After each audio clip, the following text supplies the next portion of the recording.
Skibidi Toilet has arrived. New Skibidi Toilet object. Powerful enemies. Thrilling battles. Protect the base.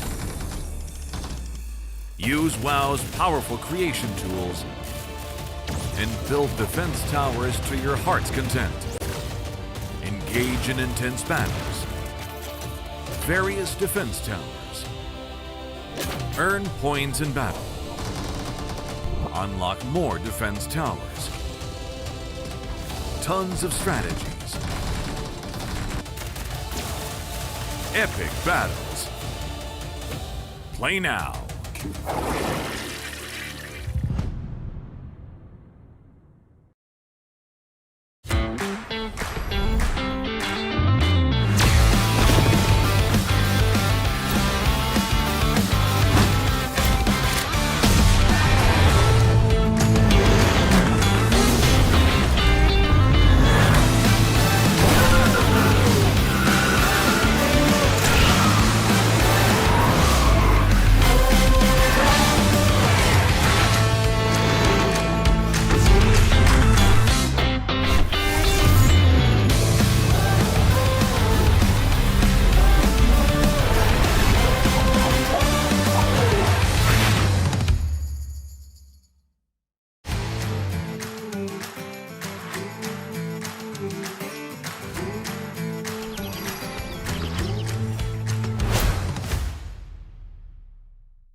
Hello, welcome, good afternoon, ladies and gentlemen, boys and girls, to PUBG Mobile Super League Europe 2025 Fall Split. My name is Dude Sandstrom, this is John Allen, and today we embark on another journey. 24 teams fighting for the opportunity to qualify for the PUBG Mobile Global Championship. And it all starts here today with, of course, a massive prize pool.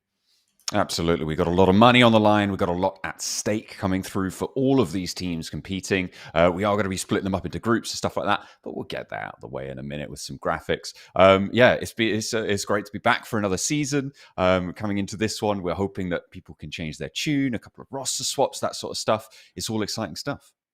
That it is, and not just we also have a couple of updates when it comes to the maps. That's the first thing that I want to jump into. But again, we'll get there, and I'm very excited to see what the European region has to offer when it comes to those changes coming into this season.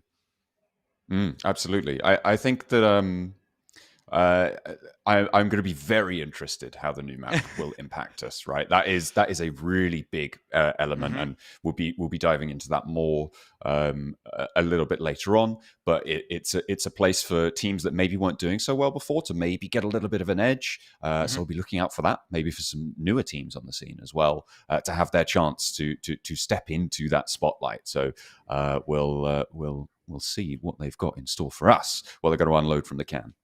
Yeah, and we do have a wide variety of teams that are going to be participating, so we'll give you guys exactly an idea of what they're going to be going through over the next couple of days. Of course, it's going to be 3 days over the next next week or so. I want to say 6 matches per day for the league stage. As you can see, we have 3 groups of 8 teams, and of course 20 teams out of the 24 will make it from the league stage to the knockout stage, where they will be playing 5 matches a day, split into 5 groups of 4 teams each. And at the end, 16 teams make it to the offline finals in Turkey, in Istanbul, where they will be fighting for the top 4 spots that get them to PMGC, or rather top 3 spots to the PMGC gauntlet. That's what they're all going to be fighting for. And of course, there's going to be the smash rule, John. Yeah, absolutely. You can see here when we go into our grand finals, that will be later on. So we've got a little way to go before this. But when we get into the grand finals, the first day of games will be played as per normal, so as everyone is used to. And then after that day has finished, we'll take the top score at that current moment. So let's say that a team has 80 points and is in first place. It'd be phenomenal if they were able to get 80. The bar would be set at 90 points going into that final day. Now, on that final day, they would need to surpass 90 points. In fact, any team could surpass 90 points. And if after surpassing that point threshold, they find a chicken dinner, no matter what else is going on, they win the tournament. So you can come from behind and win via that smash ruling. Adds to the excitement on that final day. Yeah, that it does. And I mean, we've seen it happen once or twice so far. Specifically, it happened last split of PMSL EU, and it was Falcons that were able to clinch it on match 17. So they were able to wrap it up just 1 game ahead of the end of the day. But still, the possibility is there for every single one of these teams. And now we're going to have a look at the schedule over the next 3 days. And this is specifically for the group stage. And yep, there's the change. Ladies and gentlemen, boys and girls, we're starting with Rondo. That's it. Sandhawk is out. Rondo is in. 3 Erangels, and of course the double Miramar to wrap up the day. But John, we got Rondo. Absolutely. I'm going to miss the jungle a little bit, man. But Rondo is a massive map. It's got a lot of diversity in terms of terrain. It's got elements from a couple of the other maps involved as well. So we'll have to wait and see just how our teams are going to take it on. I think the most important part of Rondo is the respawn beacon. Yep. It is going to change things. Yeah, I'm curious to see how those changes are going to be coming in. I mean, we already talked about this yesterday. The idea of having more eliminations per game is definitely going to be possible, but we'll get into that once we jump into the first game of the day. But for now, we want to introduce the teams that are participating, and you can see at the very bottom how they made it through and how they were able to make it to PMSL EU. And personally, just because I covered PMCO Eastern Europe, I am looking at the teams that qualified from there. I'm looking at BOARS. I'm looking at the THENOISYBOYS specifically. I want to see how those teams are going to perform coming into PMSL EU. I mean, BOARS, they've had a run in Europe before. Ozarox as well, a well-known name, coming in as an organization from that Eastern Europe region. So I'll be interested to see if they can step back up to play with the big boys. Obviously, coming into this one, there are a couple of notable names. I feel like Regnum Kai is always worth a mention, as well as Falcons. These 2 teams obviously representing on the biggest stage. IWNRX as well, also having a big global presence. I mean, sorry. Speaking of global presence, S2G. Yeah, I was going to say just a little bit. also very, very notable. I mean, all of them are notable, right? But yeah, it is a pretty stacked roster when it comes to notoriety, but we do have some outside chances, I think it's safe to say. When it comes to those teams, a lot of them, like you mentioned, they're all very, very experienced. A couple making it for the first time, I want to say, in PMSL. So there's a lot of different levels of skill coming into this competition. And definitely want to see the ones that are having, let's say, like a breakout year, first time making it to PMSL. How are they going to perform? And how are they going to, what are their numbers going to look like compared to the big boys? Specifically when we're talking about S2G, Regnum, Carya, and of course, last splits champions in Falcons. Yeah, absolutely. I mean, you seem to be a big fan of the Noisy Boys. That seems to be your favorite team in the world, probably. And apparently they've got Mazzaro on side, who does have a little bit more of a history, of a pedigree within the PUBG Mobile esports scene. So hopefully he can lead them to make some more noise. But speaking of making noise, these guys made plenty last time around, where they were able to find that chicken dinner and get that smash rolling in the fifth match of that final day, and they were able to take home the trophy. Unfortunately, their performance on the global stage wasn't up to snuff, so this time around, they're looking to go again. They've kept everything the same. They've got the same coach, the same roster, everything coming on back for this one, and I'm excited to see what they can bring to the table and see if they can keep that pace. Yeah, if they're able to keep that pace, get a back-to-back, that would definitely boost the team's morale going into PMGC, because we have seen them time and time again on the global stage make it top 3, top 2. It seems that they just keep inching closer and closer when it comes to the grand finals. But in more recent times, I would say like PMWC specifically was not the best performance, was not the best showing for them. So let's see how they're going to be able to wrap up at the end of the year. And of course, this second split. Can they do a back-to-back? That's the question. Well, we'll have to wait and see. Here are the points as they'll stand. It goes left to right and then down a row, in case you're confused. It doesn't go first, then third. I've been tricked by that before. 10 points, 6 points, 5 points, 4 points, 3 points, 2 points, 1 points for 7th and 8th, and then nothing below 8th place. And of course, one elimination means 1 point. That is how we'll be breaking down our point system.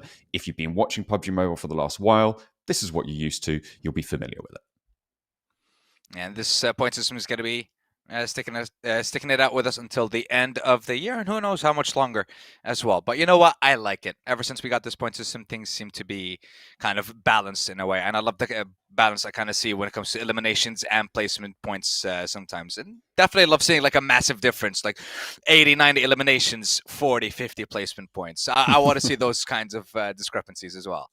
Hey, I mean, back when, right at the start of PUBG Mobile Esports, it used to be 30 points for a chicken dinner. Oh, yeah. Which is insane. Absolutely crazy. I don't want to get into it, but it was not healthy, I think, overall. And I'm very, very glad we've zeroed in on this system. Our prize pool for the league stage stands thusly. First place, $4,000 right at the top of those tables. Obviously, the lion's share, the money, going to be happening in those finals. And you could see what sort of bite they're going to be able to take out of that $200,000 overall prize pool. That's right, all the way towards the bottom 21st, 24th. You only get to participate in the league stage. You get $250 apiece, and then that's about it. But, of course, the further you make it into the competition, the bigger the bag you get at the end. And don't forget about that chicken dinner prize as well. $250 for every single one you secure. League stage and onwards, it seems. But now we get to welcome every single one of you watching at home to Rondo. And yes, there are indeed 2 flight paths that can happen at the same time, at the same game from the start. So that's definitely one thing that we are going to be looking at. Definitely curious to see how the teams are going to be using the recall system and the EMP as well. I definitely want to see how that's going to impact rotations and whatnot. Yeah, I think that we're going to see a couple of impacts from these items. I think the Signal Jammer backpack is interesting. Obviously, eating a little bit of blue damage away from stepping out into the blue zone, because it can give you a little bit more flexibility. Only has a capacity for the tier 2 backpack, though.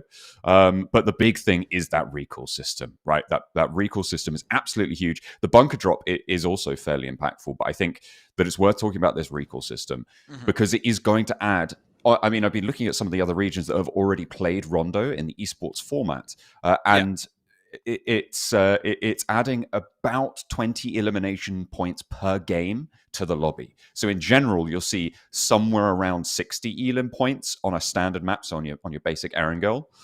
Coming into Rondo with recalls, we're seeing that increase by 20, which means that the amount of points that you can earn on Rondo in general and on average, of course, there will be exceptions, is a lot higher. The thing I'm most interested in that comes actually in the finals, where it could potentially impact the smash ruling a little bit earlier. And I think on average, we may see a few more of those. Yeah, that's definitely the main point that I was waiting for you to bring up when it comes to the smash roll and having it be the first game of the day. It is going to make it's going to be an opportunity for every single one of the teams that is within that smash, let's say, point threshold. Yeah, yeah. the smash point threshold. Teams close enough to that are definitely going to be the ones that need to benefit from that first game. And I like the fact that Rondo is going to be that first one of every single day. But we'll see when it comes to the finals if that is going to be the same schedule, or maybe we're going to change things up on the viewers. You know, it is completely within our power. This is all something that we have complete control over. Yeah. It's all me. I think the bunker drop is also pretty important as well. Being able to deploy your own terrain is going to change the flow of fights. So we'll have to wait and see how that is going to impact us. Here are our groups at the moment. You can see we have distributed them across 3 groups, red, blue, and green, or aptly named A, B, and C. Not groups 1, 2, and 3, though. Not sure about that. Either way, I'm looking at Group B with Falcons of Regnum Carya. I'm thinking, oh, that's quite interesting. That's quite a heavy hitting group. But then you got representatives that are super, super strong in all groups. I feel like notably that the group without big names here is Group A. I'm looking at it, yeah, and I agree because you already have like 3 out of the 4 teams, for example, from PMCO Eastern Europe in that group. So not the strongest one, but I also like thinking about the rest of the groups. I wouldn't really pick one as a group of death or anything like that. They all seem fairly balanced enough at the moment. Should be okay, but moving on, ladies and gentlemen, we have the matches of the day. Of course, as you can see, it is going to be Rondo game number 1, Erangel for games 2, 3, and 4, and then ending it with Miramar to see what is going to happen on that desert. 6 maps today, tomorrow, and the day after. And a reminder, 24 teams split across 3 groups. 20 will make to the of course 16 to the final one. Game number 1 should be starting very, very soon. So make sure that you show your support for your teams, for your players. Show them in the chat. Let us know, who do you think is going to be taking game numero 1? Yeah, it's going to be interesting to see who is going to take that first Rondo, right? Who's going to be able to use those respawn beacons appropriately? Who's going to be able to sort it all out? I think that it's going to be very interesting to see how teams strategize around those respawn beacons as well. I was talking to Neptura, who's been following a bunch of these different regions as well, and she was saying that a lot of teams have taken this sort of this first approach of going 3-1 split, leaving someone back to go for a beacon and go for that. I think that might mature as time goes on, and I think that we could potentially develop into a position where people are kind of like just camping out over respawn beacons potentially to try and guard out teams from getting those respawns. Is it more favorable to go for a 3-1, and then if someone is going for a 3-1, is it more favorable then to go for a 4 against them? Like, there's all sorts of dynamics at play here when you talk about this early game. In general, though, I'm going to be interested to see how it exacerbates hot drops, right? Because in general, not a good idea, right? From what we've seen before. Now, maybe not so bad. Yeah, I think at the end of tournaments is going to be really interesting. Yeah, it's definitely going to have an impact. And I too am curious. I want to see if, like you mentioned, will a lot of teams actually stick to that 3-1 kind of split, or are they going to be more committed? Just go for, knowing that some teams might be going for that 3-1 split, would you then gamble and go for the whole squad fighting or not?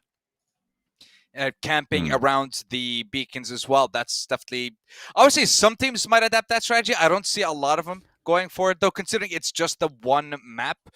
Especially, I guess it depends on how many are left in the zones or the terrain around every single one of those drops. Is there a possibility for you to even camp it in the first place? A lot of things I'm interested in seeing in that first game, and a lot will be told in that first game of the day. And hot drops, yes, please, bring it on. I want to see action. I want to see fighting. I want to see skirmishes from the very beginning of our first game. I'm very interested to see, and this is something I hadn't thought about before the show, how Rondo is going, and the respawn beacons are going to affect games towards the end of the tournaments, right?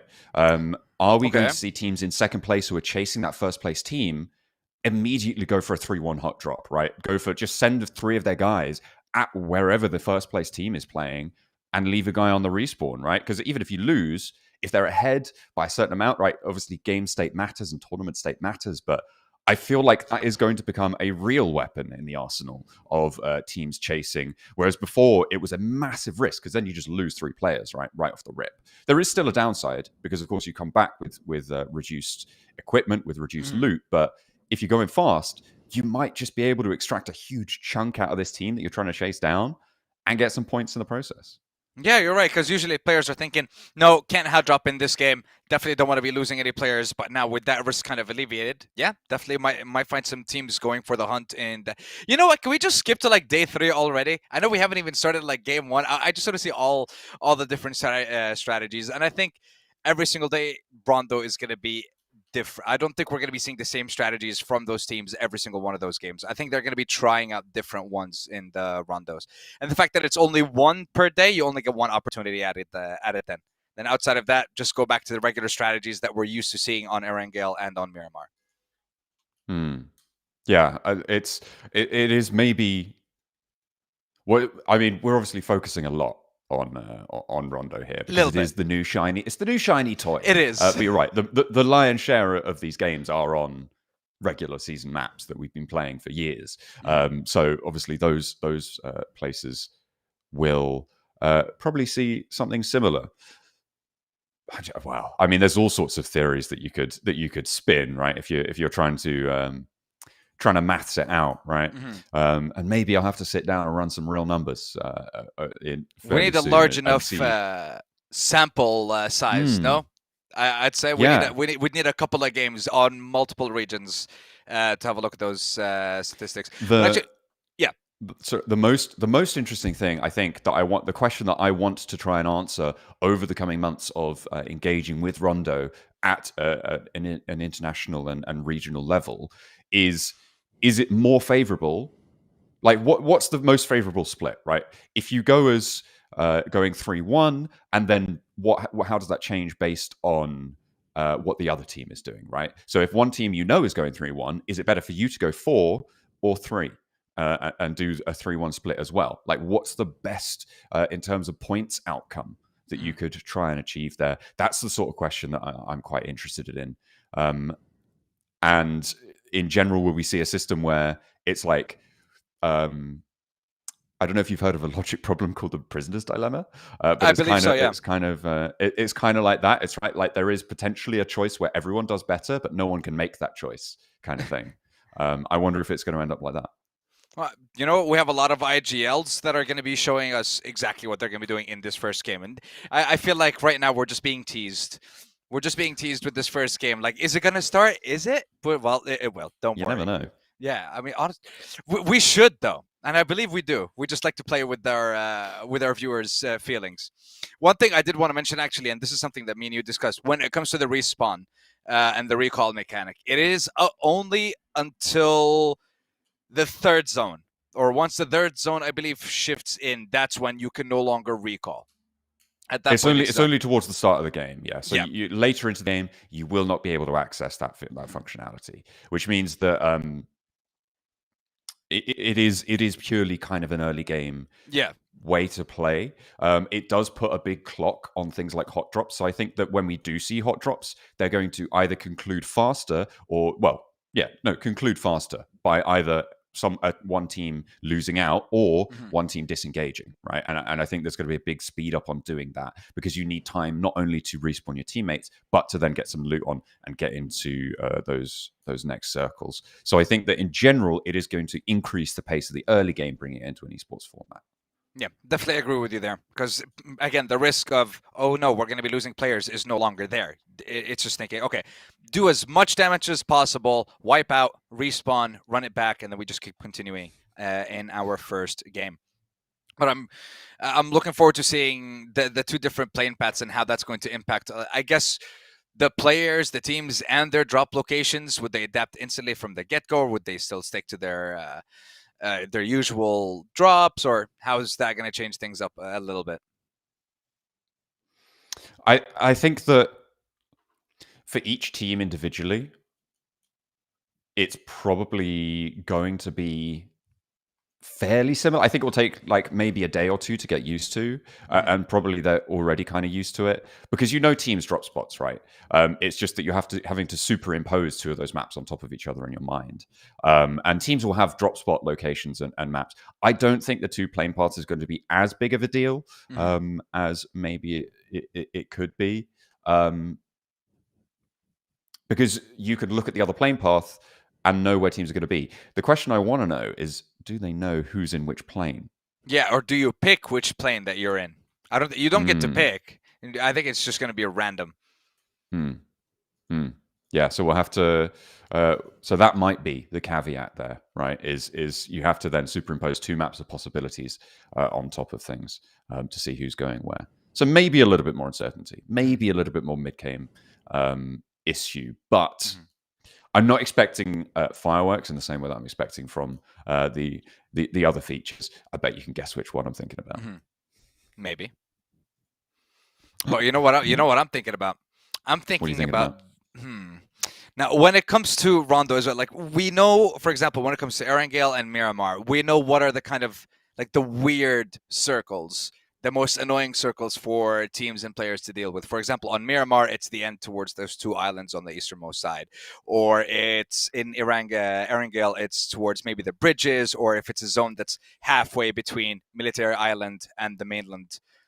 Where I'm trying to figure out where those locations would kind of be for Rondo as well. Where are those going to be like awkward situations or awkward areas for players to deal with? Those are the situations I'm looking forward to seeing as well.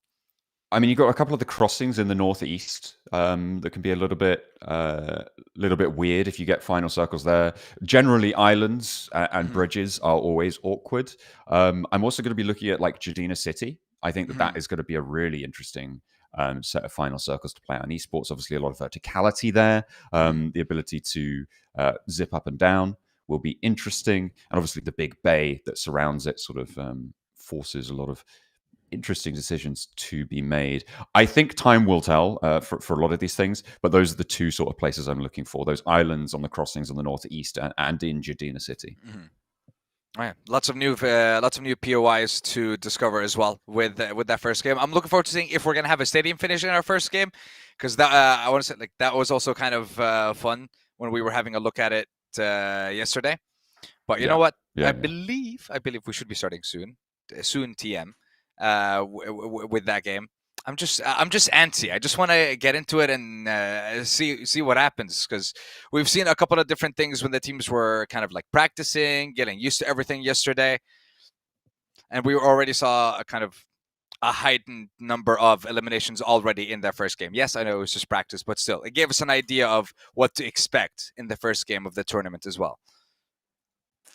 Yeah, well, I'll be interested to see how that's going to carry over, right? Because obviously teams are treating it a little bit less strictly as maybe they will do coming into these games for the first day, certainly. So I'm just generally very, very interested in how this is all going to play out, because I think it is.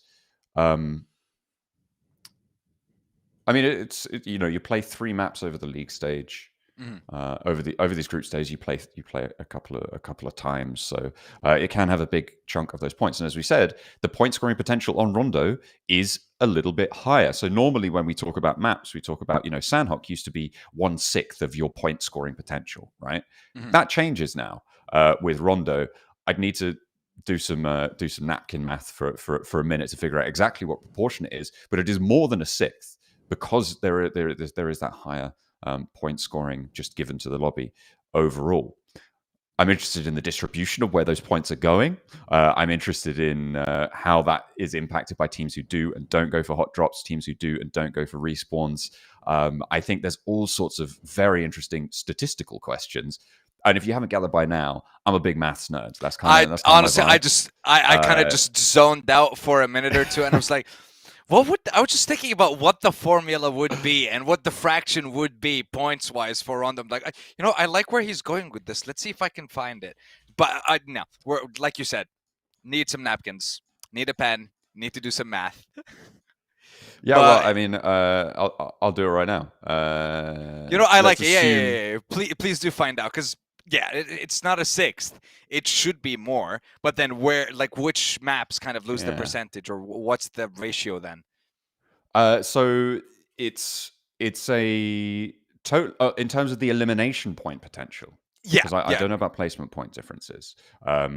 It's a 21% potential value of your elimination count for the day.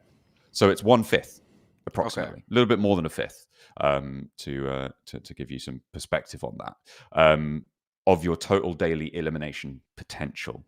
But comes with all sorts of questions, because just that number alone doesn't really sort of give you the full picture in terms of the dynamics of how respawns are going to affect placements, how respawns are going to affect teams getting into later stages, what are the relative values of getting into, everything is going on. For instance, it could be that all of these extra points are going to the lower layers of the lobby, and so teams at the top aren't actually seeing the impact of these in any way. Possible. So, that's the sort of question that we need answered. We can only answer this question with the gameplay. And the players are getting themselves ready. Don't you worry, boys and girls. The game will start soon, TM. But it's just giving us, I guess, giving us some time to brainstorm what we might see from Rondo and how it's going to impact just the tournament in general, not just as, I guess, one game a day, but in, I guess, 3 out of the 18 maps. What's the percentage points-wise compared to Erangel and Miramar? Sorry, say that again. No, it's just saying, like, we're waiting for the game to basically give us some of that information to kind of get it going. But I do like where this is. I do like where this is headed, though. I am definitely curious to see, like, what numbers-wise after the end of the competition. For example, we can kind of measure this one compared to last PMSL, like Rondo or total points in this split compared to total points in the last split, and see how that kind of averaged out, or what's the difference there. I mean, in general, seeing about 20 points more a game, right? Sort of placement points. If you're talking about the lobby as a whole, you're giving the same amount of placement points to the teams. Yeah, placement's not going to every match. And we're seeing about 20 more elims per match for the other regions. Obviously, that is very early days. Rondo hasn't been put through the ringer fully just yet with this respawn beacon system. But that's what we're seeing right now. And as strategies change, that could change. But in general, yeah, it's going to increase by approximately what's a sixth as a percentage? I'm not entirely sure. Is it 18.3? It's 16.6 recurring. 16.6, so 17%. 17%. So it's going to increase by 3% the value of that single map, 3 or 4%. Over the course of it. Don't do math on stream. Don't do it. It can be tricky. It can be tricky. Maybe I should get a spreadsheet up and put it on my camera slot, and then we can really start to crunch them. Listen, I am so down. I want to see all the math about this one map and just how it could impact the tournament.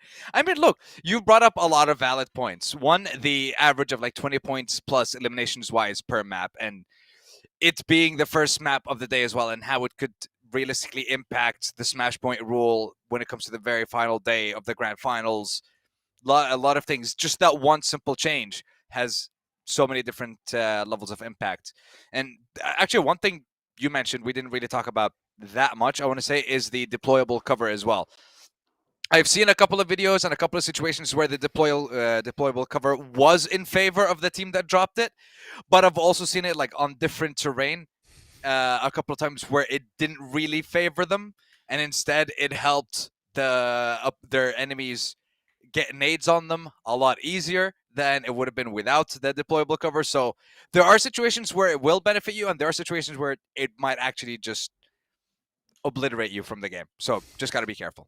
Also, don't stand where it drops. That's just completely random as well. Yeah, that can be a pretty dangerous. I can't wait for the first time that happens in esports tournaments. Right, I can't wait for the deployable cover to just squish someone. It's going to be so much fun. Yeah, especially if it's a team elimination as well. Not even like one on an opponent. No. Yeah, I was thinking doing it yourself, but yeah, you're right. You could use it offensively, right? Throw an emergency cover at an enemy team's location. You might just pick 2 of them off. That'd be great. Yeah, well, I'll be very interested to see how that all plays. Of course, there's destructible terrain. It's not going to be super impactful, I don't imagine. I don't think we're going to be seeing that too much at all.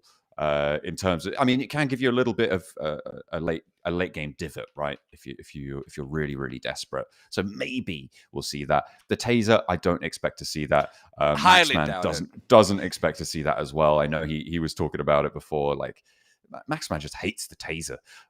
He's very against it. I don't know if it's electricity or I don't know what he doesn't like, but he's not for it. I mean, do you think at any point we might see an elimination with a taser? And I'm not talking about like eliminating someone that's already knocked down. No. I'm talking about like an actual elimination with it. Yeah, sure. I think the most likely scenario is if there's nothing else, right, in the early game. In hot drop scenarios, right, we've seen people use all sorts of things. I think we nearly saw Zedwolf 1v4 just with his knife, right? Oh, wow. In a previous tournament. And like crossbows and all that sort of thing, right? Man was on a mission. So the taser feels like it's going to enter that bracket of crud, if you'll pardon my French. I don't have anything else available. Well, I don't think I've ever said crud in my life. That was a debut, and I didn't like it. Well, you know what? First and last time. Never again. We're not running it back. Yeah, we're not. Right. That's it. But you got to test things out sometimes, And it's good to test it here rather than PMGC. Take risks, like playing Rondo, Yeah, true. Very, very risky. But at least you'll have a chance to come back. And here we go. Just reminding you guys one more time when it comes to the Smash rule, because you know what? Over the past couple of years, I want to say, like, when it comes to like the finals of a tournament, the second I saw the Smash rule come into play, I was like, okay, this I feel like is going to add such an incredible twist and flavor to the competition, especially towards the end.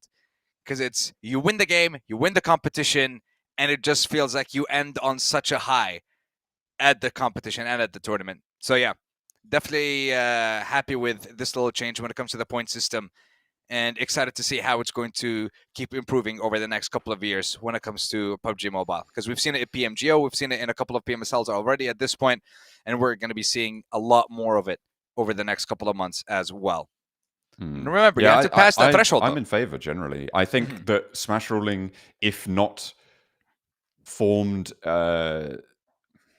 if not sort of monitored and put forward properly, is a problem. But I really like the system that PUBG Mobile have introduced here of taking the point threshold from the current score of the tournament, right? Because it's kind of not great if in day two a team's just like wins 4 games in a row.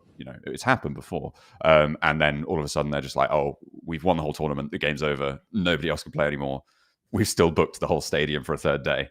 And also, it's in general, it's better, I think, gameplay-wise and tournament sort of fairness-wise as well. Yeah.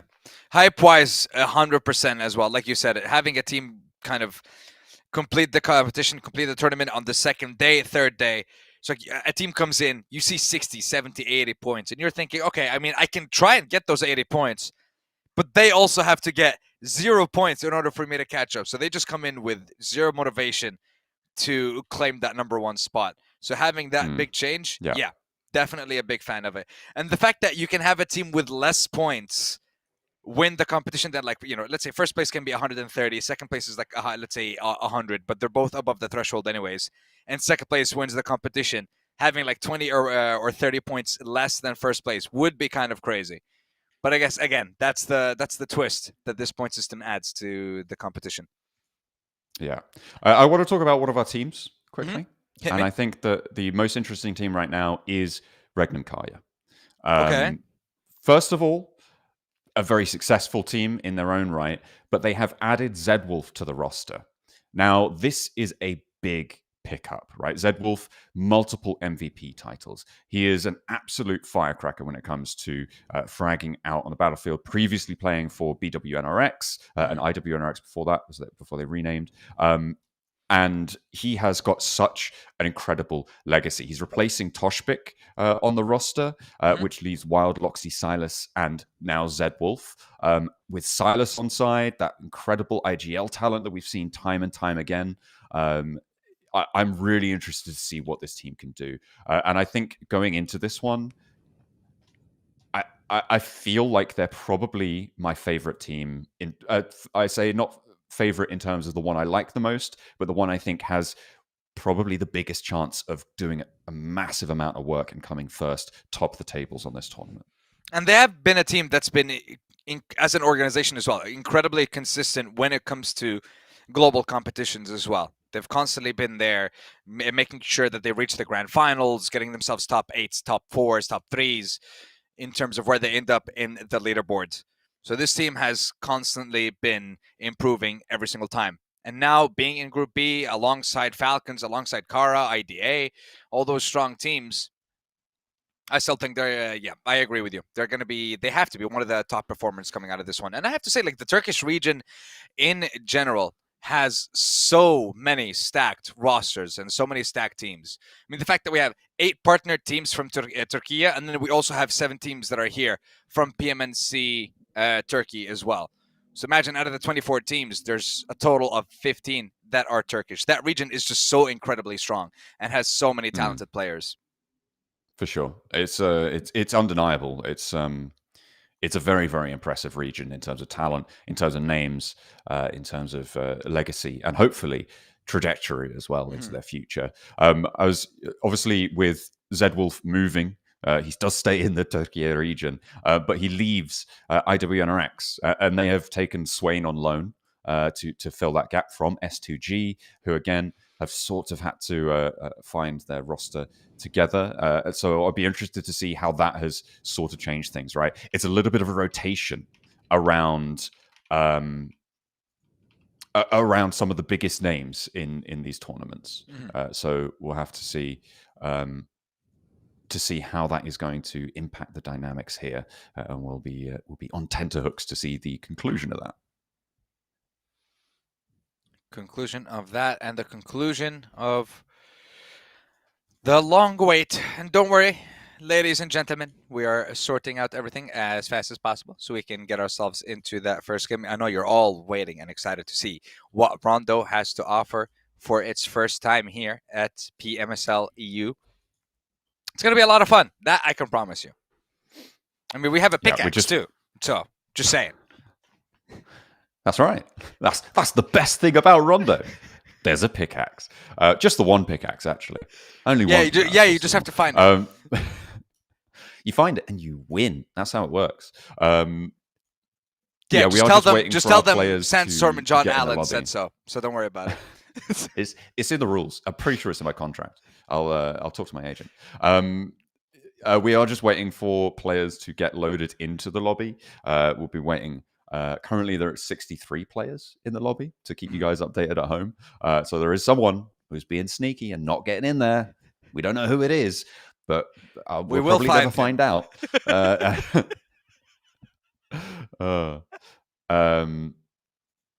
So we're just waiting for that. We have no further information, but when we do, you guys will be the first to know about what's going on, because we definitely want to get these games underway. That I agree with. And the games will be fun, especially that. You know what? At this point, I would like to play a game of Rondo and use a stun gun myself. Like I would be a man on a mission. I would just try to get a stun gun, and I would find one person to eliminate with it, just to prove that you can. And then I'll send that video to Maxman. I'm sure he'd absolutely love that. I'm sure that would be so great. He'd be a big fan. You know, it would be even better if I just wait for him to stream and play games. I would try to find him in the games and eliminate him. That would be kind of funny. Ooh, yeah. Maybe try and gank him. Although that's not friendly. That's not friendly. It's Using just for fun, outside though. information to play into the game. That's something I definitely can't ever recommend. Okay. And I think that we should. I won't do it. Be firmly set against that. No, I agree. We won't be doing that. Yeah, well, you know,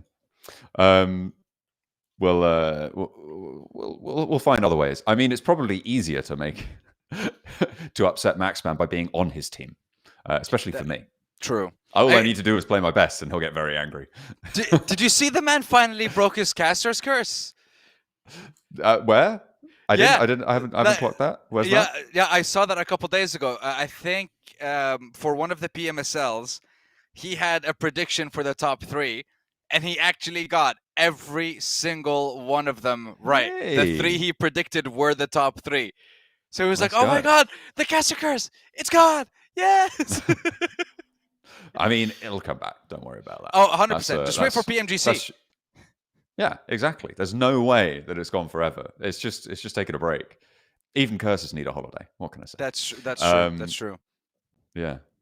I think Max is currently doing the MENA region on a watch party, right? Mm-hmm. I think he's covering that. And CSA as well. Guy's everywhere, you know? It's Max, man. He's all over the place. He's the man of the world. He knows everything. He's got that big brain. I mean, he's got to keep something behind that massive forehead. So yeah, he's got a big brain in there. Poor man isn't even here to defend himself. I'm sure the guys in chat will let Max know. Yeah, I was gonna say, like, I'm pretty sure people at this point are just gonna be clipping, sending it to Max, man, and he's gonna be showing it on the watch party. Like, what are these buffoons doing? Hey, nothing but love for Max, man. The guy's incredible. Absolutely love him. I met him a long time. Actually, I met him at my first PUBG Mobile gig. Really? We were both covering. Yeah, it was PMGO. PMCO. No, it was PMCO. In 2019. When I was there with you as well, but I was doing it in Arabic. Yes, yeah. You were there as well. Yeah. So that was the first time, maybe the first time you would have met him as well. Yep. Yeah, it was incredible. We went out to the bar. We had a brilliant time. He was great. He was on form. And he was definitely on form. Yeah. And he covered his first PUBG Mobile event, or maybe not the first. I don't know if he did previous stuff. Certainly the first official one, and it was my first official one as well. Mm-hmm. I covered the India region back when India had a region for PUBG Mobile. Now it's BGMI, which is great, coming through. But that was the start for me as well. When it comes to like PUBG Mobile specifically, that was also kind of the start. Like met you, Imperium, Maxman. There was James Banks as well. Yeah, of course. Blank was there too. Blank was he? I don't think he was covering PUBG Mobile, but I think he might have been there because it was the same offices where he was doing another gig. Yeah, and Kilaris was there as well, if I'm not mistaken. Was he? Probably for a similar reason. Yes. I don't think he. I don't think it was for PUBG Mobile. I know Toby. Do you remember Toby was there? Oh yeah. My name is Toby. Yeah, of course. It was an introduction to, I want to say, like all of you lovely people, and of course to the lovely scene that is PUBG Mobile, and it's been an incredible ride so far. Yeah, it's been great fun to see how it's all develops. And as I said back then, I mean, as we covered, they had 30 points for a chicken dinner, which was insane. Do you remember when we had Vikendi as well? The value of snaking was so incredible. I liked Vikendi, man. Same. I kind of enjoyed it. It's not good, but I liked it. It's like going for fast food, right? You know, it's like it's a bit of a guilty pleasure. I just really enjoyed the idea of like you just got to crash and have a fight, and I just you know, it's like watching an action film with loads of explosions. It's like I know what I'm there for, you know. And you know what? That's what I wanted, I guess, back then. I also like the idea of having like 4 different, like when we had like imagine like Sandhawk, Vikendi, Erangel, Miramar, having all 6 or all 4 rather. Wow, that was very bad math. All 4 maps would be kind of crazy. Yeah. I'll be interested to see if things come back or if things change or if things get edited and updated and stuff, and see if we can bring more stuff back into the map pool. Yeah, I think it'll be interesting to see how PUBG Mobile develops into the future as well, because I'm sure there's still plenty of time. There's still loads of time left. We're going. We're not stopping. I mean, look, it's one of the biggest mobile games in the world, if not the biggest. So I mean, I don't see a world where this stops at the moment. I don't see a world where this stops. We have No. we have too many talented players. We have massive communities all over the world, constant competition, super leagues, club opens, countless opportunities for any player that wants to chase the esports dream, chase being a professional player. The opportunity is there. Just put in the work, grind, and you can make it. The steps are there. The chances are there. You just have to do it. Yeah, for sure. I think motivation for the day. It's daily affirmations with Sandstorm. Daily affirmations. Yeah. Go for it. I mean, don't get me wrong. It's hard. It's really hard to make it in esports. And being mechanically gifted at the game is not enough. There's so much that goes on for these teams, for these players, behind the scenes that is nothing to do with improvement specifically at mechanically at the game. It's to do with mentality. It's to do with resilience. It's to do with camaraderie. It's to do with teamwork. You know, these sorts of aspects are, I would say, almost more important a lot of the time than mechanical skill. Obviously, there is sort of a base level of mechanical skill that you need, but those sorts of things are what differentiate a good player from a great player, from a historic player. And I think it's too easy to sometimes, watch these pop-off clips and think, I can do that. Why am I not a pro? Well, because you haven't put in the time. You don't know how to play as part of a team. You don't know how to develop strategy and really be able to effectively communicate that to the rest of your team. It's these sorts of things that change things, because you can't play as 4 lone rangers. You've got to play as 4 of the same mind, right? Mm-hmm. You can't really be out of sync with the rest of your team, and that is a really, really difficult task. That's probably the most impressive thing that players at this competitive level will be able to pull off.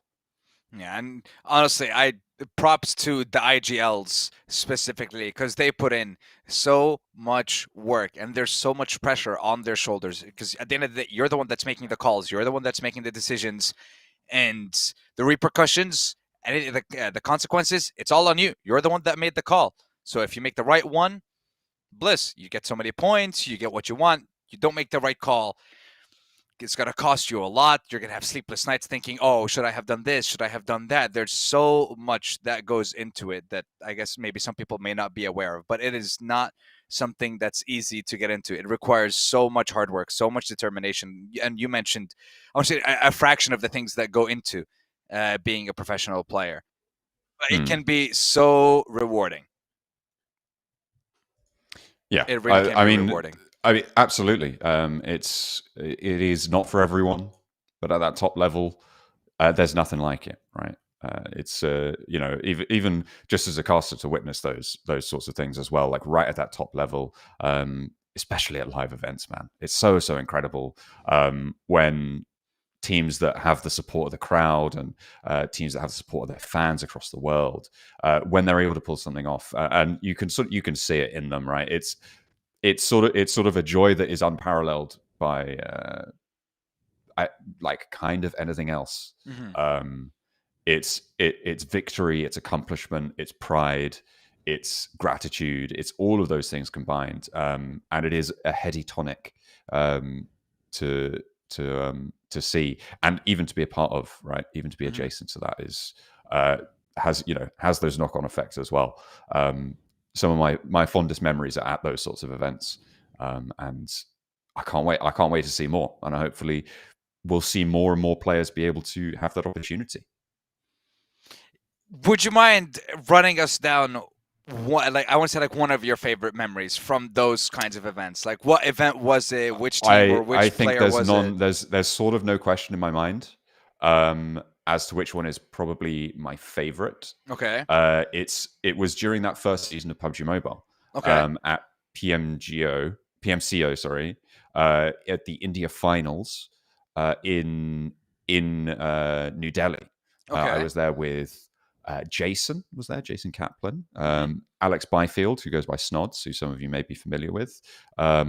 He's done PUBG Mobile broadcasts with us in the past, and Blair, who does other esports commentary as well, is from the India region. Lovely guy, very short, and it was with those 4 guys, and we were commentating this tournament, and the arena was absolutely packed. I think it was something like 3,000 people.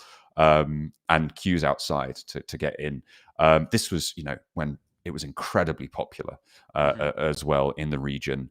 And it was Team Seoul who had the big backing, right? It had Mortal, I think it had, it might have Scout as well at that time. There were obviously more players than that, but those were the two sort of headliners.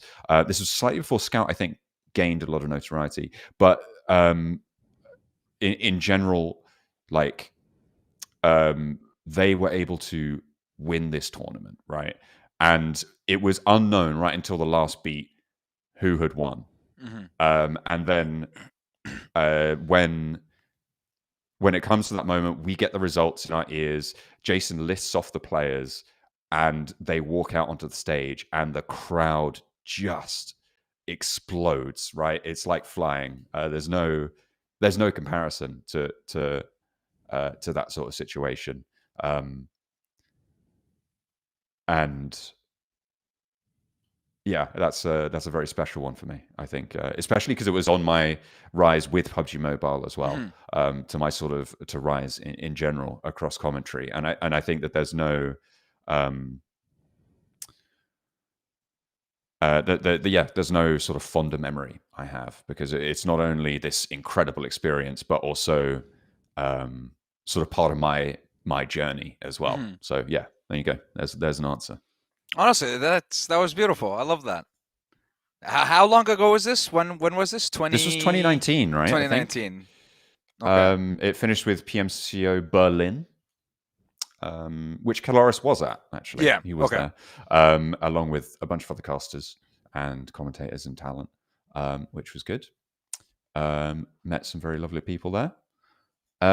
Yeah, that was back in 2019, I think. I'm trying to think of the, I guess, similar kind of memories. And for me, it's honestly the latest one. For PUBG Mobile, it definitely has to be like last year, Grand Finals, London. And specifically, I was in front of the stage and I was talking to Barney Becks. At that point, I was like, you know what? Imagine if this game of all games, this is the one that it shifts to those islands. And then I see the zone shifting to those islands. And I'm like, no way. No way. Yeah. The final game of the grand finals of the global championship is going to end, and it's going to happen on those islands. It was absolutely crazy. And seeing like the reaction from the crowd, the players all visibly scrambling, like, oh God, what do we do? We have never prepped for this situation because we've never been in this situation where the stakes are this high, and it's just honestly, it was incredible. It absolutely was. What was interesting is me and Blank had been sort of vaguely talked about it as well, because like we'd seen an East Island finish before previously, and we were like, oh well, it'd be crazy if that happened, right? And then we were like, but anyway, let's talk about what's actually going to happen. Yes. I think it's the closest I've come to like accidentally swearing really badly on podcast when that circle popped. We are going to head to a short break whilst we try and get this lobby sorted out. I'm apologizing for the delay. Of course, we are just trying to get all these players into the lobby. We'll see you guys soon.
And we are Hello, back. welcome back. There we Sorry. are. Listen, I'm just excited to be back, John. I'm just excited to be back because hopefully. Yeah, that we weren't here means- for long enough. No, yeah. I think people missed us. That they definitely did. Yeah, that must be it. That must be it, for sure. To keep you guys updated, we still currently don't have a full lobby. And we are not ready to start the game. But we're here to chat a little bit more. Yeah. I'm not sure what about, though. I was kind of enjoying our rundown memory lane, going through the memories of some of our favorite events and some of our favorite moments across PUBG Mobile, I guess, over the past couple of years.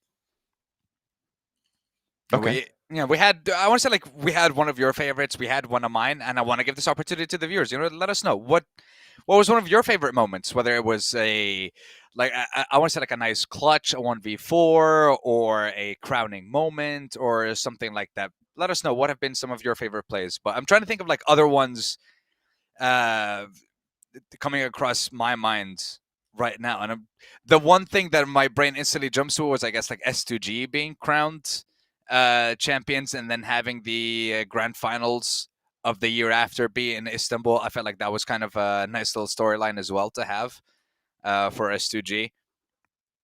Yeah, that was fun. I thought that was enjoyable. Like literally shame bringing about it how home, they played, I guess. But like, it's it was always fun to have those like regional storylines, right? Mm-hmm. Like to be to see that defense, on home territory. I mean, I say it's a shame how they played. To be fair, they did do pretty well, and unfortunately weren't able to win in that scenario, which did hit them pretty hard. I think it sort of unsteadied them, and obviously after that it was Silas who left and joined Regnum Carya, and so it sort of led to a little bit of the fracture of that roster. After that tournament as well, but it was a great year for Mongolia, right? Like they had a great time. They almost got a 1-2-3. Oh yeah, that was a heck of a finish for Mongolia. It was Stalwart for. Was it for? No, it wasn't 4 a.m. It was Stalwart Esports, IHC. I'm trying to think of who else it was. Who was the other Mongolian roster? Would it have been 4MV? 4MV, yeah. Was 4MV it there? was. I'm wondering if it was. I can't remember exactly. I'm gonna have to look this up. Yeah, it was. Well, at that point, it was IHC that won. I think in Istanbul. Yeah, it was IHC that won, and you also had 4MV and STE. STE were second, Alpha third, and maybe 4MV fourth. I think that's what it was. Because Alpha were in the lead going into the final day. Yeah. IHC Stalwart, and it was 4MV. Alpha 7 with third place. Yeah, let's go. I have a good memory of that one. Oh, I only have a good memory of that one specifically because I remember at the beginning of the final day, one of the Arabic talents, Al Mullah, is a massive fan of Alpha 7, and A7, if I'm not mistaken, were leading in the final day, and he was like preparing the whole day for like the crowning moment to be about Alpha 7 because it was like they were in the lead by a decent bit, and it didn't look like they were slowing down at all in the competition, and then it's just IHC came out of nowhere, blew everyone out of the water. I mean, it was notable, right? Because they were super elimination focused, and they're sort of now. We talk about, whenever that sort of point scoring style happens, we talk about it as like an IHC style point scoring adventure. Not sure. But yeah, it was very impressive. It was the first time it had been done successfully. Obviously, with placement points being slightly more impactful earlier on in PUBG Mobile's lifecycle, we'd seen survivalist point scoring gluts, but we'd never seen that sort of huge over elimination style from a team before, which was pretty interesting. Yeah, because we've seen different styles over the past couple of years. Like, for example, I'm instantly brought back to 2020, 2021, NGX's Survive in Sandhawk, where they got a ridiculous amount of points just by consistently getting third, second in that map, just by having one player constantly survive and heal in the blue zone. And that got them third place. Yeah. It's like the different kind of strategies, It's like when we did have Sandhawk, when the healing strategy was there, that was a strategy that throughout one map they were able to consistently get a ridiculous amount of points that kept them in the top 3 of the grand final. And this was only like one map a day as well throughout the 3-day grand final. But the massive impact it had, I want to say, in the group stage, survival, if they were even there, and in the grand finals was insane. So we have seen quite a lot of different strategies over the last couple of years, whether it was healing, whether it's just outright eliminating everyone and taking every fight that you can. And now, obviously, with the addition of Rondo, we're going to be seeing a couple more different strategies as well. And one more time, just showing you guys the teams that are participating in the competition. Who are you supporting? Show us those hashtags. Hell yeah. Hell yeah. As I said before, I think my eyes are on Regnum Carya here. It is, I think it's their turn. I think Silas, wants to get back to the top of his game. And we'll see if he can claim another global title, right? After being denied at the PMGC, able to finally, get another global title on the cards for the PMGO at the start of this year with the roster, obviously with Sara on board as well, who is going to be, I believe he was on a roster earlier when I checked. I have to double check. Maybe not. I think that might have been a mistake that's been since fixed. But yeah, it was Regnum Carya who were playing with Sara at the Global Open at the start of this year, who were able to take that one home, and that actually allowed them to get to the PMWC as well, right? Because for winning the Global Open, they added an extra qualification spot for their region to the PMWC. That was that was one of the prizes for the Global Open at the start of the year in Tashkent, and they actually qualified in that extra spot from last season. They qualified in 4th place, which would not have been available to them if they hadn't have won that tournament, which is a really interesting story. And they ended up placing 5th at PMWC, which was brilliant. That is one heck of a journey. Just wow, things just worked out for them, didn't it? I mean, yeah, I think it's definitely that time, and I think the second interesting thing here is that Zed Wolf, it felt like he was kind of a standout in his own team, and it's always difficult to sort of point fingers and say, well, it might just be that he's going off and trying to make all these flashy plays, but it's an overall detriment to the team. I think it'll be interesting to see how that style melds with Regnum Carya, with the rest of the roster, with Loxy, Silas, and Wild. And so that extra element of Zed Wolf is going to be a really, really interesting part of what we'll see over the next week or two, and potentially moving into the finals if they're able to make it, which I expect them to. I expect them to do it as well. I think they should be able to. And one of the teams that I honestly would hope make it from here to the grand finals and even maybe PMGC, making it from PMCO Eastern Europe for FS, previously known as Kodiak. This was the team that was essentially crowned champion of PMCO Eastern Europe. They were on the tail of BOARS constantly when it came to PMCO. And in the final day, they were able to clinch that first place, steal it away from BOARS when BOARS had a ridiculous lead after the first day of the grand finals. So now coming up against the likes of, like we can see here, Falcons, Regnum, Carya, Fenerbahçe, IDA, S2G, and honestly, every single one of the other teams here, they are one of the teams to watch for me personally. So hopefully they'll be able to perform. Because also in the last season, last split of PMCO, they also had an incredible performance, but they weren't able to overcome the BOARS. They did this time, so hopefully that will give them a massive boost coming into this competition as well. Yeah, it'll be interesting to see how that comes on through. Like the players coming through from that tournament as well. I mean, you obviously said you were sort of, again, you got to know them a little bit over the course of the tournament. Yeah. Do you have like a favorite player on that front, or is it more sort of the team that really impressed you and drew your eye to? to those I performances? I want to say it's been the team in general. I would say because there have been multiple opportunities where every single player from that roster has had a standout performance when it comes to PMCO.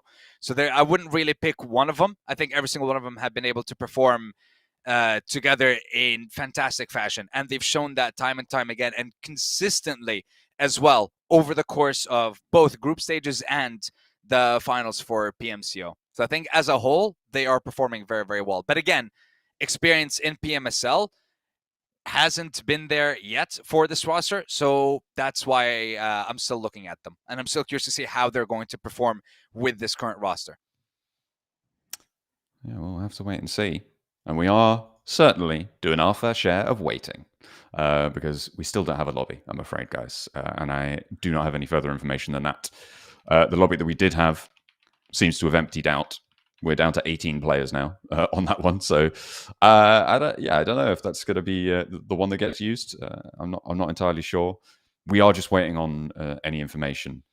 So we just have to wait and see. I can only apologize for you guys at home. Thanks for sticking with us. If you're around, we'll be getting underway as soon as possible because we realize we've been live for a while now. So we'll get it to you as soon as possible. That we will. And for now, we're just going to remind you, lovely viewers at home, exactly which maps we are going to be going over for day 1, 2, and 3 of the group stage. It is none other Rondo for that first one. And of course, then it's back to the good old-fashioned maps that we're used to here at the PUBG Mobile competition and the esports circuit, triple Erangels, and the double Miramar. And that's going to be the schedule over the course of the next 3 days. And I believe as well it's going to be the same when it comes to the survival stage as well. As a reminder, we have 24 teams that are participating in the competition. We go down from 24 in the survival stage, and then in the survival stage, we will have the 20 teams fight for the 16 spots in the competition there. So 3 qualify to the gauntlet.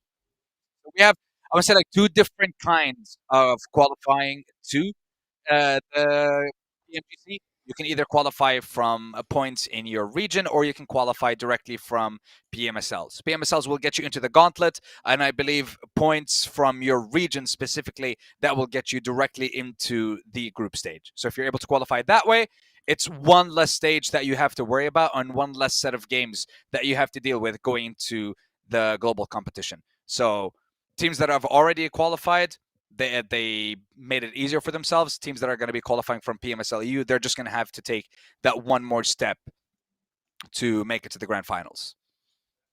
Yeah, absolutely. It'll be interesting to see who's going to be able to make that leap. Of course, there's already been quite a few teams who have secured their spots in the various different stages of the PMGC. I'm looking at Vampire Esports obviously getting the host country invite. Yep. For the Thailand position. I think that might have been. I'm not entirely because I think they also won on points for their region, if I'm not mistaken. So I'm not entirely sure. I'll have to double check here. But either way, Vampire Esports are going to be going, which will be interesting to see to see them. Obviously, they've had a little bit of a shuffle, a little bit of roster swaps going on there. A massive, obviously, legacy in the PMWC, right? Playing 2 back-to-back victories, seemingly just like unbeatable in Saudi Arabia. The 2 times that we saw the debut of the PMWC at the EWC. Oh, they were crazy as well. They were insane. They were absolutely incredible. Just, and they earned so much money. It's unbelievable. It's absolutely crazy. Honestly, but we've also it's just their tournament. It's honestly just their tournament because I'm not going to forget the conversations that everyone has had. I want to say in the second year of PMWC, right? When they got invited again, everyone's like, "There's no way, right? There's just no way. There's no way that they're able to do this." And then they just destroy everyone. And it was such a massive lead as well. It was so ridiculous. And then you think, okay, going into PMGC, they should clap, right? They should destroy people. They should have an incredible performance. And then they didn't even make it out of the survival stage. They didn't make it to the grand finals. So just like it was a massive performance and then just a massive drop as well. Hey, with all the cash they were able to earn, they were busy buying every skin in the game on multiple accounts to practice. True. You know? It's like, what are you going to do? Buying that's a like responsible a million way INFINIX to use your GT30s, right? Like that's what they were into. You know, they didn't have time to practice. Are you kidding me? True. They're too busy just buying all the car skins, making Max jealous. By the way. Yeah. That's definitely one of the things he does enjoy in the game is those skins. That's for sure. We do have a couple of other points qualifiers and stuff like that to PMGC already. From the PMSL SEA Fall, you've got DX Avia and E Arena. That'll be good to see. From Fall Americas, apparently, we've also got Wolves and Alpha 7. That we do. Who have maybe been able to qualify for the Gauntlet. The PEL obviously have Thunder Talk Gaming, who are able to do a little bit over in the PMWC. So we'll see if they can step it up. They did come 16th though, so it's not the most illustrious. But they've also won back-to-back PEL seasons. So what's going on there? Orangutan as well from BGMI India, and we'll be seeing what they can bring to the table. Of course, a little bit more removed from the global scene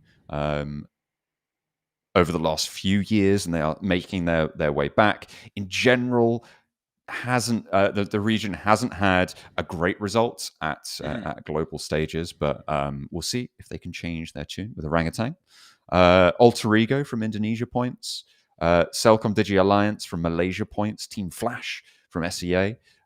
These are going straight to the group stages, by the way. Alter Ego, Celcom Digi Alliance, Team Flash, and Team Secret as well from SEA, and the Burmese Ghouls as well from the full season. So they have been able to qualify a bunch more as well. Goodness me, it just keeps going. I keep scrolling. There's more teams. Yeah, I'm following you, Chief. I'm looking at it. Influence Range, 9Z Team, Loops, X-Force, Weibo, Tiamba, Reject, and D+. Those are the teams that have all qualified for the group stages at the end there. And a lot of those names will be very, very familiar. And I'm sure it's names that our teams will have their sights set on. That's right. And you know what? There are a couple of, let's say, like regions I'm excited to see personally. So, we're going to be we have teams that are going to be qualifying from like Saudi Arabia points, Iraq points. The team from Egypt, for example, I'm personally curious to see who's going to make it and how well they're going to perform on the international stage, because we haven't really had a lot of representation of Egypt on the international stage. They haven't had a lot of opportunities to showcase their potential. So definitely one of the teams and one of the regions to look out for. But yeah, I do like the list of teams that we already have qualified. And we already have a surprising story for PMGC this year, where once again the PMWC champion didn't even make it or qualify to PMGC for this year. So I feel like that's definitely a surprise. But it's like, if you want to win PMGC, don't win PMWC. So just tank it on the last day. If you want to win PMGC, don't win the mid-season invitational. Yeah, that's that'll be the one. I'm waiting for a year where someone sweeps like PMGO, PMWC, and PMGC. I mean, that'd be incredible. Just like a Grand Slam. Yeah, I guess that's what it would be. Is that what it would be? Yeah, I would say that like that's the Grand Slam. What we should call it? I feel like we definitely need to talk to a marketing department about that. That feels like something we can't make. Actually, you know what? No, we can. We decide. We've been live for like an hour and a half now. We can make our own decisions. It's a Grand Slam. I mean, look, from what I know, it's either a Grand Slam or a Golden. I guess Golden Road, although Golden Road will never be applied to a team that wins PUBG Mobile, because like Golden Road is like not losing, I guess, a single match or a single competition. So Golden Road or what's it called? Like those would be the options, I guess, for going undefeated or Grand Slam. I'm trying to think of another title like undefeated. It doesn't feel as prestigious, I want to say, as a Grand Slam or a Golden Road. Yeah. But Reject were almost there. Reject were almost there last year. I mean, yeah, they had some very, very strong results, right? Unfortunately, couldn't do it though, could they? So just skill issue. It is very difficult to maintain that sort of performance over the course of an entire year, I think, as well, which is why it would be a monumental achievement to be able to do things like that. And it's why we talk about like back-to-back global victories in terms of like even year to year as being very impressive, like the Nova back-to-back, for instance, back in the day. Obviously incredibly impressive stuff. And then it's it's that sort of accolade that can be really exciting. Definitely one of the things that I want to say, like some of these players, teams chase accolades, prizes, championship titles. What do you think is? I mean, it kind of sounds kind of like a silly question, but yeah, obviously everyone would want to win PMGC. It's just the competition that matters at the end of the year. But what do you think is? I want to say like the pinnacle for a player to reach. Like, for example, at what point do you think a player should ever even think about retiring from esports or from PUBG Mobile, for example? I think a player should only retire as long as the only reason, players should never retire whilst they are, one, enjoying themselves. I think that's a big thing. Having a good time. And two, it's not a detriment to their life in some way. Like they can't afford to pay rent or whatever.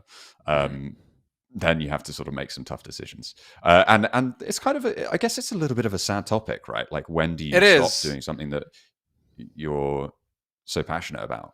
But yeah, I think that's sort of the key thing.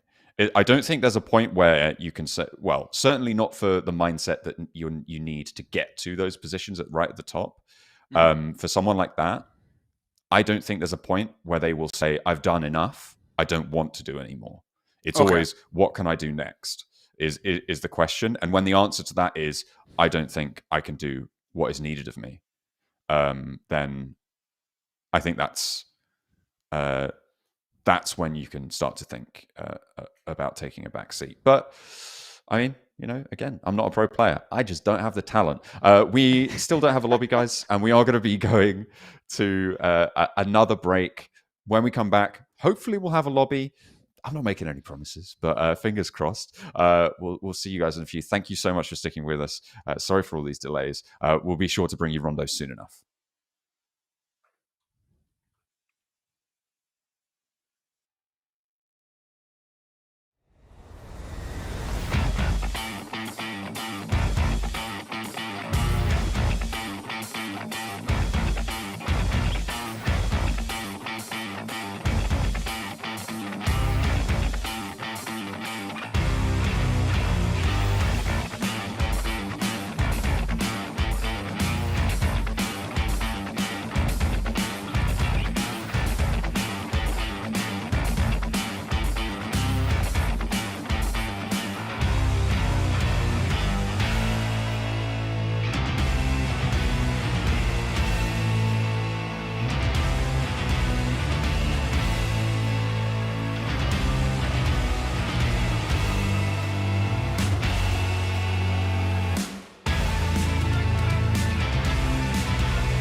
Ladies and gentlemen, without further ado, I want to say I can confidently say, but maybe, quite possibly, maybe, hopefully, fingers crossed, we're back.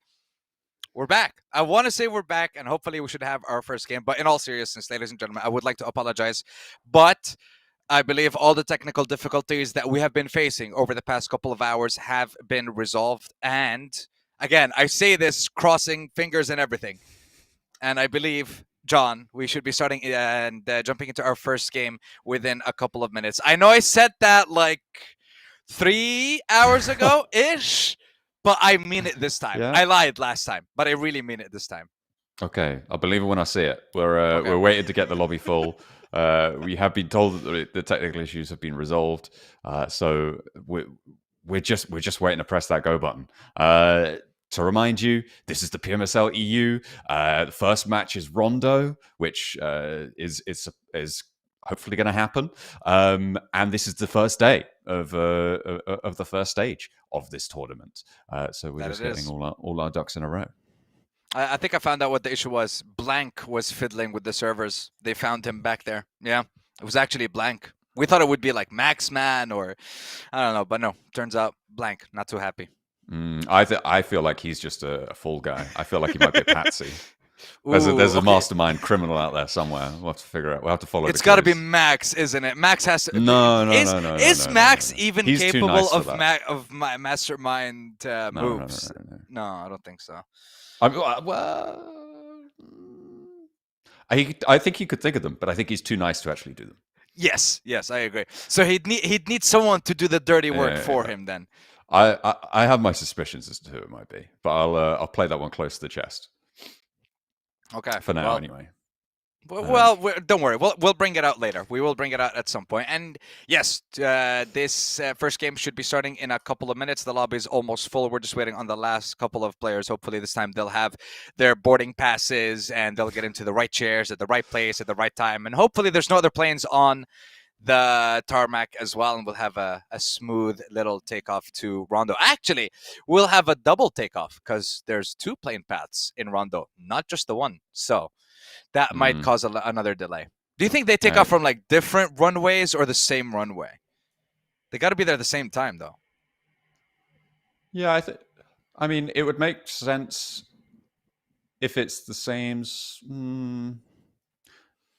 I reckon same runway, different times. One stays in a holding pattern over Rondo, and then when it's time to go in, they're going across.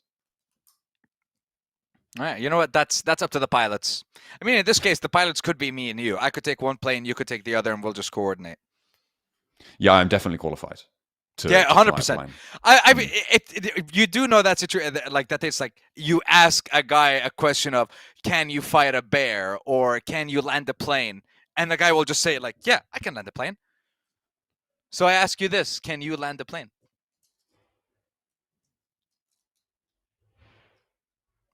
I would definitely try.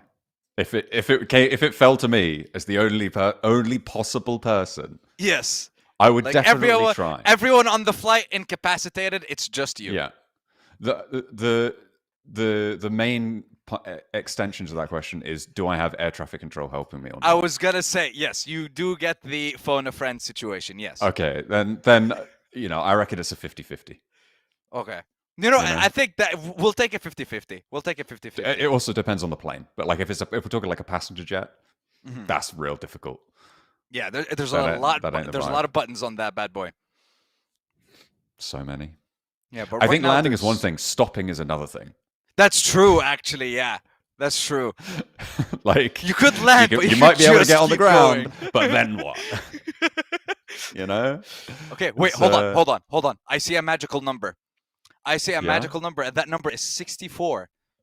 Yeah, that's true. I do see that. That's the number of players currently in the lobby that we're waiting for. Yes. Now just one button has to be pressed. One singular button to release us. It's not happening yet. Why would you build the tension for something that's not going to happen for several minutes? Obviously, at this point, I'm used to it. Yeah, I don't know. We're deep into the day at this point. Ooh. And it's going to be quite a late one for these players. If we're playing out all 6 of these matches, I think that could potentially have an impact. It's going to be a late one for me as well. You know, I need my bedtime. You know, it's going to be a late one for all of us. It's a difficult one.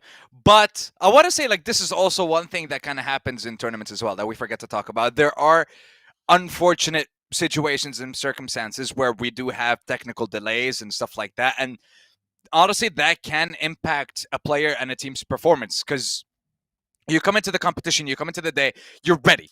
You know, you have a couple of things that you're doing before the day even starts, before it's actually competition time. You have a couple of like warm-up games and stuff like that. Once those are done, okay, you're in the competitive mindset, and then you're just waiting an hour, 2, until all those things are resolved.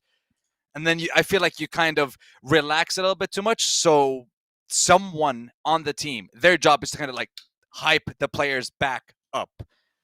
So I'm hoping that, you know, no one's feeling kind of fatigued or anything like that, because the first game of the day was supposed to start a couple of hours ago, but it is starting now. So who's going to be able to power through 6 games this late into the day? And once again, ladies and gentlemen, we apologize for the technical difficulties, but they are all sorted. The players are currently, I see Rondo, okay? I mean, I can tell you confidently, I can see Rondo right now. We're just waiting for the plane path to show up, and hopefully we will begin this lovely adventure, this lovely journey. And remind you that we have 24 of the best teams in Europe competing.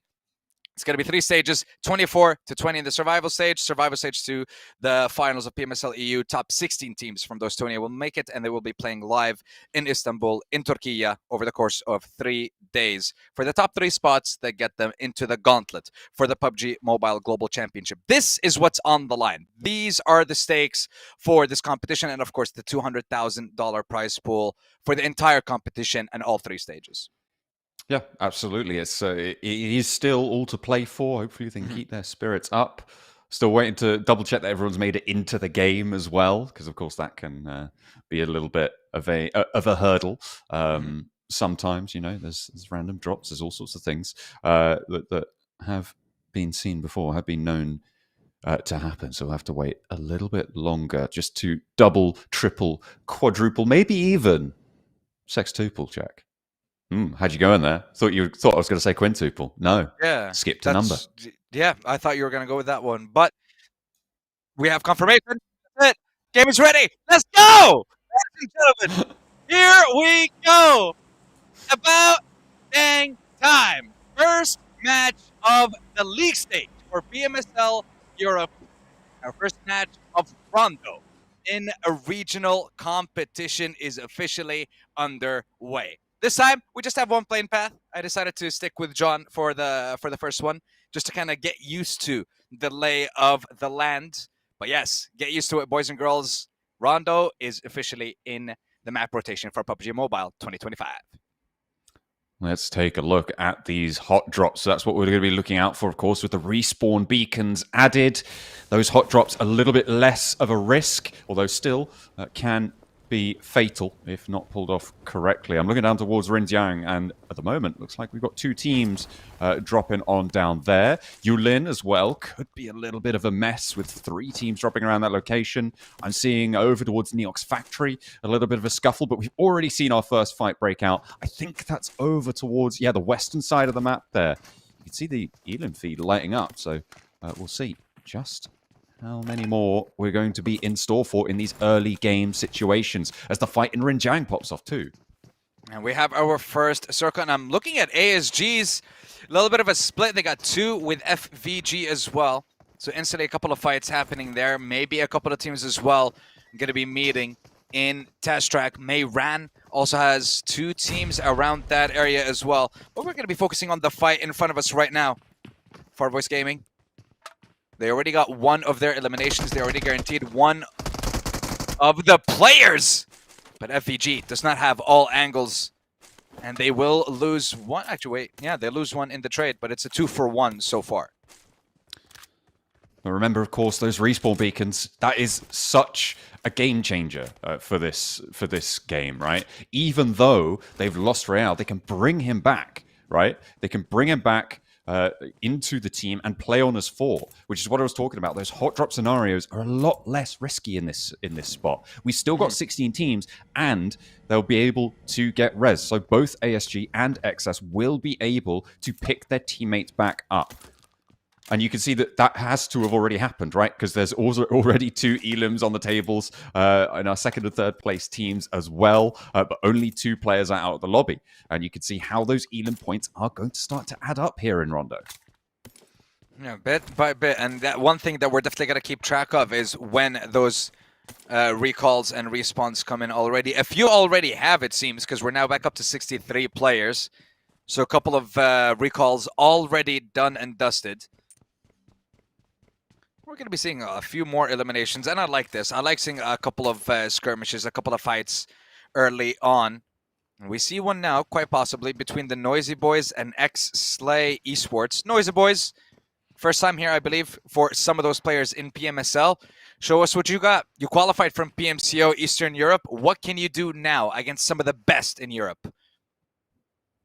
XSLAY still yet to get the pick up there. Play up on the high ground. The THENOISYBOYS just sorting his inventory right now. ISO just keeping things tidy. Papara SuperMassive poking their noses in. This could be interesting. A little 2-player outpost towards this skirmish in Renjiang. The rest of them a little bit far away. They're about a kilometer up to the north at the moment, off of Renjiang. But this oversight, oh, they definitely spotted him. They allowed him to get back down there, biding their time up on the mountaintop. I think they saw an opportunity for a knock, but I don't think the elimination was going to be possible. We'll get back to that later as XSLAY and Yekta opens it up on Hyso. Quick knock, quick elim. Take one down from the THENOISYBOYS, but it seems the THENOISYBOYS were also able to respond. So a 1-for-1 trade so far between these 2 rosters. Ooh. Kenzor looking to pop up, get a little bit of a spray down there towards Noir, but it's not going to be found. The second spray not good either. The Molotov pushes him off the window. Now he's playing on the stairwell, using the sound, using that third-person advantage around the edge of it, and trying to keep the pressure on the fight. Really interested in when Nico's going to decide to poke his head up here for Papara SuperMassive and get stuck into this fight. Just going around trying to find an angle. Papara SuperMassive just waiting for an opportunity to jump in, and looks like XSLAY might pull the trigger on this engagement here. Going back and forth. Sure, that's the best call! And Kenzor, this, you see, I told you, this is the bait of my existence. And I mean, the example was right there. He was right up the stairs, you come out with a nade, he pushes you, gets the elim, no trade. Hyso was brought back, so now, once again, THENOISYBOYS back to full strength. XSLAY decide, you know what, yeah, we can recall too. We can respawn our boys and go back to full strength again, and that's exactly what they do. And you can see, again, I'm going to point to the number of elims we've already seen, but there are technically no deaths in this match just yet. They're going to be a huge amount of points, and Kenzor again goes across for the strafe, but this time he eats the wrong end of that DBS and will go down there to the shutdown. Wrong time to peek, switching his weapon as he was trying to switch positions as well. Did not work out for him.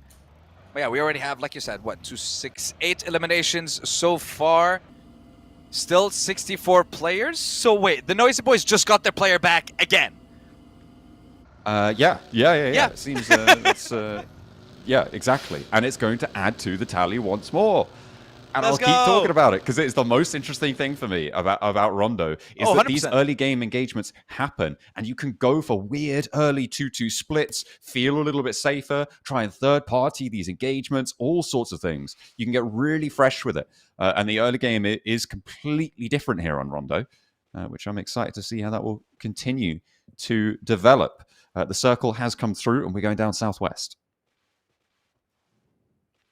Southwest we go. Some teams have already situated themselves. A couple of teams that are still quite far away, I believe. Yeah, especially with the fight that's going on in front of us right now. So when it comes to the THENOISYBOYS, specifically not me, maybe not Mozaro, but the rest of the squad, yeah. Mozaro's the... Oh my god, yeah, Mozaro is the only one from the Noisy Boys who's actually here. The rest are all the way. They were recalled outside of the zone, all the way north in Kunshui. At the yeah, that was a ridiculous respawn for that squad. Yeah, well, I mean, you know, it's just what happens. You don't want to be involved with that fight. You're going to go somewhere else, aren't you? You're going to try and disengage. Unfortunately, not so easy for Mozaro. He might still, well, I mean, he's still resable, right? So he can stick around, maybe just get a point or two, right? And then get respawned if he needs to. And they can try and play that way. Not a huge amount of time to make that happen, but if you've got control of a respawn beacon, no reason not to go for it. Which kind of makes me think, you were talking before about how teams will be pushing or having a 3-1 split and then going for a push as 3, leaving that last person. So my question here is, for the Noisy Boys, I'll be going back and checking up on this. A couple of them definitely then dropped in Rinjiang, where they were fighting, XSLAY, and I believe only one player dropped very late into the series, and he was, or very late into the plane path, I guess, and revived in the later stages. You can see all the way northeast on the outside. That is a nasty shift down to the southwest. We're going to be taking a little bit of a treacherous route down towards that southwest area. You can see Longho, the settlement down on the south side. Oh, there's an EMP zone developing right in the middle of this one as well. That is nasty to the nth degree there. There's a mountain that sits just north of Longho.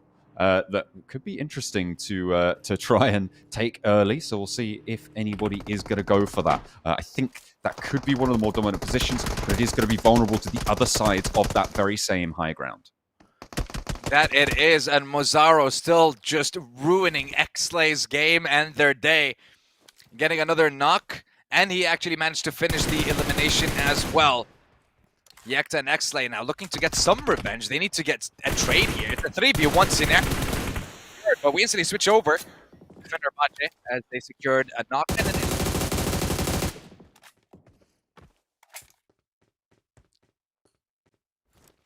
Papara SuperMassive over the bridge. Looking for these shots, finally. Trying to get involved here on the crossing. Down towards the circle. You can see they're right on the northeast side. It feels like Regnum Carya are on the better side of this one in terms of how the rest of the circle sits. We're going to be waiting to see just how they can navigate this one through. I think it's harder for Papara SuperMassive, though.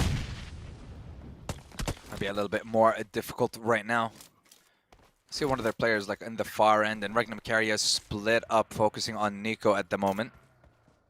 That's just one of the teams that we're focusing on, but FVG and that EMP zone smack dab in the middle. Yep, that's what we were talking about. Regnum Carya have a couple of angles, and they make it work. Knock, elim, and keep moving. But they're only down to 2 players now for the side of Regnum, so they got to get out of there quick. They have to try and skirt through there.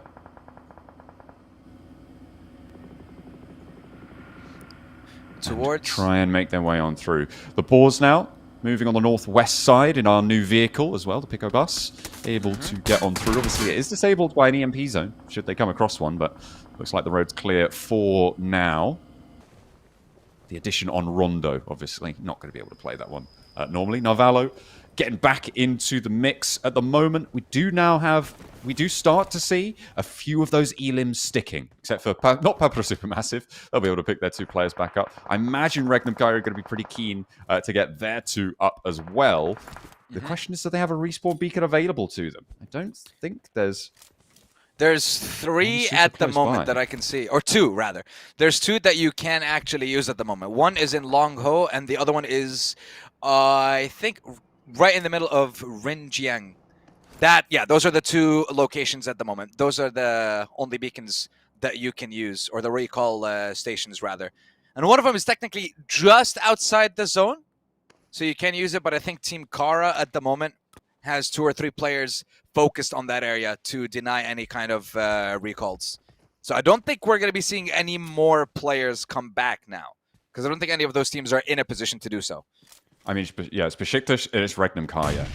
Regnum Carya with the duo, I think you're right. That is a really, really difficult respawn to try and find. So I don't imagine that they're going to be getting back up. For Beşiktaş, need to locate them on the map first, see where they're at. But as Papara SuperMassive are going to be taking the fight with them, they are right on top of this respawn beacon here, which means that Baran is fighting to get his teammate back up, but he's not going to have good luck around the side there. The spray down with AUG is good for Kamikaze, and that will be Papara SuperMassive going up to 4 elims now. The question is, can Beşiktaş get themselves back together? They really need to find a way to get their numbers back up. Asgard, though, they've been kind of chilling on the outskirts of the zone, but they will be caught out. A couple of trades between them and SHOCKWAVE. Look towards Sefkan now. Elimination feed still lighting up. A couple of teams fighting, but we are in stage 3, and this is the last stage where teams will have an opportunity to use that recall station. And as the zone closes, there's not a single one left in that third zone as well. So you're not going to have an opportunity to revive and recall even if you wanted to. SHOCKWAVE down to their last member on the outskirts of the zone, and Asgard, they're sitting there. They're not going to give him this opportunity. I don't think this car is going to survive long enough for you to make it get away, but let's see if he does. Could be interesting. Could stay alive a little bit. Bank on the fact that they want to leave the blue zone. And this is what I was talking about, right? This transition from the mid game, from the early game to the mid game is going to start to be a little bit more dangerous, a little bit more embroiled with the increase in potential hot drops and early skirmishes that we're seeing, right? You're going to see teams closer to each other than maybe you would normally find them on Miramar, on Erangel. And that can lead to these sticky situations where you're left on the outside. I mean, SHOCKWAVE, they're just getting themselves back up, right? Like why not? Head out to the beacon, activate it there, and see how many of your team you can get back to your feet. The question is, all of them. The answer is all of them there, as they will be able to go back to a full 4 squad. So despite having, I think, what is close to now maybe 25 elims on the cards, we've only lost 6 players. Yeah, that's a ridiculous amount of elimination. Sorry, I was just trying to do the math there, but yeah.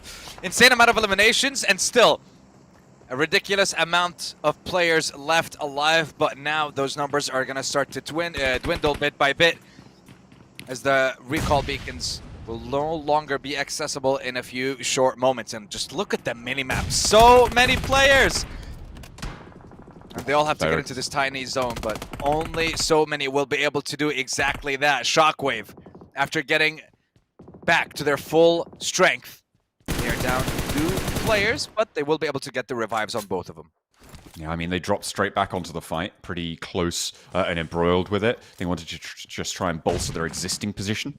I think that might be our first team eliminated, though. The Noisy Boys, unfortunately for you, your favourite team, boys. They will be going down there. And there is no chance of a respawn, because there's no one to respawn you, unfortunately, once you have all popped your clogs. On this north side, it's going to be difficult to rotate around. You've got the lake down to the south, and going either way will lead you into an already embroiled area. I'm not liking the look of this one from this northern side. It's going to be a very difficult rotate here. Yeah, especially with the number of squads that are going to try to make their way into that northern side as well. Southern side, you just have 2. It's Beşiktaş, or 3 rather. Beşiktaş, Carya, and XSLAY. The rest are going to have a bit of a hard time. And one of those teams being Fenerbahçe at the moment, as they have quite a tough road to make it there. Meanwhile, Ida, SHOCKWAVE, Asgard, all embroiled in a bit of a skirmish right now, as the 4th stage is starting to close bit by bit. Trying to conclude this fight around Lampo. I mean, this building is quite interesting for Asgard Esports, right? It's very open on that ground floor, so whilst it holds a lot of ground, there's a lot of angles that you're vulnerable to, and you need to be very, very careful. Playing in that stairwell keeps you a little bit safer there. It looks like they're going to try and take control of another part of the building, and will be able to do so. Another team goes down. That is SHOCKWAVE eliminated up the stairs. SHOCKWAVE eliminated, and Asgard break away from this fight with 9 eliminations. 9 eliminations already, but you only have 2 people left alive. No recall possible at this point. The zone's damage is just going to be too great, I think, at this point. And even then, IDA will not even allow them to make it into the zone. Darkin will secure the elimination onto Real. Falcons will also be taken out without a single point. Okay, That's kind of crazy for our first game of the day, I have to say, but...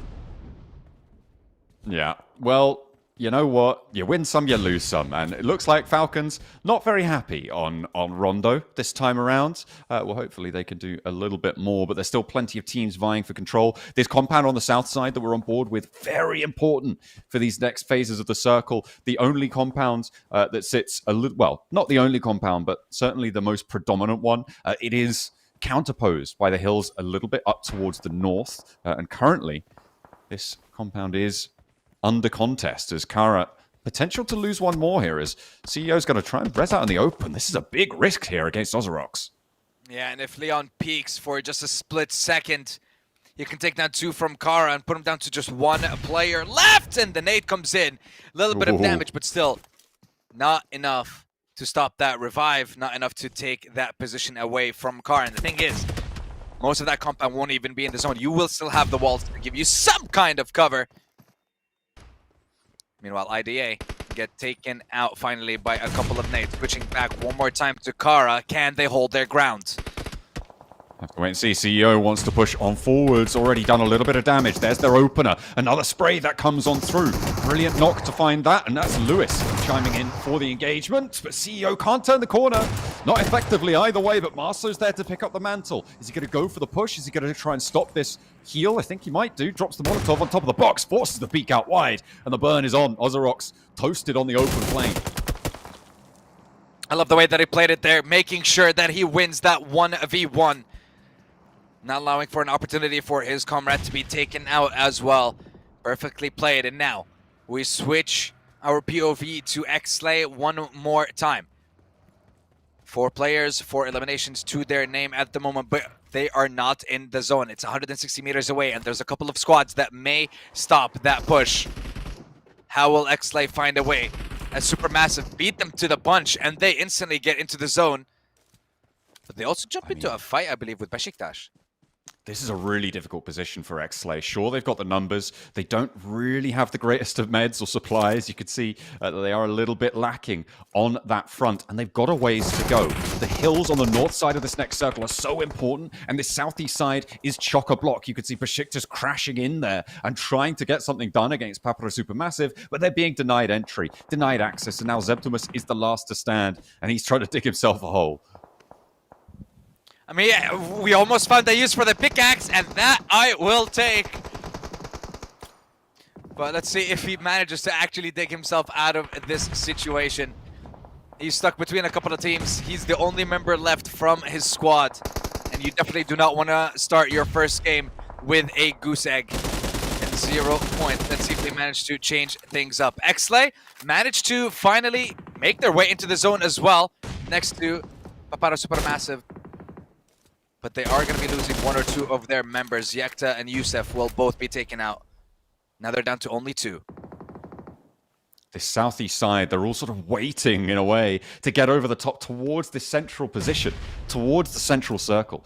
And that is really what I am looking at here. I think that it is going to be whoever holds the position up on this north and northwest side of the current circle is going to have a good time of it. The difficulty is that you can't currently hold it fully safely. There are too many sight lines that sit on the edges of these circles that will peek out that way if you try and stay up there too early. So it's a question of timing here and who's going to be able to try and thread the needle through it. Thread the needle as best you can, which is exactly what Zeptimus was doing for the past couple of minutes. He managed to sneak away an elimination, get himself and the team their first point. But now we focus on this next zone, having Havlik and a couple of players from BOARS ready to enter the zone. And this is one thing that I've noticed about the BOARS consistently in PMCO Eastern Europe, is the fact that they have consistently been able to get themselves into, I would say, at least decent positions into the late game, zone-wise. And I was always curious to see if that was going to continue coming into PMSL. And so far in this first game, it's proving to be consistent. Still, it's only the first game, yes, but at least it's happening from the beginning of this competition. We got to see some deployable cover being used, especially in those open grounds. I mean, it just gives you more options, right? This is a fairly passive use of it in terms of what it delivers, but it just gives you more options. It can help if a team knows where you are but doesn't know exactly which bit of cover you're behind. Can give them pause for thought and make their actions against you a little bit less clean, which is kind of ideal in these late game scenarios. We haven't had any placement points added to the tallies right now. We're on 9 teams still alive, which means if you go down here, you get 0 placement points. But we've already seen a lot of Elim points added up, and we're on 22 players remaining now, Sandstorm. That we are. No recall opportunity. In a minute, well, just under 2 minutes until this next zone shifts and closes. Highly doubt we're going to be having the same amount of players going into that next one.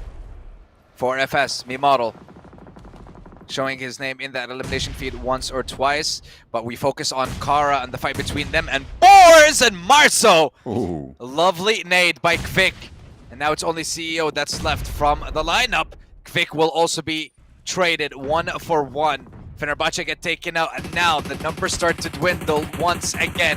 Carya will be taken out, down to 7 teams and 18 players. SuperMassive just looking over their shoulder in every corner, trying to make sure that they can get in. Beşiktaş have 2 players just north of SuperMassive, and Trunby knows that. That nade looked a lot closer than it did. Yeah, it was a little bit short of the mark, a little bit too long on the cook there, unfortunately. The hilltop now being contested by 4FS. And it looks like they're doing so successfully. You can see now the big rock features that sit on top of this hill, right? They give you a lot of cover. It's the dangerous flank that sits out towards their backs right now that can be dangerous. But as soon as the circle tightens up enough, you get a lot of security. And 4FS can just play around the edges of these huge rock formations. And they might actually share it here with Anno. Let's see if they decide to share. Sharing is caring. I don't know about sharing in a competition like this, though, but we'll wait and see. XSLAY bite the dust. 6 teams now. This is where we're starting to rack up points, and 1 team so far with 8 eliminations and being present in the later stages of the game. We're looking like they want to start off with an incredible game. Let's see if Anorthosis Famagusta can do exactly that. Lovely name, by the way. Yeah, that's one that will take a little bit of getting used to, but we'll. Yeah, I had to look that name up. Anorthosis, yeah, Famagusta. It's yeah, it's tricky. It's fun to have a challenge every now and again, you know. Heck yeah, challenging name to say. But we will hopefully be saying them a lot more as they have a northern side position. Unfortunately, the circle shifts away, though. That's going to push them out of cover off this north edge. Might play into the hands of Papara SuperMassive, who are still playing as 4, and they have managed to pick up another point here. They're up to 8 elims now. Yeah, but still, Anorthosis Famagusta managed to get themselves another one. Yeah, they just want to. They're like, oh, you're getting 1 more elim? Nope, not more than us, though. Kamikaze's having a heck of a game so far. 5 eliminations to his name.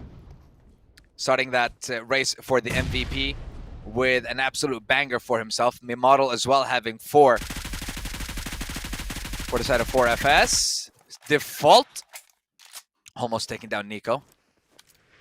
But still, you're the one that has to make a move here, Default. You and your squad have to slowly but surely make your way in there. 4FS, though, with the numbers advantage. They have a little bit better of position, I'd say, right now, in terms of access to sightlines. Papara SuperMassive are wedged away from them. I don't think that there's anywhere for Anno to go from that northwest side here that will not be heavily contested. They can find a big nade over to 4FS. Maybe they have an opening, but I don't see it working out for them. We're now down to 3 teams, and it's Papara SuperMassive on the outside with Anno and 4FS locked on the inside amongst these hills. There's a pickup with a nade towards Papara SuperMassive, though, so they might take this opportunity to roll out this way. That they might. Spike sends another nade SuperMassive's way. Not able to complete that knock or get themselves a lot more damage to force a push. And the thing is, you can't really push in this situation either, because the second you do, you will get thirded and you will not win this game. Because 4FS, they are on the hunt for that dub. They want to secure that first one. Okay, we got random deployable cover dropping as well. I'm not sure who called that one in, but could be used in the last moments of this game. I feel like at this point, it may benefit 4FS a little bit more, means they can take a couple more angles. But with the smoke there, that kind of changes the tune, right? Anno may be able to break out behind that. So it might be a smoke cover combo that they're using to put themselves into unknown positions. And actually, to be fair, I'm going to have to go back on my word. I think I was wrong about that. I think it actually does benefit the exit more for Anno Famagusta.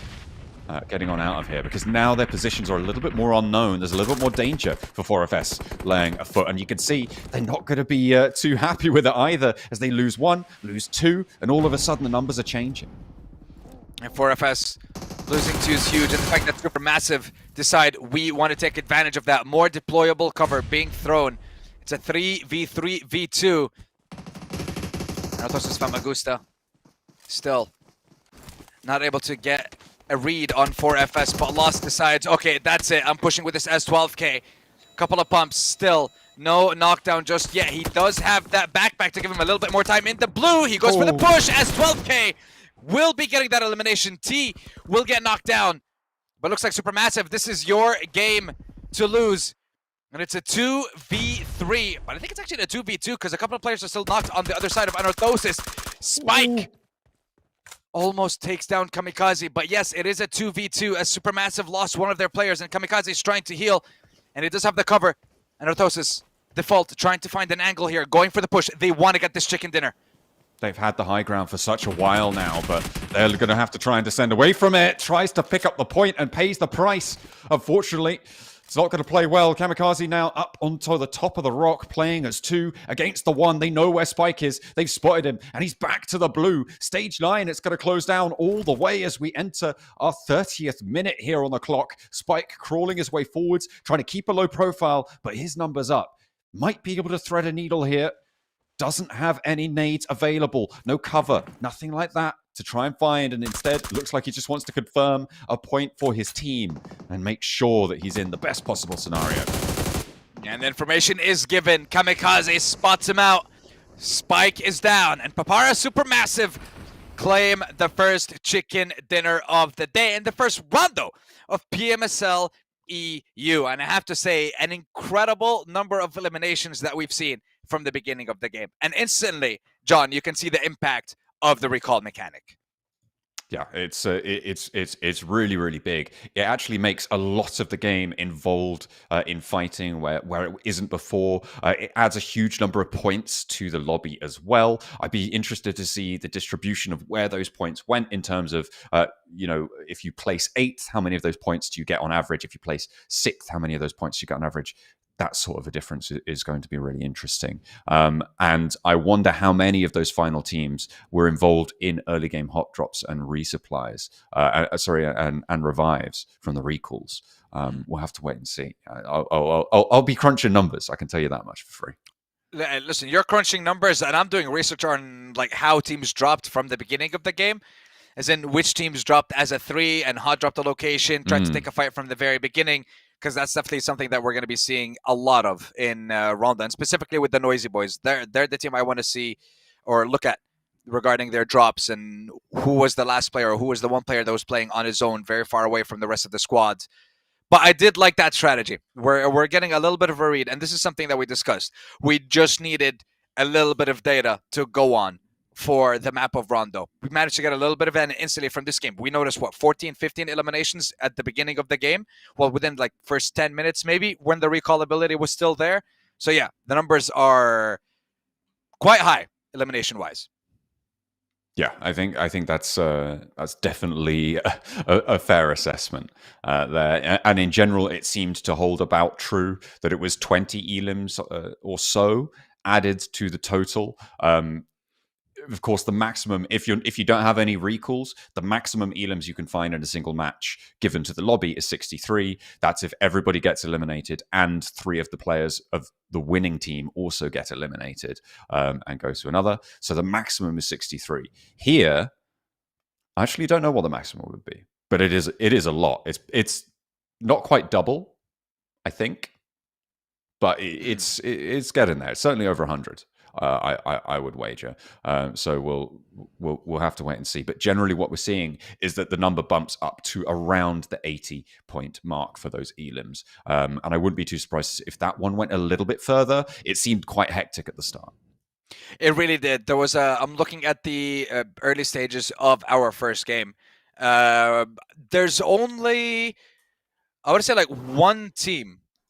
There's only one team that actually dropped like one player on their own and then dropped the rest as a hot drop, and that was actually the Noisy Boys. Because I'm looking at the rest, a lot of the other squads just dropped together or hot drop. But yeah, let's have a look at the MVP for our first game, and yeah, it was Kamikaze. 7 eliminations, I believe, score-wise. That's a pretty huge tally. Although, and the damage to match it up as well, 1,043. Nicely done for Kamikaze. And Papara SuperMassive will be happy with this result. That is for certain. For Shawsies, they will be pleased to be able to have pulled that one down. And yeah, playing from that south side shore, they were in the crunch.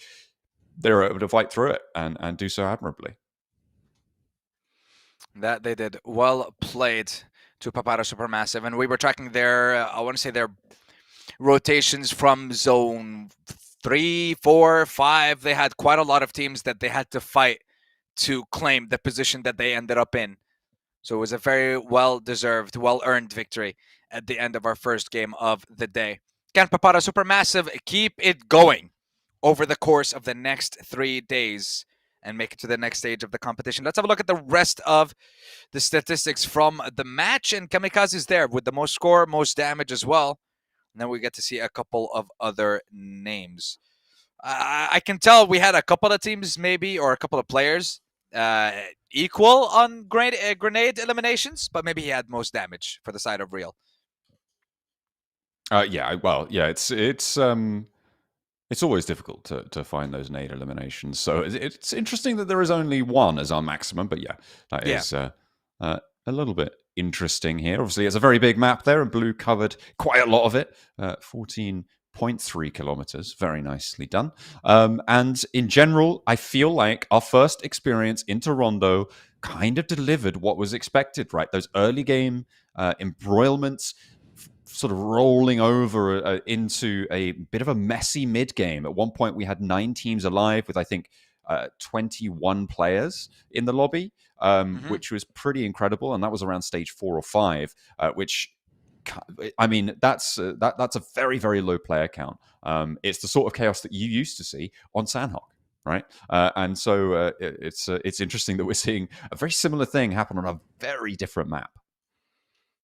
You can remove Sandhawk, but its spirit still lives on regardless in PUBG Mobile. You'll see its flavors here and there. I like that. We like to see a little bit of that chaos. We will always remember it fondly. And we'll always look at the stats from Papara SuperMassive and that last game. 4 elims for loss, 7 for Kamikaze. And at the end of the day, 10 plus eliminations along with the placement points that they secured for themselves. Great start for the Turkish representative. Only 17 matches to go to see who makes it from those 24 teams. Because remember, over the course of today's games, tomorrow and the day after, we do have 3 groups. So I believe each group is going to be playing 2 out of these 3 days. We'll see, of course, who are the 20 teams that are going to be making it from the 24. And then it's going to be 5 groups of 4. 5 groups of 4. That's right. That's the math I can do. I can't do other math. Well, you know, there's only a small subset of maths that is needed on a daily basis. And for the rest of it, pay someone like me to do it for you. I was going to say, I'm still waiting to use the Pythagoras theorem I learned in college and high school and all that. Okay, still no use. I'm just saying. Okay, well, maybe we'll spot it somewhere here by looking for those right angles over towards Narvalo. Certainly they were able to find it there. Silas as well, picking up those points. A lot of early argy-bargy, and you can see, you know, these before the 20th minute, down to 10 teams, 7 teams, 8 players. That's a pretty gnarly conversion rate in those final moments. Papara SuperMassive, keeping things on lockdown. Yeah, Kamikaze securing the opener in that last fight and the closer on Spike at the end as well. And here we get to see finally how many points each team managed to secure. And we're going to do the quick maths on this one. But, and of course, see how many eliminations specifically are in this match alone.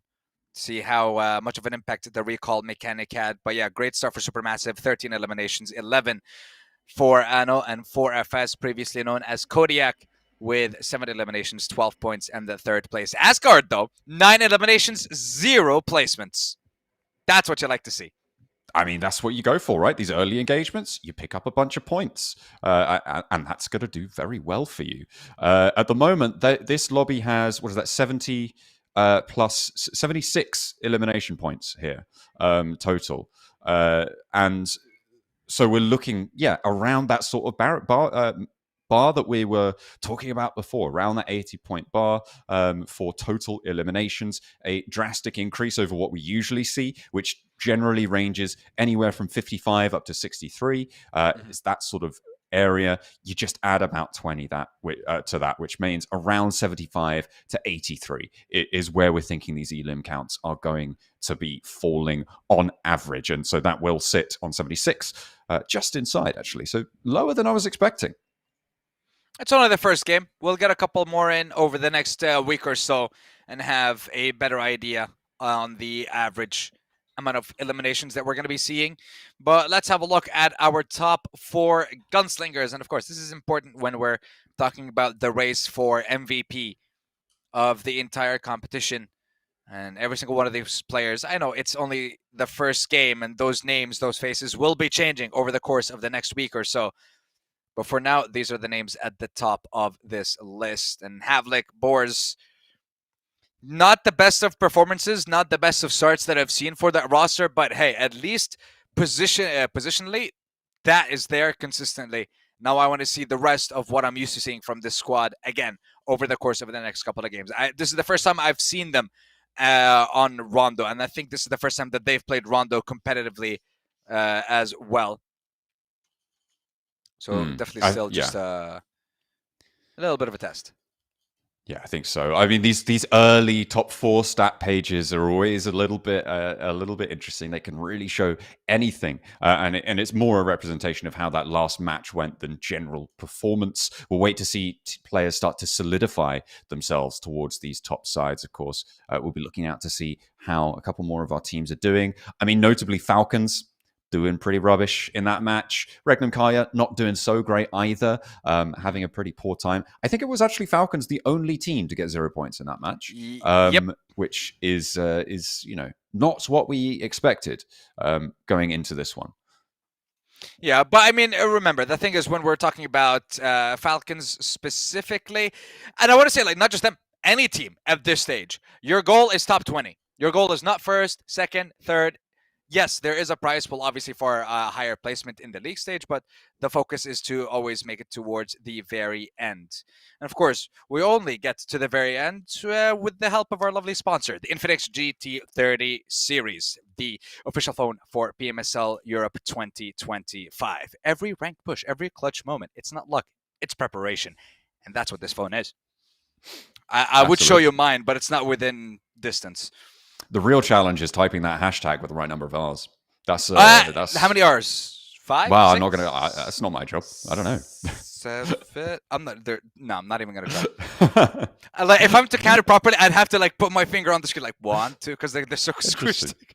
Yeah. Because they're squished together. Okay, there was 6. I was right. Okay, I have to trust myself more with this math. I'm going to keep putting you on the spot with it, and I think that's going to make it even worse. So let's, you know what? I'm down. Bring it on, baby. Let's go. Mm-hmm. I have By the a end of computer this, science degree. You're going to be spitting out. You're going to be spitting out numbers. You know, you're going to be like commentating in formulas. What are you talking about? I'm applying Galois theory to this bad boy. Let's go. You're applying what theory now? Hold on, I don't even know that. It's to do with reduction of polynomial. Don't worry about it. Okay. Yeah. Anyway, I barely know the Pythagoras theorem. That's the one. Is that the a squared plus b squared equals c squared, or am I like way off? No, that's the right one. Yeah. Okay. Thank God, my math skills have come in useful. That's good. Closely related to a lot of other very interesting maths involving lots of different branches of maths as well. But there you go. It's hopefully something that our teams aren't going to be keeping too close to their mind because they're busy playing some PUBG Mobile. Obviously, after Rondo, we're moving into Erangel, and this is obviously going to be a lot more familiar territory for our teams. We're trying to get this lobby sorted as fast as possible. We are nearly loaded on up in the lobby, so we'll see if we can get this one started faster than the last one. Which I mean, you know what? listen, hold on. Faster. If we don't get this game started faster than the last one, I mean, we're finishing this tomorrow. Oh yeah, no, it's If that's the case. Yeah, Then I have no idea. we'll get to game 6. Ladies and gentlemen, welcome to day 2 of PMSL EU. That's the situation we're going to end up with. That's right. Day 1, part 2, I think is what you Day mean. 1 part, actually, yeah, day 1 part 2. Yeah, so here we go. Yeah, it'd be interesting to see how these teams now come off of Rondo onto Erangel for 3 and see what they can do on the grassy pastures. We'll keep you updated on the status of the lobby. We're currently at 63 out of 64, but we were there before, so that that doesn't necessarily mean anything. Don't be so silly. It really doesn't. Not unless it's 64. I'm very paranoid about this now. oh, same, 100%, brother. We've been stung by the same snake or a scorpion or whatever creature you want to pick at this point. But I think, look, we're still alive, we're still breathing, we're still here, we're still kicking, so it's fine. That's right. We'll be through it thick and thin, Pythagoras or no. We're still going to be here.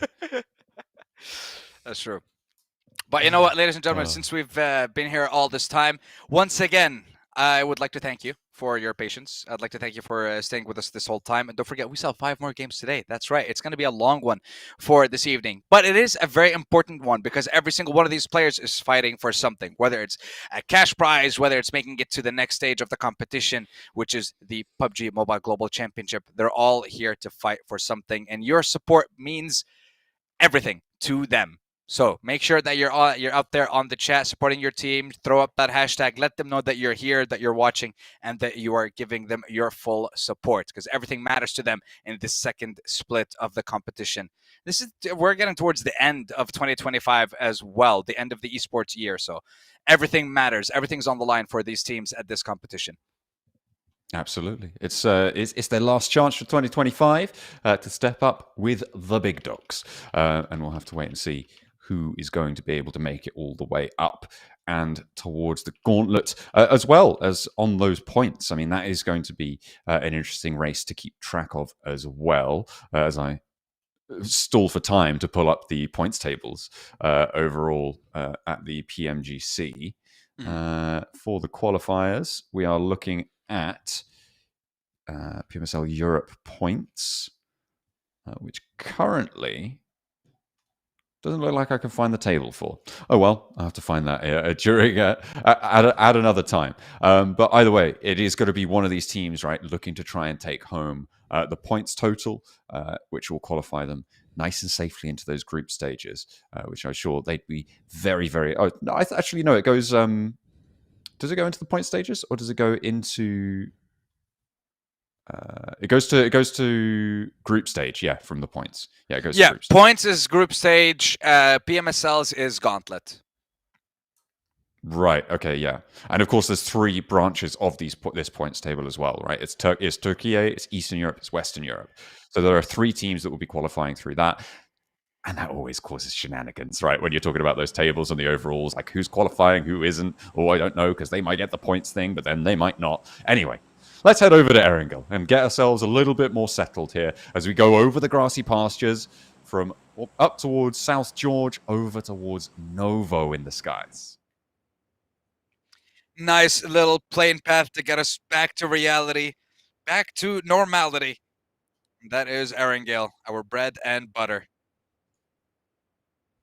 Let's have a look and see where those teams. This time, no recalls, no hot drops. Not going to be seeing any teams going for a 3-1 split or aggressive play from the beginning.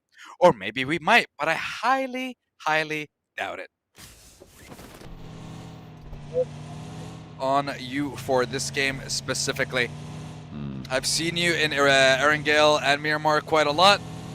Never seen you in Rondo, but now this is the main event. And it doesn't look like we're going to be having a lot of fights. I see maybe 2 teams dropping close to each other. North of Ruins, they might be going for one of those vehicle drops. That's what I could think. A couple of teams heading over to Oh, no, we're going to... Oh, okay. All right. Oh, wow. That's a game. This is how you start it. A couple of hot drops in Novo military base in southern George, north of Ruins. A circle that's torn between military base and the mainland. Heck yeah, this is Erangel. This is difficult, this circle. You're most likely going to have to go to the mainland, but you have to get these vehicles on board first. Beşiktaş have lost 1, but they've traded it off now as we're on board with Falcons to try and hold the inside here. 3 players alive, but the rest of his team not quite close enough to have an impact on this one. And 4FS are going to bear down upon him, brutal as ever. And it's just lost now, looking to try and get picked back up. Will be successful. They play on us 4, they'll get the vehicle, and that will be all she wrote for half of Beşiktaş. Yeah, Beşiktaş not able to secure that elimination. Too much pressure, and they lost 2 players and no ability to bring them back. So it is going to be that duo for the rest of the squad. 4FS, love the quick reaction from them. They're instantly going for the support. They don't lose a single player. He does not bleed out.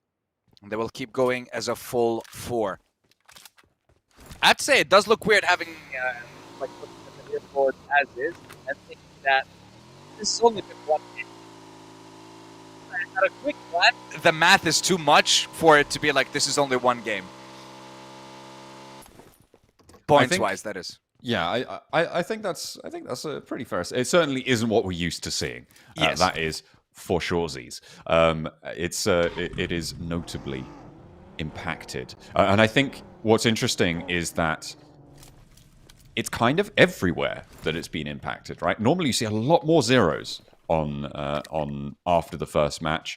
Certainly not just the one team at the bottom. And then going up to 4 points at 12th place, that's a pretty big jump pretty quickly. And then you're increasing a lot of those points tallies towards the top as well. So I think all over the table right now, the points have been fairly distributed in terms of what we've seen. From the additions of those extra elims that have been added to the lobby. Loving that little extra spice that we're getting with this competition. And I, for one, cannot wait to see when it's PMGC time and we have all the best teams from all the regions.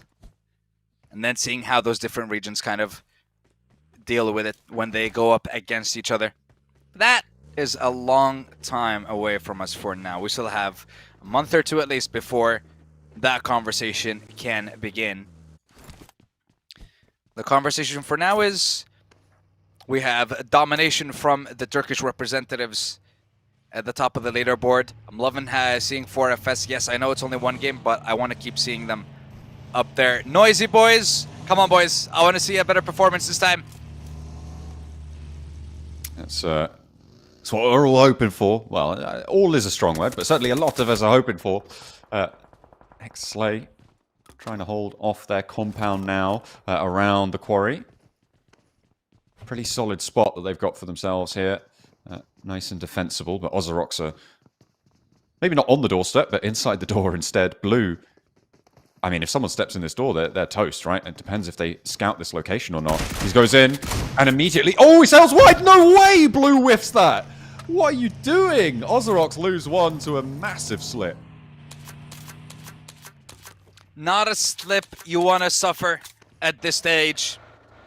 Because regardless, every single point, every single mistake matters in this competition. The amount of times that we have seen teams not qualify to the next stage, whether it's from groups to survivals, survivals to grand finals, from second to first in a grand finals, a difference of 1 point. We've seen that countless times. So you cannot be wasting those chances. You cannot be losing out on those opportunities. Might come back to bite you later on in the competition. For now, you have a larger margin of error, sure. But come grand finals, you're not looking at making it through 20 out of 24 or 16 out of 20. Nah, it's 3 out of 16. That's it. SuperMassive scoping out Regnum Carya's position. And Tron B tries to take a pot shot or two, doesn't quite connect it, but position's known now around Ferry Pier. Of course, an important position now on this circle, with the mainland being such a heavy feature in this next zone, will make things difficult. And Regnum Carya, having bundled themselves together, could potentially be at risk by full surround. It looks like they're holding their own. And remember, this is the team that I really wanted to see something from, right? You've got Zedwolf, this absolute powerhouse, joining onto the roster with these veteran players who have so much experience at a global international level. Not to say that Zedwolf doesn't. He does as well in his own right, but it's going to be really interesting to see how that pressure is tempered by these other players. 7 minutes passed, 16 teams, 61 players. We've only lost 3 in the first couple of minutes of this game. And you guys can instantly notice the difference between when we jump from Rondo to Erangel and just how many less fights we get to see. Now, I'm going to have a little cheeky check-in with our little mini-map to see what the situation is and what have the teams that are on the military island decided for now. They still haven't made the decision whether they're staying on the military island or if they're going to be making the move to the mainland. The zone hasn't really decided where it's going to end up just yet. We'll find out in just under a minute though, but I'm looking towards the teams that are going to be making those decisions because Carya is already on that bridge. So you cannot cross that bridge to make it to the mainland. And you have to find a boat if you want to go otherwise, because I highly doubt you're going to be going for a swim with that many teams playing alongside some kind of high ground on the coast, close to Quarry, Primarsk, or Ferry Pier as well.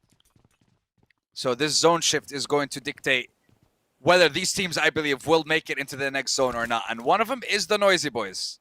So I'm a little bit worried for those boys. So here's the thing, right? If the circle shifts south, you want to already be on that military island. So going for a swim now, I don't think it's the right call. You wait for this second zone shift. It's very likely going to the mainland. Of course, it could go back down south, which would be a massive advantage if you're able to keep it going. But it will be moving away. So now I think we're going to see people potentially enter the water for Anno. I imagine you could go for a swim. I mean, the east side of Primorsk is open. It won't be. They won't know that just yet, but we'll see what they opt to go for. And teams are going to be leaving the edge of that bridge, which I think is what has been read into by the THENOISYBOYS. They're just going to try and sail straight across. And as of now, Carya have vacated it. So it is free and clear as a rotate path. Yeah, Carya deciding, okay, we can bridge camp for a little bit, but then we're going to get camped by all the other teams. So let's ignore that and just rather pick a position into the zone. And you know what? I like that. I like that. You don't have the recall ability. You can't really be putting yourselves at a very risky situation. You have to get as many points as possible.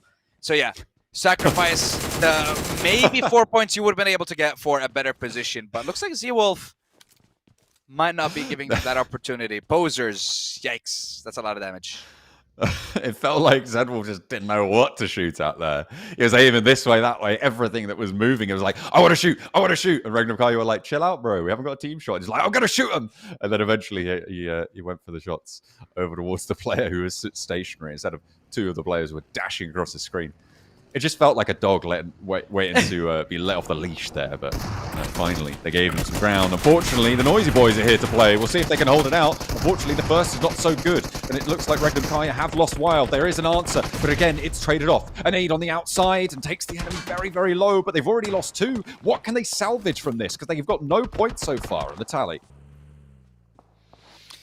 CEO alongside Lewis with a couple of nades. Silas will not be able to deal with that pressure. CEO jumps in, quick little pump, takes him out, and now Zewolf gonna be going up against a couple of members on his own. But still, Carya and the THENOISYBOYS going at it. A lot of nades thrown through the windows still. One was knocked down, the other revived. Mozaro healing up. The rest of the squad still not in a position to actually go for this full fight. It's still a 4v3. Heisto is still down. Zewolf is on the higher floor just on his own. CEO getting thirded by Beşiktaş. The fight does not stop between these 3-4 squads. God knows how many are in this one building, around this one compound. Zedwolf really earning his signing bonus right now for Regnum Carya. Trying to stay alive. If he can get some points, that would be brilliant. But as it stands, it's going to be pretty difficult to make that work. Playing on the inside, not advisable. You're going to be imagining that the teams on the ground floor and the lower floor are going to be more concerned with Carya. But actually, the disengage here might be pretty timely as they move out of this one. You know a lot of other teams are going to be moving around you.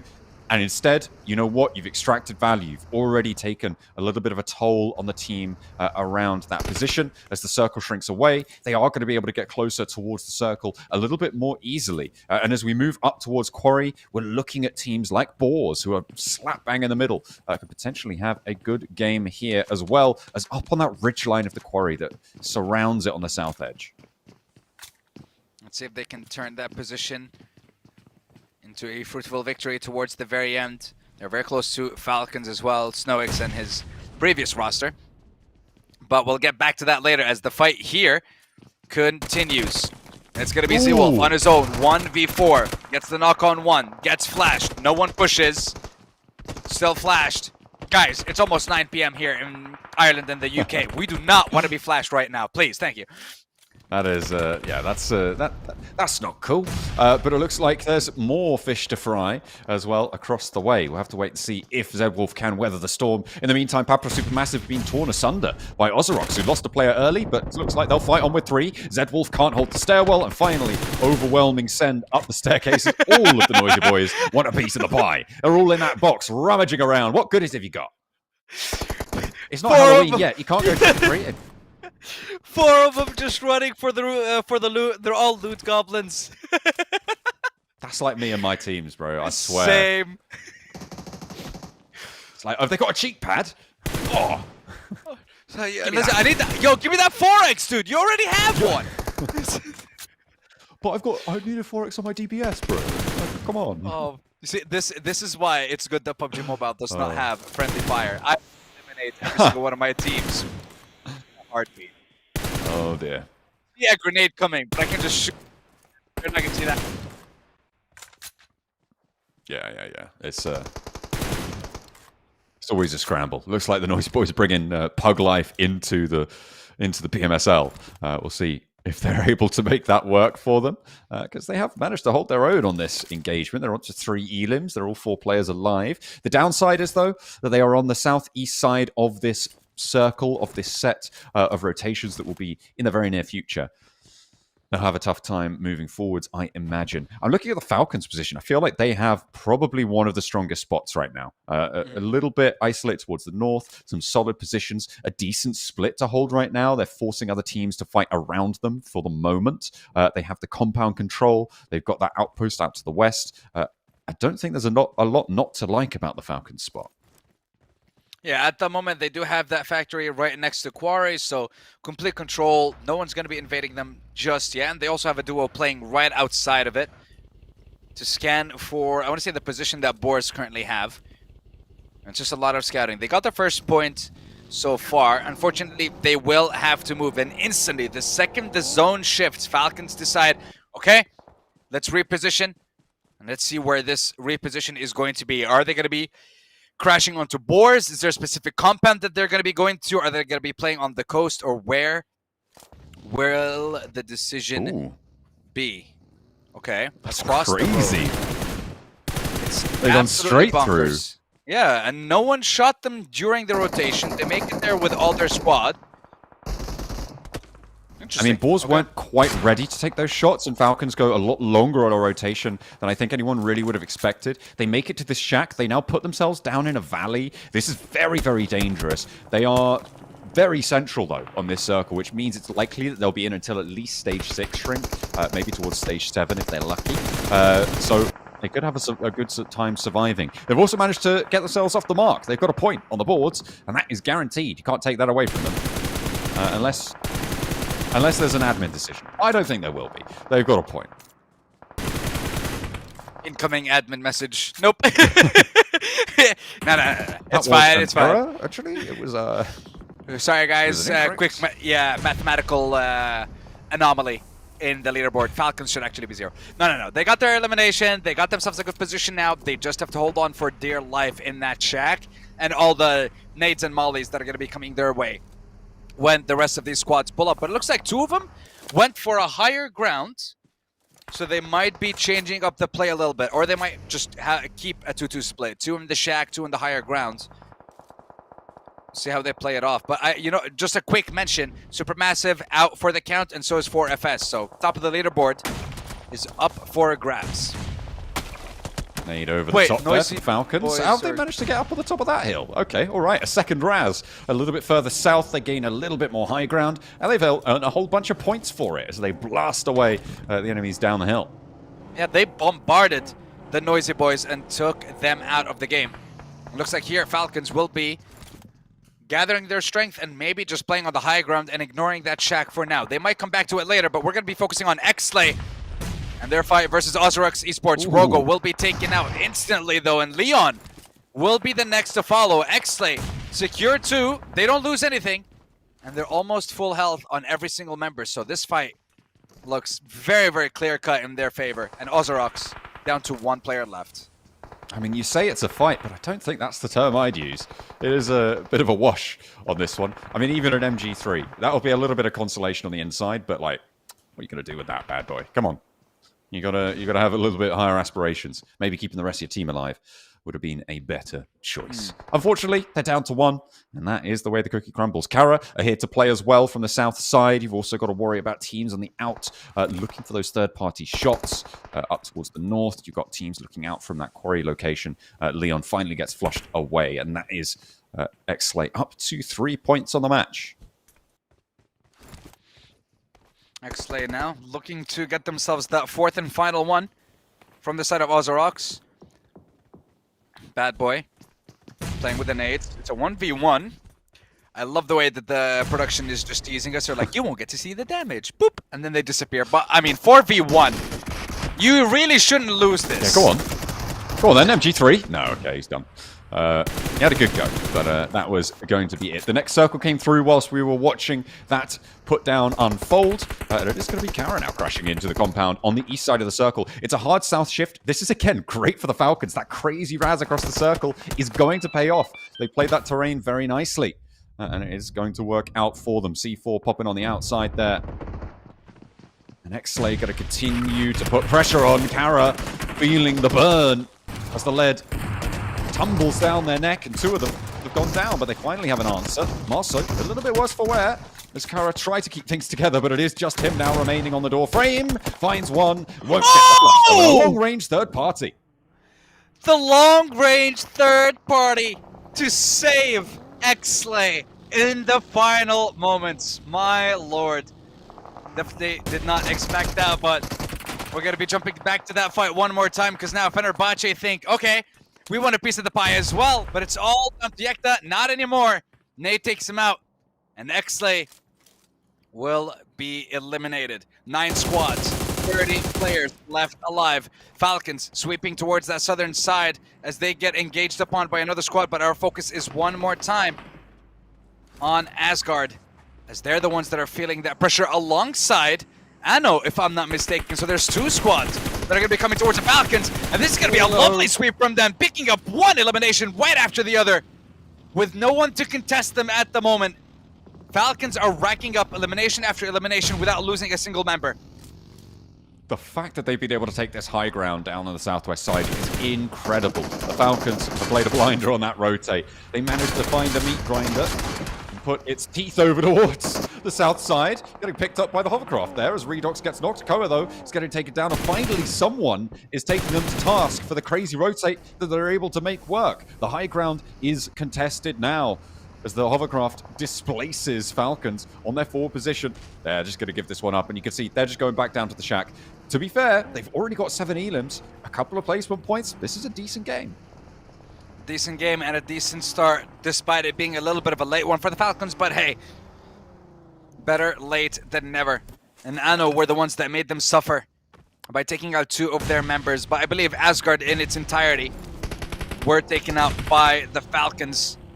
Now we're going to be heading on over to the BOARS. Kvik, Havlik, Exo, and Snowix What can they do in this game? As they are currently being threatened by IDA to the northern side of this circle. BOARS nade over towards IDA. And they will not quite find the mark. That one looks good. No, a little bit of damage over to Darkin, but he's just about faded it. We'll play behind the vehicle. Finally sprayed down by Kvik, who looks for more as well as he takes a turn out around the blue. But the blue zone's going to tick hard. IDA not going to fare too well, but BOARS under pressure too. SHOCKWAVE taking shots out their way, and they have the blue zone right next to them. Fortunately, it's not going to move for a little bit longer, and they'll be able to survive for a moment more. Hang on a minute. What is that zone? Done? Oh, what is the zone? No! No, no, no, no, no. What doing? It's a 50-50 zone. It's the what zone is this? Zone 7, 8? 6. This is zone 6 and it's 50% water. No. This is just no. This is really rough for those teams looking to try and make this one in. Yeah, how are they going to do that? Are there any teams going to be playing in the water? I highly doubt it. I think this game is going to be between maybe Fenerbahce and SHOCKWAVE, just for the sole purpose of them having the most numbers at the moment. Because I'm not sure how Anno is going to hold on if SHOCKWAVE pushed them. And we're going to be watching that right now. A lot of damage being dealt! Nades being thrown, but it's still Anno that suffered. Default gets taken out. There are still enough nades to dissuade a push from SHOCKWAVE at the moment.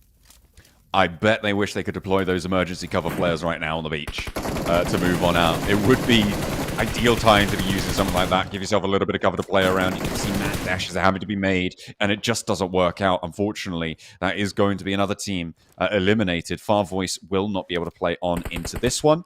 Falcons have taken a knock. They should be able to find the res. Of course, they're in their shack that they've been in for a while, playing on, and up to 5 teams remaining now. The placement points do start to rack up. We'll see what they can do. SHOCKWAVE want to roll out into the U as they go up towards the ridgeline. Anno waiting to receive. I thought for a second they were all going to push as a 4-man in the car, and I was like, wait a minute. This is one of the worst things that you can do in a car. Right as 4. Definitely in the later stages. Not a call you want to be making. Nades not landing on either side just yet. Shum, I believe, was the only one that was taken out. Spike goes for the push with the hovercraft. He knows that there's no way. But he actually secures the elimination, and he comes out. He swings, but he gets taken down. That's a 1-for-1 trade. But SHOCKWAVE are the ones with the advantage. They're the ones that have the numbers at the moment. Now we're down to the final 4. SHOCKWAVE versus the last member of Anno, and Fenerbahce versus 2 members of Falcons. Now, this is disengaging, though. So for Anno, they want no more of this fight. They know that they're going down. The question is, what have SHOCKWAVE got? How much more gas have they left in the tank to be able to put this one down the road? Because they have a really nasty descent here. In front of them, they have that little bunker that sits towards the beach side, and if they can get control of that, it will be good news. But with Melas down the hill, that's going to be really, really tough. He's managed to find a little divot. Fenerbahce want to control that stanchion as well that sits overlooking the entire beachhead, and they have managed to make the cross as well from all the way on the zone. A really nice regroup on their split, and the Falcons can't quite leave their shack. Savian nade on in. Now Valo the last to stand. He'll fall, and now we're down to just 3 teams remaining.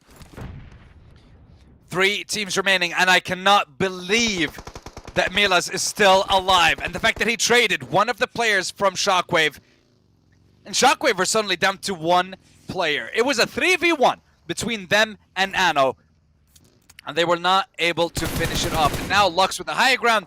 I am surprised that Anno was able to make it to top 2, but hey, Fenerbahce secure it, and Fenerbahce get themselves our first chicken dinner on Erangel, and Turkish supremacy reigns supreme once again.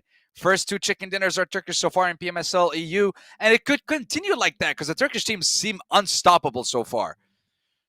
Yeah, they've been doing very, very well. I loved that crossing from Fenerbahce over the beach. I mean, it was It was well timed. I mean, they obviously heard that engagement coming through. They were like, it's now or never. Get that regroup, get that pressure, stop anyone else from the Western side from leaving. And it was really, really nice to see. I mean, the Falcons survived fairly late into that one as well. They got a pretty solid elimination chunk there. It could have been a different game from them if they had either not gone for the full crossing to that shack and then further onto the hill too early, or if they'd have secured the hill a little bit more solidly. It could have been very, very different as well.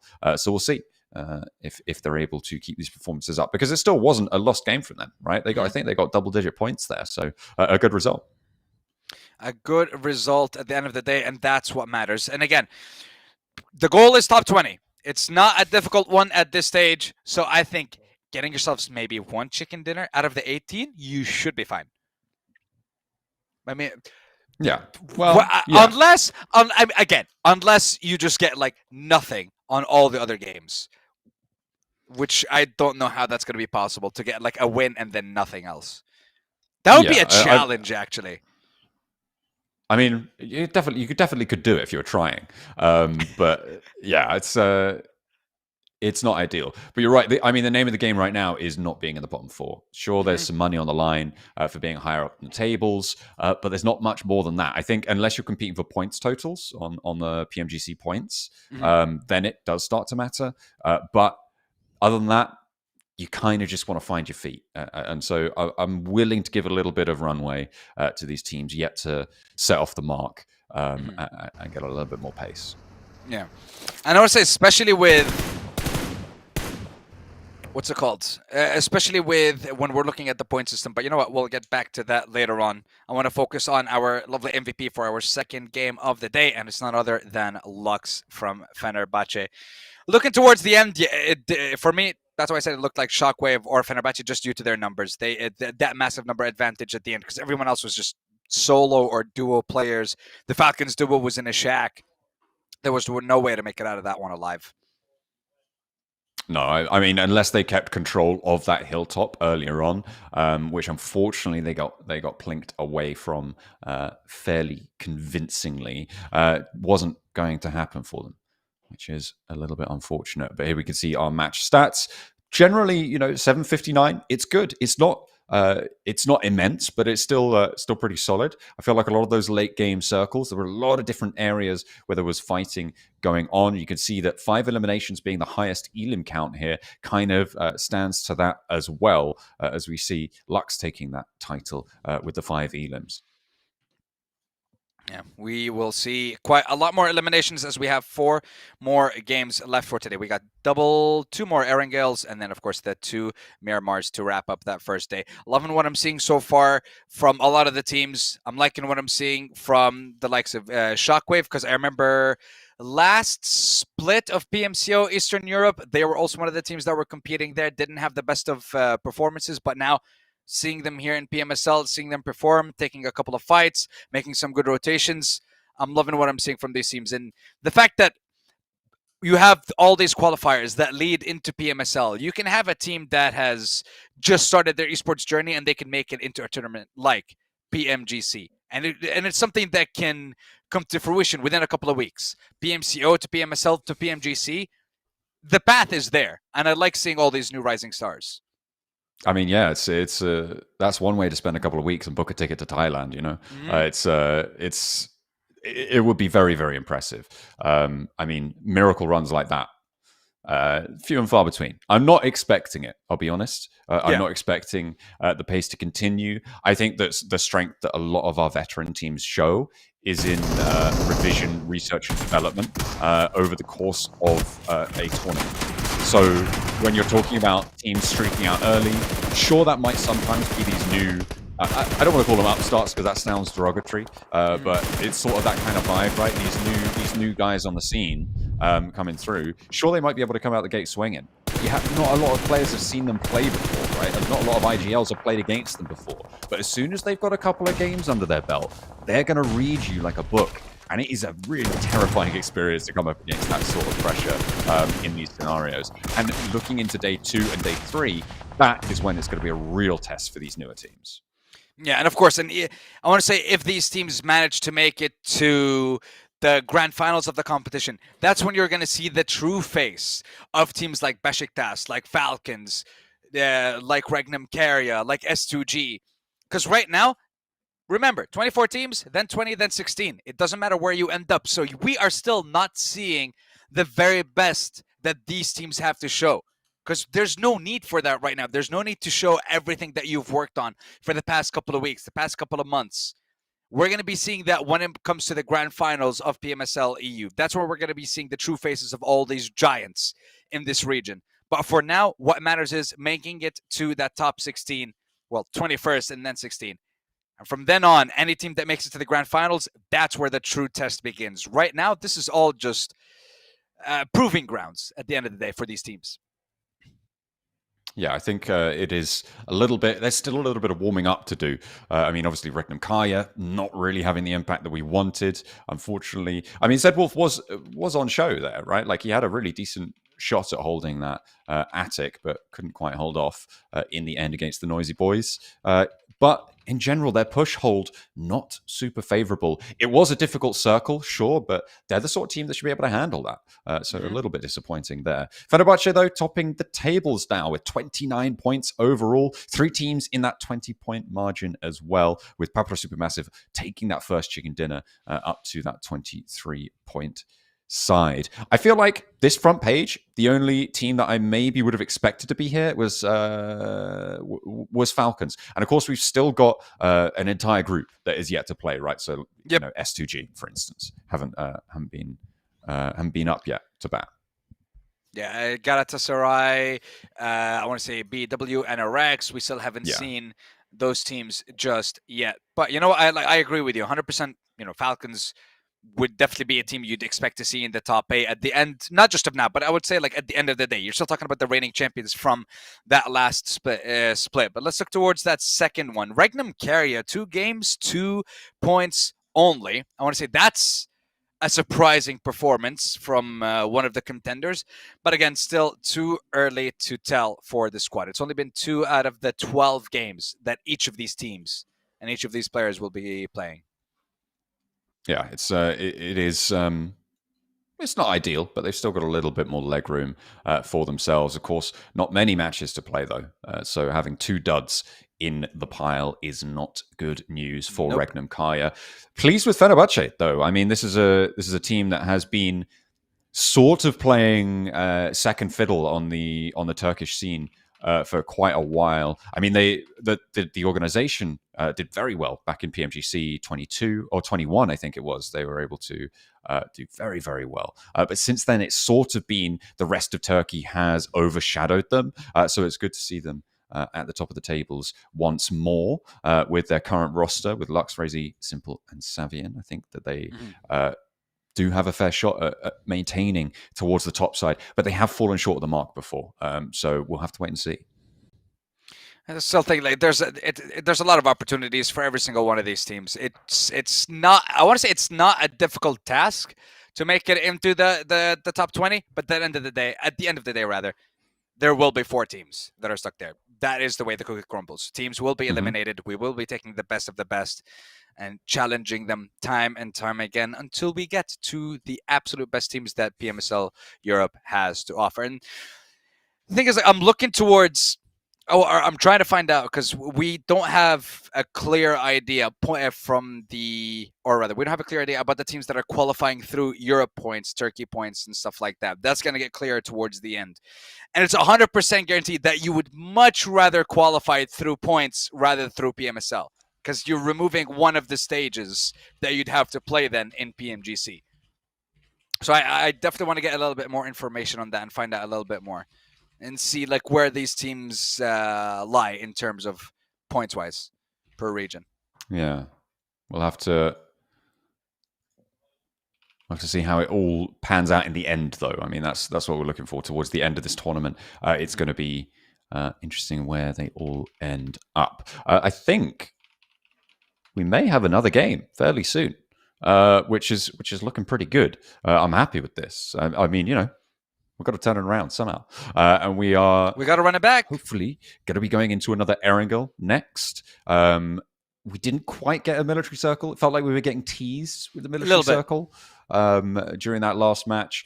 We did play all the way up to the coastline, though, and I think those open beach finishes are often the most devastating, right? Just open, flat ground. There's literally nothing you can do in those scenarios. And leaving from that hill was a question of how fast can you fly at Fenerbahce? And the answer was, unfortunately, they didn't have the momentum gathered to be able to make it work. The plane path was also a little bit naughty last time around. It went from Georgopol down to the military island, which does cut out a lot of northeast side of the plane. But this time around, it's going to be a little bit more favorable. Let's take a look at our third match's plane path. We're heading all the way down the middle, up from the south.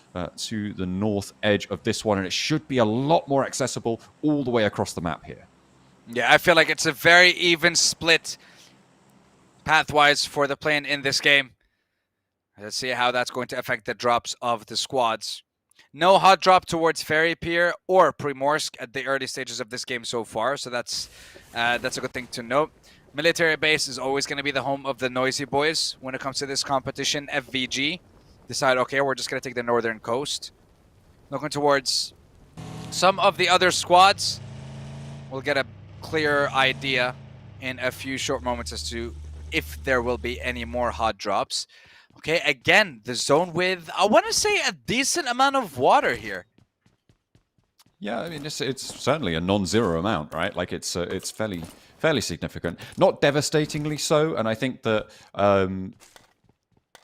it sort of cuts maybe 20% of this circle, but in a stage 1 circle, that's not as big of a deal as it would be later on. Of course, it could go west and play on those beaches out there, which is really, really nasty stuff to play around. Could go onto the Georgopol Bridge. I've seen that happen before, which again is very difficult to try and play around. But for the most part, we're just going to see teams grabbing some vehicles on board.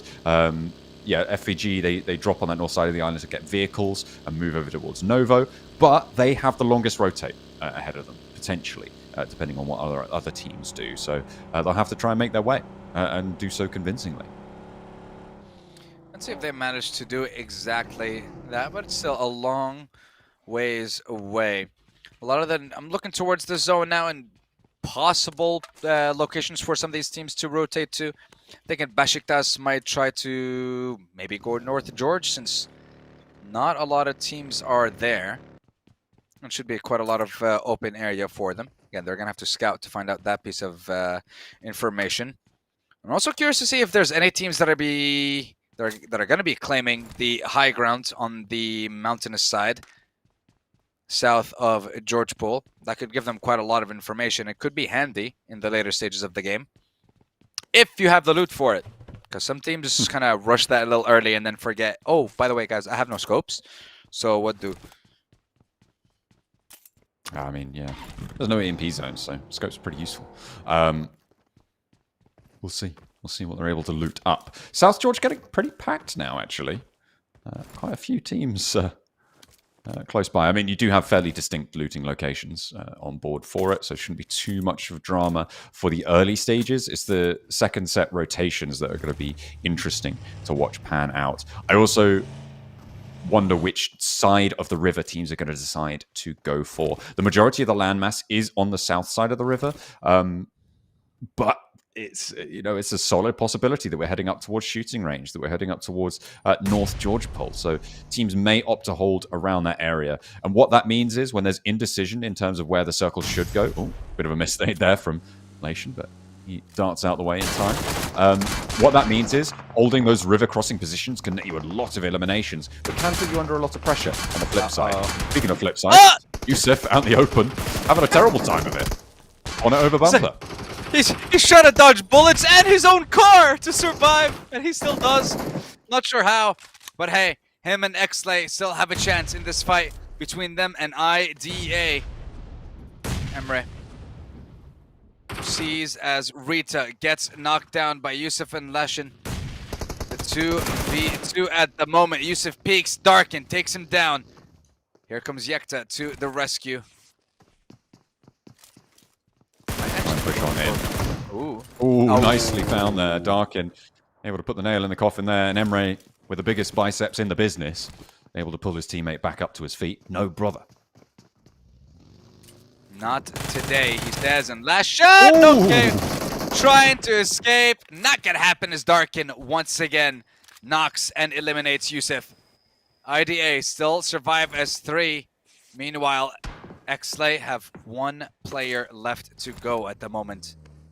There's only so much he can do against a full squad. But we switch over to Fenerbahçe and we see a little bit of a Legolas cosplay for Savian. Playing with the bow, are we? Yeah, well, I mean, why not? Explosive arrows. Very cool. Heck yeah.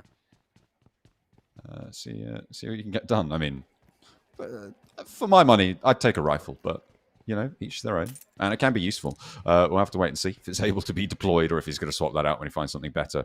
I mean, for Fenerbahçe, I mean, Simple Domek doesn't even have a helmet. And they look to be very, very low on their loot right now on the east coast near Lipovka. You can see why they've stopped off in Lipovka to get more on board. We're only 6 minutes in, so still a little bit more time to play with. In the meantime, Lation turns away from a flashbang, but instead will be able to fade most of it and steps up the staircase. On the outside here, you have got third party to worry about. Pump action, good on the staircase, looks for more, tries to fade back, but can't quite get away from the sightlines. The dogged pursuit of Ida will be able to bear down upon him, and that will mean that Darkin is not sure, but they'll be able to pull that one back up, and Asgard not able to have a say either. No hesitation from the side of IDA. The second one of their players gets knocked, now they're going for the full push. They're not going to allow for that flush to come out and for them to lose one of their members. So well played from them. 3 eliminations. They lost one in that entire fight, but to secure 3 eliminations, we take those. Zone slowly starts to come in and close, which now finally forces the teams to make their way. THENOISYBOYS left the military base a long time ago, but FVG are still on that island. They're still in Novo at the moment, slowly making their way.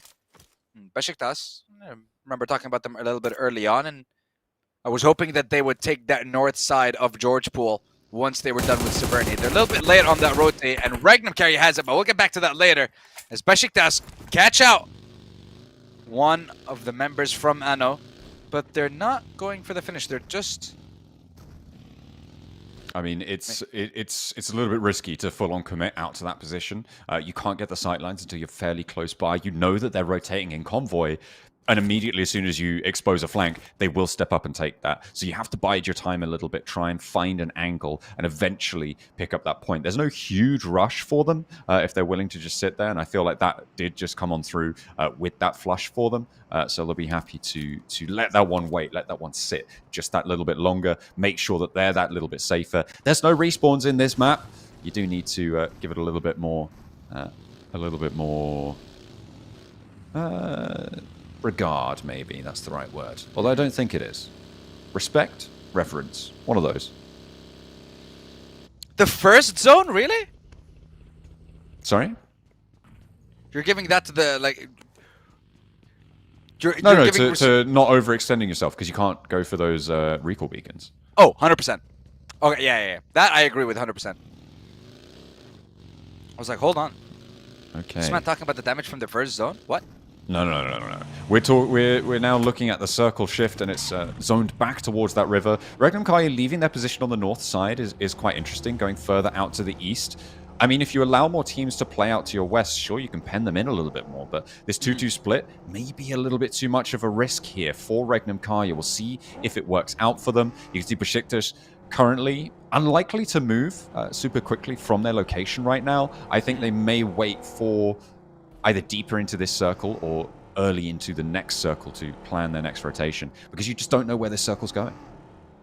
And the thing is, looking at the position that they have with that 2-2 split, they have to apply some sort of pressure to any of the teams that are going to be pressuring them, because otherwise, if you get pushed, if you suffer one knock, there is no way the other duo will be able to make it. Supermassive have the mountainous high ground, so they will catch you out the second you try to go and assist.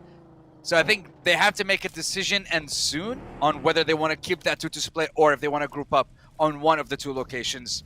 And I would recommend the one just north of George Mountain, to be honest. I would recommend they regroup on Silas and the rest of the squad, rather than take the Wizard Tower north of the river. But let's see what they decide to do. It's always how I feel when I'm watching these games. I mean, obviously, we have a lot more information available to us. We have the map. We have X-ray. We know where other players are. So Like, it's a lot easier to find we're cheating those right gaps. Yeah, basically, yeah, pretty much. I mean, like, yeah, you know, why aren't they just playing in that little corner? he's right there. Just shoot him. Look, you can see Yeah. the yellow guy on your screen. Just shoot at him. Come on. Dude, he's right there. Every call out Oh, I dear. give to every single teammate I play any kind of game with ever. He's one shot. He's there. It's like, okay, cool. Classic. CEO. Oh, he is one shot there behind the bumper. Blue cooks a nade and might actually be able to fight CEO if he's not careful. Looks good on the launch, but doesn't quite connect on it. Managed to get across as well. Swept up by a teammate. Looks for safety. Will not go down just yet. Blue gets some healing on board and unfortunately not able to find the first against Ozarox for Carya. And Carya will be losing out on one of their members. Marso gets knocked down. Ozarox looking to up their tally for this game. Beautifully placed nade onto Lewis. Gets them that second knock, but there's still a trade. 2-for-1 advantage. Ozarox. CEO peeks. Takes a little bit of damage from that nade. But still no pushes as of yet. Leon is on his own. Waiting for someone to come assist him, to come revive him. As CEO just throws out nades. Tries to buy time, give himself an opportunity to revive Marso and see if Poser can give him the time that he needs. The thing is, Ozarox, they're not making a move. They're not putting pressure on here. I mean, the blue zone's going to be here soon, and it will force them into the fight. I feel like now was the moment, but a little bit faltering here for Ozarox. And that may be the death of them. A double nade out the window from CEO, and he will be happy with that one. That is brilliant stuff, and the reses are coming through on the corners now as well. Two players split from Ozarox remain, and Carya now back up to full fighting force. The Bull's horns tempered somewhat in this spot, but still going to give out a lethal strike over towards Lewis with that Bison across the way. But again, that should be resable. That should have been resable. This fight should have been going in the favor of Ozarox, but wrong decision after wrong decision. Threw it away. Now Carya are thinking, okay, Lewis is not... We're not able to help him out at this point, but we're still going to be able to get those kills onto Rogo and onto Bad Boy. We secured 2. Can you secure these last 2 is my question? Rogo in a 1v2 situation. Bad Boy versus Marso. Still, little decisions have to be made, and finally they pull the trigger. Rogo goes down, and now Bad Boy in a 1v3. What can you do? This is what happens when you don't make those split-second decisions, Ozarox. You lose out on a fight. Bad Boy now trying to take that 1v1 between him and Poser. Turns around, takes the fight with Marso. Very well played. 1v3. Now down to a 1v2, but CEO pre-fires, takes out Bad Boy. Ozarox in 15th with 2 elims. And that's their 3rd game of the day done for them. I mean, it's 2 more than they probably should have got in that situation, all Agreed. things considered. Well, actually, no, it's 2 less than they should have got, because they should have been able to push out and overwhelm Carya when they had 2 of their players knocked down, but no, they were timid. They allowed the blue zone to make that decision for them, and the things turned around, and as soon as they did, as soon as they lost 2, I thought it was done and dusted. I thought there was no way that Carya were even losing 1, but there we go. They managed to shred them in half and extract value where I thought there was none. Under the bridge, or around the bridge, Asgard will take up residence. Regnum Carya out to the east side of this as well, as our circle shunts again into the river. It's so indecisive, this circle, this time around, and it makes teams a living hell. Life a living hell, rather, as they will have to try and find a foothold to play on into this match. That is the goal, but as the zone shrinks, these chances, these opportunities, the foothold that you speak of is not going to be found so easily. 14 squads still left alive. A couple of them now going to start making their move. Shockwave get taken out by Anno. A little bit of revenge for that last game. Regnum Carya, we were talking about them a little bit earlier, and now we see that 3 have gathered around the Wizard Tower, and Silas is lying in wait, hoping for an opportunity to take down Asgard Esports. And if he can find an opening here, if that's even his goal, because right now I would see it as just try to regroup with the team, but if you can have a small little impact on Asgard, Let's see if he manages to do that, but no, instead, Ooh. he just gets an elimination delivered right to his doorstep by the Noisy Boys, and they still continue? Are you kidding me? Okay, they try to go for a play under the bridge. They already gave Silas one elimination, now they're giving Asgard one. I mean, they are really just sidling on into a fight they had no idea about here. Both sides of it fully under control, and the Noisy Boys make the misstep. The good news for Regnum Carya is they don't lose one to a little 4v1 situation, and the rest of them get wiped out. So Silas is still alive. It is so important that Silas is still alive as well. It's really what's keeping Asgard on lockdown, because he's going to have that sight line, prevent them from moving up on the north side of this bridge to be able to play up on those rocks and maybe peek towards the Regnum Carya position. A really important linchpin position, but I feel like Silas may be staying here a little bit too long because you can allow other teams to take up that position for you and then guard them out in turn. Let's see if he decides to attempt an escape in this situation, but it's going to be quite difficult for him to do so. He's going to need a lot of smokes and a lot of cover from his team across the way. Or maybe just wait for an opportunity where Asgard and Carya are a bit busy, and then maybe make your escape that way. We'll stay tuned and find out exactly what that play is going to be. But for now, we see SuperMassive in the distance crossing the bridge to make their way to the zone. But I think there's going to be Anno waiting for them, so I'm not sure how clear-cut that cross is going to be. Yeah, this is nasty for teams on the south side who have been trying to make a decision with no real clear choice for a while now. And unfortunately, the circle has pushed them up towards the north. So Papara SuperMassive playing now with 2 against Anno. And taking damage from across the way as well. The nades are moving in, and Lost is looking lost. Tries to try and find something. Now Valor with a couple of nades here, but Koa's gone down, and the Falcons having a tough time of it too from the southeast side. They're trying to make landfall. They've taken a knock, a lot of damage as well, but seemingly weathering this for the moment. If they can get their res, they're playing on us 4 in a pretty decent position now. Decent position indeed. Narvalo just needed a little bit more damage from the nade onto Terminus. But we set our sights on the rest of the squad of Falcons as they managed to get a couple of knocks onto FVG. And they will continue on. Papara SuperMassive, after a great first game and securing 23 eliminations, I believe. They got nothing in game number 2. Now game number 3, 2 eliminations, and then they are out.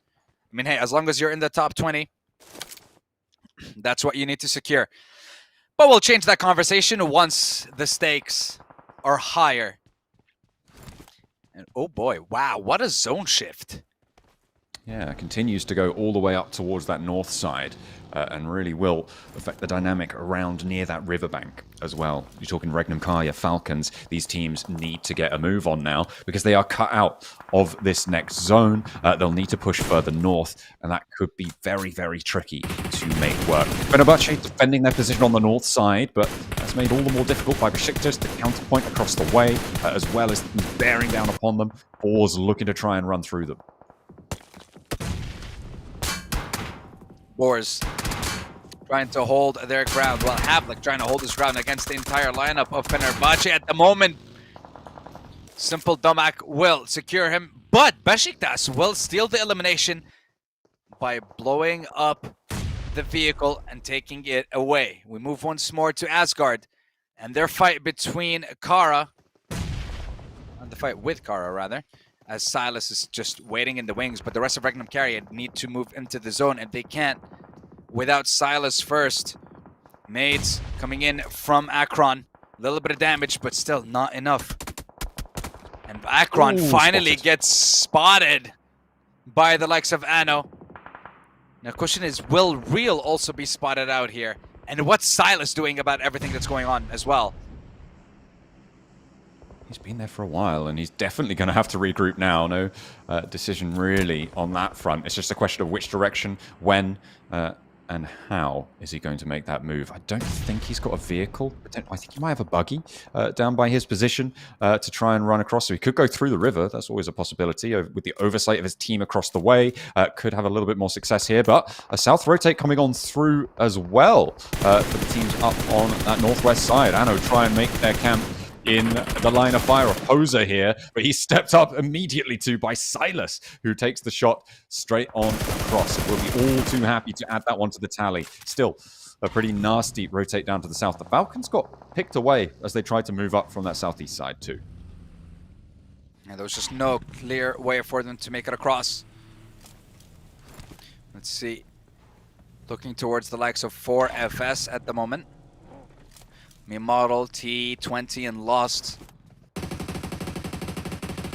I want to say, like, having a decent performance so far. Cannot believe that Silas was able to cross and make it out alive. Lovely play from him. And from the side of Regnum, we talked about them having a horrible start to the day. 2 points in 2 games. 6 eliminations so far in this one. Just took him a little bit to wake up, and unfortunately Silas delayed with his rotation. Will get spotted out, but Beşiktaş will be able to take down that team. And Silas, I don't think there's going to be a revive. Okay, I just started talking about them, and then they lost their IGL. So I'm just going to leave them be. I mean, this is exactly what I was talking about, right? The play zone will claim him, and actually, Regnum Carya take another hit. Silas, he did have an impact, sure, on the south side, but overall, I feel like it might be better if they'd have just been playing as 4 on the compound that they held. Could have gone for a 2-2 split on the north side and been equally as efficacious towards the teams on that south bridge hold. But they got locked in, and maybe Silas didn't have the opportunity to move. I'd have to go back and take a stronger look at exactly how that one happened. We'll have to wait and see. But they are still going. They've still got some momentum here. They've got 3 players alive. They have an option to rotate into the circle. They've got a crate to use as cover ahead of them, moving up to the hill to that north side of them. Beşiktaş will have to move on in as well. But they have a team in the way, and that's the BOARS sat on the western side. Let's see if Beşiktaş will be able to make it out of this side. It's not going to be an easy run for them. I like the fact that they have 5 eliminations, and it's all on 1 player. Are they feeding him the MVP award? It's like, here you go. Just take all our elims. Let's see how. I mean, look, right now they're gonna attempt the cross. Regnum Carya not able to do anything about it because they have to just heal up and then make their way. BOARS attempt to stop the Beşiktaş push, but to no avail. And Beşiktaş get themselves a couple more elims. 2 more, jumping up to 7 in this game right now.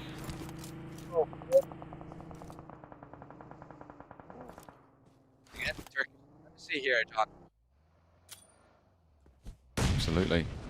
Seems to be continuing. Regnum Carya making the move now with 3 players, and they get all the way up to the top of the hill. If Beşiktaş was slowed down, I mean, deploying those smokes, going for this res, I mean, you need to do it, but Beşiktaş still quite split after that push. Instead, they're going to send one back in to try and contest on these ridges. At the moment, they are the main contenders here, but 4FS will want to try and have a say. They need to push in a little bit further from the east side to try and make their way in. Attempting to make their way in, and Beşiktaş attempting to take down Regnum Carya. First nade secures the knock onto Z-Wolf. Loxy and Wild, though, have an opportunity. Loxy finds an opening, goes for the trade. But here comes 4FS. I'm loving the third party. Beşiktaş are still taking this fight, but 4FS are waiting to take the eliminations away, and they steal Loxy away. This third party, they are tearing Beşiktaş apart. Regnum Carya are out for the count, but 4FS are picking both teams apart, taking eliminations from both of them. I mean, this is exactly what you want to see, right? Perfectly timed third party. Fenerbahçe surviving in the shadow of it all the way up to the north. Simple Dome might could be happy with that one. I don't imagine Beşiktaş are going to last too much longer on this either. And 4FS, this has been handed to them, really. They played it nicely. Wasn't spectacular, but this is exactly what you need to be doing in a situation like this. I have no notes to give them on that front, which is really quite nice to see that they're able to capitalize. Baran does get the res onto Zebdemus, so I mean, there's always possibility for some funny business, and of course, Simple Domac still being alive can have an impact, and in fact, there it is. He steps up, takes some shots, does give away his position, but he picks up a point, and maybe looks for Zebdemus as well, putting him in danger. Could be good. Simple Domac, okay, he wants a little bit more. He wants to find Lost as well, and at the moment, this is really putting the cat amongst the pigeons. I thought I counted Simple Domac out, but maybe I spoke too soon.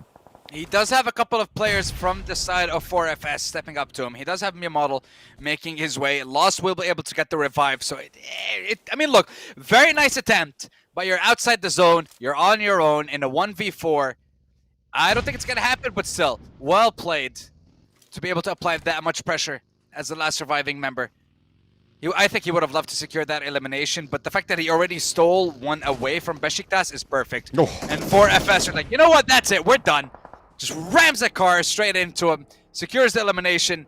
Now it's a 4v1 between 4FS and the last member, Simple Domak from Fenerbahçe. No back-to-back chicken dinner this time around, unless something completely magical happens, but nah, just through the smoke. T takes him out.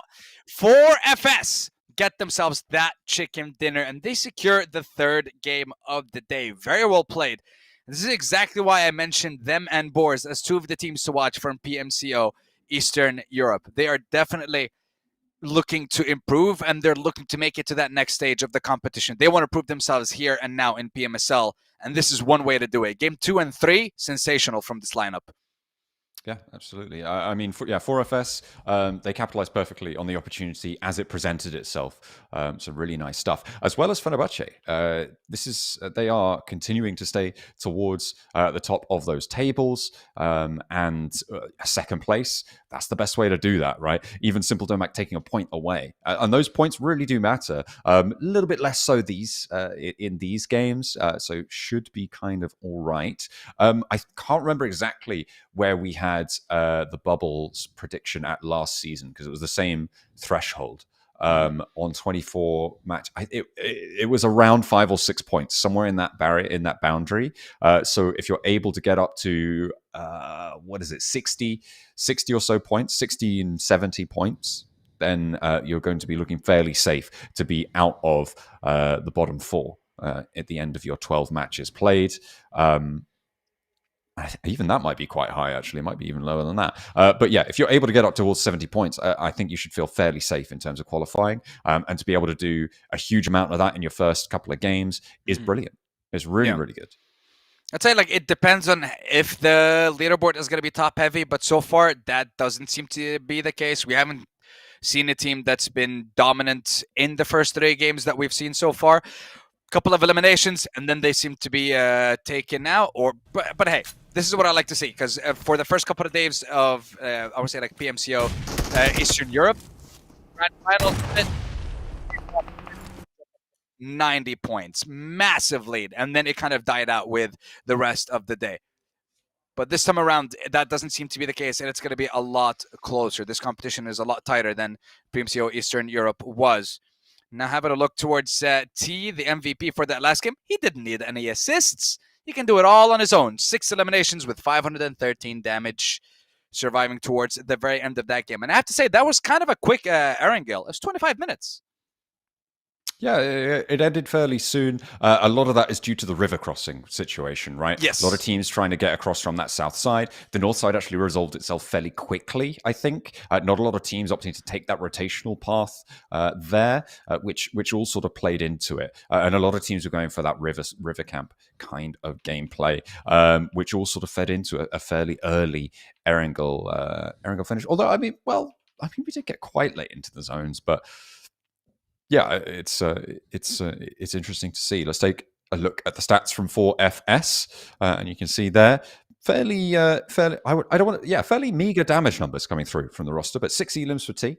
That's going to feel pretty good, and they'll add up a lot of points for that. Actually, more than I was expecting. I thought they didn't quite have so many. A little bit of maybe a couple of elims snuck away there by T, but either way, you'll take those points. They count just the same. Yeah, I believe that was mostly the eliminations that they managed to pick up off the back of the fight between Beşiktaş and Regnum Carya towards the end of the game. I think that's because they were able to third-party that with perfect timing. And I like the proactivity towards the end. They knew that they had an advantage. They knew that both of these teams were fighting, and there was a couple of knocks between them. And decided, okay, we have to go for this fight, and we have to go for it now. Unlike the lack of decisions being made in the fight previously. I think it was towards Gatka as well, where we had 2 teams just fighting it out, There was 2 knocks, but still no decision to go for the push, no decision to go and finish off that fight. And it was Ozarox that decided we can't do that, and then they lost every single one of their members. Not many points secured from that one. And I would say like that's always a mistake that I'm not always, but like that's a mistake that I'm seeing often enough, where you have 2 knocks, but you still don't go for the push, even though you have the numbers advantage. Yeah, I think it's a symptom maybe of a potential lack of confidence. I mean, obviously, it's very difficult to say about the internal state of a team, but it did feel, I mean, we're on board with it right now, right? It did feel like a little bit of a lack of confidence from Ozarox. Hopefully, they can gain a little bit more oomph, a little bit more bite behind their bark as the days go on, but they don't have too much time left to try and pick up their feet. Fenerbahçe obviously got shredded early on by 4FS, but the final blow was not dealt to them until the final moments of the game. Beşiktaş were looking all right, but then they did get pinched as well. Falcons crunched out. Regnum Carya pushed aside and didn't quite make it as far as they would have liked, but Regnum Carya still getting 10 points there. So a decent result, all things considered. A 20-point chicken dinner for 4FS. Good news. Very good news indeed for this roster. Looking towards the second half of the leaderboard, not impressive results by the likes of SuperMassive, Carya not having the best days, Falcons, decent second game, not the best third game.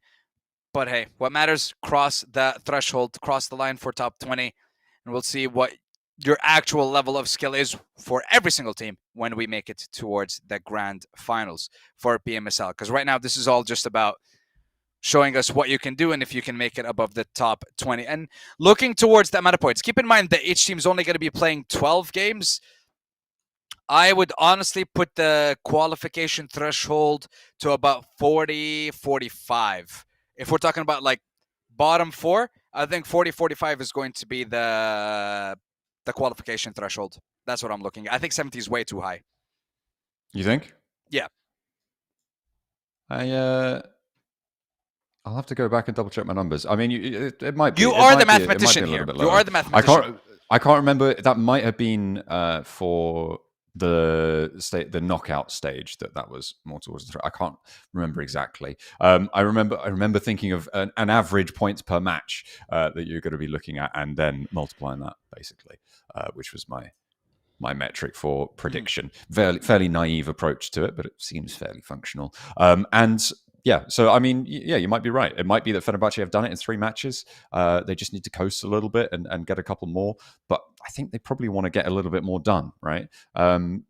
Because frankly, the more you take other teams out, the less they get to practice, right? So if you don't want Falcons to play, you just get rid of them, right? Like you take them out early, you stop them from moving, you put them in a chokehold. They can't get practice, they can't get points, and there you go. So maybe you take a little bit more of an aggressive stance to it. Mm. Well, honestly, I'm kind of curious if teams decide to do that. And when it comes to the groups, like one thing I think we forgot to bring up, and I think it's also very important when it comes to group stage play in these kinds of competitions, is the team that gets to play on the final day. Their team, like for example, I'm actually going to have a look and see groups wise for us. I believe it's Group A versus Group B for day 1. I'm just trying to figure out like which are the teams and which are the groups that are going to be the ones that play on the final day for the group stage and for the survival. Because essentially, I feel like whatever groups do play on the final day, they have an advantage. You know what the threshold is for you to qualify. You know how many points you need to work on. You know how many you need to gather to guarantee your presence in the next stage. The teams that play their games today and tomorrow will not know that. So they're just going to be sitting on that third day watching, anxious as heck, as they don't know if they qualified or not based on the performance that they put up for the first 2 days. Yeah, I mean, we're playing with Group A and B today, I think, for these games. So we'll see the Team C, the Group C debut tomorrow. Well, we hope so anyway. With teams like IWNRX, like BOARS Esports, like KAOS, like S2G, which is obviously the one I think a lot of people are going to be looking forward to. So we'll be able to see them take to the stage and see what they've got for us. We are now moving into match number 4 at a fairly blinding pace here, Sandstorm. We are going at a fair lick now, moving into match number 4. Hopefully fairly soon. I mean, the lobby is full. It seems to be active. So we just wait for that plane to take to the skies. It's good news all round. All right. Well, hopefully every single one of these players is going to be all aboard. Fasten your seatbelts, gentlemen, as the final Erangel of the day is upon us, and then we're going to be going down to sunny Miramar to wrap up our first day of competition. But yeah, looks like the plane path will be taking off in a few short moments. Again, honestly, it's been quite an interesting first half of the day, I have to say. Domination from the Turkish teams across the board, as it seems so far. Loving the fact that we have 4FS making it consistently to the top in 2 of our 3 games so far. So here we go. Game numero 4. That's the one. 4. And off we go. Let's have a look at where this plane path is going to be. Okay. Going to be coming from the south side, just northwest of Primorsk, heading towards the likes of Lipovka. Not as clear-cut as last time, not as even as last time, but then we should expect a lot of teams to be towards the southern side of the map. Not many towards the likes of Severny, Stalber, or maybe Zarki at the moment. Yeah, it should be fine. I mean, you just grab some vehicles, head on up. Not going to be super heavily contested. I'm not expecting anything dramatic in this plane path, but you know, I've been wrong before, so we'll see if that comes to pass. Will be a fairly unexpected turn. Could potentially be some argy-bargy over some vehicle drops, but you imagine at this stage people just want to get the job done. Military Island's a little bit of a long drop here, so it could potentially be some aggro around those north side vehicle drops. That maybe is the most likely, but it looks like FVG are going to divert a little bit further away from their counterparts, the THENOISYBOYS, on that Military Island for the time being. So keeping each other at arm's distance, I mean, it's sensible. It seems like it's going to pay off. Pay off indeed. And with the zone where it is, it looks like I'm wrong. We will be seeing quite a few teams in Severny and Stalber. Definitely not Zarki, though. But we should see them in Severny and in Stalber. THENOISYBOYS and FVG. THENOISYBOYS had an earlier rotation last time when they had to go to the likes of George Bull and Hospital. And FVG were the ones with the very delayed rotation. Curious to see if they're going to be able to, or if they're going to be making the same move this time around or not. Shockwave making the rotate up towards, you imagine, could be North George potentially, grabbing some vehicles along the way and rotate in and give themselves access that way. You imagine stopping short in South George just means that you have to get a river crossing into your future when other teams could have got ahead of you. I feel like North George, a much more solid shout, but gathering those vehicles first, obviously very, very important, which is what they're going for. Yeah, get all of them. Try to see if you can get like 3 or 4 at least. I'd hate to see a full squad in one car making a rotation. That's just a recipe for disaster. You're asking to be eliminated in a split second when I do see those rotations. But you know what? I want to have a look at Les Zones and see what the situation is on that end. Yeah, we'll see if they are finding their way on through. We're on board with BOARS now over towards Yasnaya. And they will be taking the western side on a bit of a split. They are sharing Yasnaya currently, so could be a problem. Obviously, teams are going to be condensing a little bit around that eastern side, a little bit more frequently now with the circle as it sits. Stalber an option over towards the Yaz Bridge crossing as well. Those north sides of Yaz Lake can provide housing for them. As well, should they opt to go there. And as the 4th minute rolls around, we're going to start to see teams getting on the road and making those rotational decisions that are yet to come. What Asgard have actually been able to do here is leave an outpost towards Cube Compound to give themselves that rotational freedom a little bit more consistently, which is really nice over towards the west side. That gives them a little bit more leeway rotating in, so they could potentially stay a little bit later, or rather afford to stay a little bit later, because Shockwave are right next to them there, and they will want to try and push on past them. However, in the meantime, over on the east side, teams are solidifying themselves there too. Yeah, that they are, but there's already 2 squads, and I'm waiting for them to fight in Yasnaya. And I believe that's BOARS and THENOISYBOYS. SHOCKWAVE alongside with Asgard, Beşiktaş, and XS, all towards George Pool and the mountainous area, which is currently outside of the zone, but I'm waiting for that zone to roll up and then force every single one of these teams to make their way, or at least start the fight, or just ignore that location because there's no need to fight for it and play to the zone. Surprised no one made an early rotation towards Severny and decided to load up in that location, considering the plane path and the location of the zone at the moment. Oh yeah, tracking that minimap to keep you guys updated. IDA and Beşiktaş seem to be making their rotation across the bridge and heading towards the zone. So we're going to be looking at the likes of FEV, or rather Asgard, SHOCKWAVE, and XS towards that side. But SHOCKWAVE deciding, yeah, no, we don't want to do this. We don't have to do this. We're not forced to. I mean, I thought that they were going to loot up through North George a little bit earlier on, but they stuck in there, and fair enough, no one really playing into that North George position, but that does mean they have to go for a bit of a wide sweep, and they couldn't contest areas that, for instance, Asgard were holding out.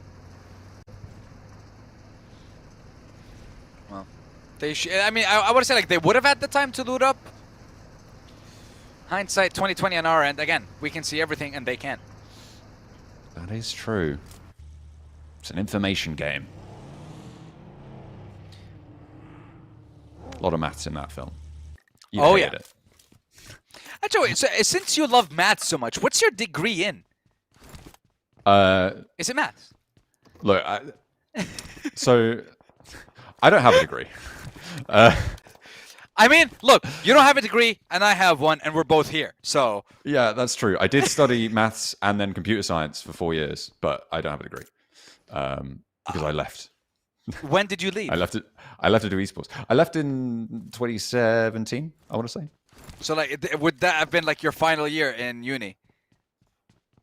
Yeah, well, yeah. I did 2 years of a maths degree, then I did 2 years of computer science degree, and then I left to do esports. Okay, calm down, So go Vic. figure. Okay. Don't know why he was shooting the floor. Okay, that's quite interesting. I mean, look, I did 2 years in Qatar, and then I moved to Ireland, and I did 4 years, but I ended up with a 3-year degree, like a bachelor's, not with honors, but a regular bachelor's in computer science, but then never worked a computer science job in my life. Well, you still got that back in, you know? Maybe one day, if the work dries up, you know? Dude, you got that fallback. Dude, I it's don't valuable. remember. No, it's not. It's not at all. I don't remember anything. That's a retirement plan, bro. Come on. Like, all I got is, like, see out, hello world, or that's about it. All That's right, it. okay. That's all you got. Nobody programs in C++ anymore. Get out of here. Talk about C out in my chat. What the hell? Oh my god. Listen, I'm actually trying to remember what are the other ones, but like for other languages like Java or JavaScript or anything, but I got nothing. Oh, you mean system.print? Oh my god, yes, it was printf. System.out.print, I think. Oh, yes, and then printf for print, what's that? printf. That's Python, isn't it? I think it was like I honestly I don't know. Why printf is Java as well, but it's a formatted print. Anyway. Yes. So. Yeah, welcome to Computer Science 101 with Sandstorm and John Allen. That's right. One has a degree and one doesn't, but both are terrible at it. What? Hey. Listen, at least you didn't waste your time for your degree. I had to. Oh, we're still we're still both here, so. Fine. Yeah. Fine. That's true. We're still going. But maybe it's the retirement plan you were talking about earlier on. Highly doubt it. I don't think anyone would hire me for my computer science skills. Brother, I had a problem installing a game on my PC. Okay, I don't think my degree. That's not the same. Yeah, but I have a computer. I should understand the ins and outs. We should probably talk about the game a little bit. We should get back to the zone. Did go on their very wide sweep over towards the north of Stalbert, but the circle now has pushed us back, and it's actually a pretty dramatic shift here. Regnum Carya with the outpost. They're going to hold a really important position here towards that west side of Yas Lake. Control over the bridge, control over the sightlines around there. Could be very, very detrimental to teams moving in the area if they're not able to navigate it. In the meantime, Sosnovka Military Island still yet to conclude. Yep. Just a couple of dudes chilling on a bridge. waiting for the other to make a move. All this for... Okay. I see what you're doing here, Farvoice. I see what you're doing. But, Kara, why are you wasting, so much time, so much resources, utility, healing, all of the good stuff to camp out on this bridge? Meanwhile, you're losing out on the opportunity to gather information, and I swear, if Inos right now manages to do some damage to Carya, he decides to ignore that, but he might spot out CEO in the open, and he will get that knock. Can he deal enough damage for the zone to finish him off? Yes, he will. And Kara wasted all that time, and they lose one of their members. And now we're going to proceed to wait a little bit more. Dude, you only have one we have to go drink. for more. It's the sunk cost fallacy. Yeah, I mean, you have to keep going. We've already spent so much. Surely we've got to keep going. I mean, look, the math is mathing. That's all right. That's right. Surely it's my time to win soon. If I just keep spinning. If I just keep trying, at some point I will win. That's right. Oh dear. Fenerbahce, they are actually at the top of Stalber Mountain, at the top of the tables as well, with a oversight down look towards the rest of this circle. They're a little bit pushed towards the edge of this one, but they've got a route up towards their north. If they've scouted that out, they'll be aware where they can rotate away and go down lower to the foothills. Of course, you can just tumble down the hillsides if you want, and there's the team shot you're looking for. Anno losing another player. A loss for Anno and a gain for Fenerbahce, but they also gain a couple of opponents taking shots at them. Simple Domak will be the first one to go down. And look at that! Massive change from the side of Ozarox. They're deciding, hey, we got a knock, let's go for a push. Question is, will it work out for them or will it not? Bad Boy taking a lot of damage. Raze from a different angle, applying that pressure to Ozarox. Going for a 1-for-1 trade so far. Ozarox trying to find another opening here, but instead it's going to be Lux that repays with another knock onto them. Now it's a 2v3. And the fight has slowed down. Whoa, that is a hard shift to the south as well, back over to the river. That gives the bridge teams a lot more leeway, a lot more leg room. Falcons, happy about this. The noise boys? The noise boys? Or is it the noise guys? Noisy boys. I can't. The noise boys, that's one. The noisy boys, rather. And Regnum Carya, all very happy about this shift. But everybody else is going to have to go for a little bit of a mad dash. You've also got Asgard out on the west side, going to be all right with this one. As Ozarox still trying to conclude this fight with Fenerbahce. It's not going super well. But Papara SuperMassive do disengage from that third party. Third party. You'll love to see it if it's perfectly timed. And Supermassive decide, hey, look at all these freedoms that we got. But we're still not done yet, because here come the Boars. And Tronby just trying to hold the ground as the rest of his squad is trying to heal up, and Boars thinking, this might not be the best fight for us to take at the moment. And decide to back off, so it looks like they're going to be gathering up once again and taking a different approach for the rest of this game. Regnum Carya, we talked about this, and John, you mentioned they were able to get themselves into one of the prime positions in the zone at the moment. Let's see what they're going to be able to do with that, as a lot of teams might be eyeing up that area as well. They've been working this zone for quite a while, have Regnum Carya. I mean, this area of the map they've had eyes on for a long time. They should be aware of their surroundings. They're in a very defensible position. They've got a glut of players to their southeast who won't be leaving the bridge anytime soon. There's going to be fights going on there for a while.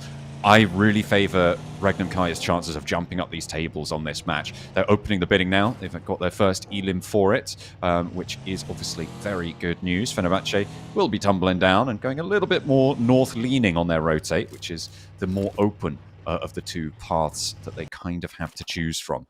Unfortunately, Regnum Carya, Loxy gets spotted and flushed. That's got to have been a mistake from him. Not a mistake you want to be making, but hey, you better learn from it. Fenerbahce, right now we're learning that they need to move as the zone starts to push, but we're just waiting for Sabian to get in the vehicle, and that he does, and here we go. Where will Fenerbahce be making their moves, because the northern side is under control by Beşiktaş and IDA at the moment. Little bit of a nook towards the northwestern side for them to hold on to. Regnum Carya is still sitting pretty in that area and in that compound. Rookie from Beşiktaş will get spotted out. Not quick enough on the trigger to get that knock, though. Find it. The circle again goes back down south. This has been a gauntlet for the teams on the north side here, pushing time and time again. Carya very happy about this. The fact that they've been on the edge of this circle for so long and now actually in a solid spot after the start of their game. It has been a good little turnaround for them. Asgard going to be pushing in from that west side as well, competing for the high ground out on that edge there. And we'll see who's able to make it in from the north side. But it's looking more and more dire for the teams up on these open hills. Yeah, the teams up on those hills are going to have to be making their move sooner rather than later if you want to find yourself a position. But the question is, where do you even go in this area? How are the teams going to be able to deal with it? There's no way. I mean, look, the fact that we still have 16 teams 15 minutes in is ridiculous. Someone has got to go down, and it's going to be happening right here, right now. Kamikaze looking to secure it, but we switch over to Marso from Carya as he secures the elimination. One more time, jumping back to SuperMassive as Nikos, the last member surviving from his team. Darkin from IDA alongside Rita and Amre in a 3v1. Nade, close range. Is that the bane of my existence? Rearing its ugly head one more time. It would be pretty difficult to get that pop shot out the window safely. And dropping those nades in through might just be the best way to place the player up top. That Molotov's going to look good. Darkin dashing across. Not a lot of time to go for the res and leaves it up to Emre. But the blue zone's ticking away and we're in stage 4. No res in the zone. Should be possible. I think it might just still be possible now, actually. But there's the drop down and Nico catches Emre. Now he has a little bit more to do and finds the first. It's good. Looks to the corner. Finds another. And either are being torn apart here. Nico now with one more player left to find. He's on low HP. He's picking up the points and dropping that first aid kit too. Emre begging his teammate to come and save him now, and Rita around the sidelines looking to try and give him the slip here, but he has the health advantage for Nico. The first aid was a little bit later. The jump shot with the SK-12, but finally he's put to rest. Rita has the rest of his team stripped away, but he's not got much lore left to play with. Yeah, switching over to Lux in a 1v2 with him and Beşiktaş. Rookie needs to take him down, and that he does. The damage from zone was going to secure the elimination out to Lux.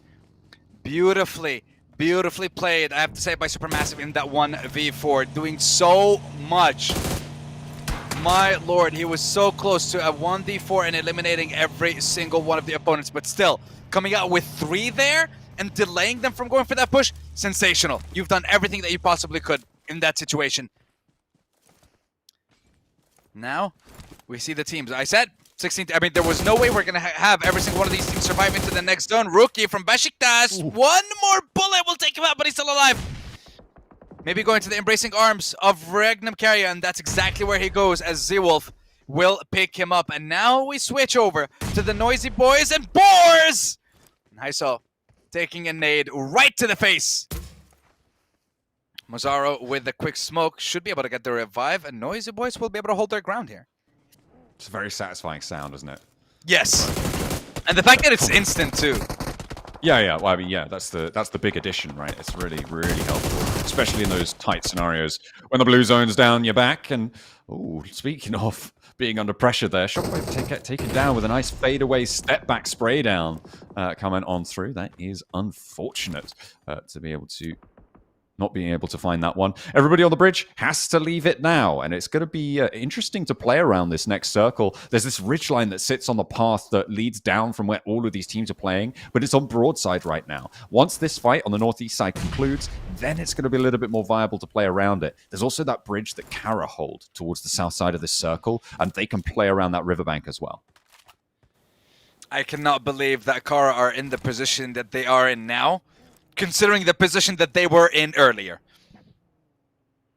They are 3 members. They don't have a full stack, but still, I mean, losing 1 member, that's not that much of a big deal, I want to say, at this current moment in time, because the position makes up for it.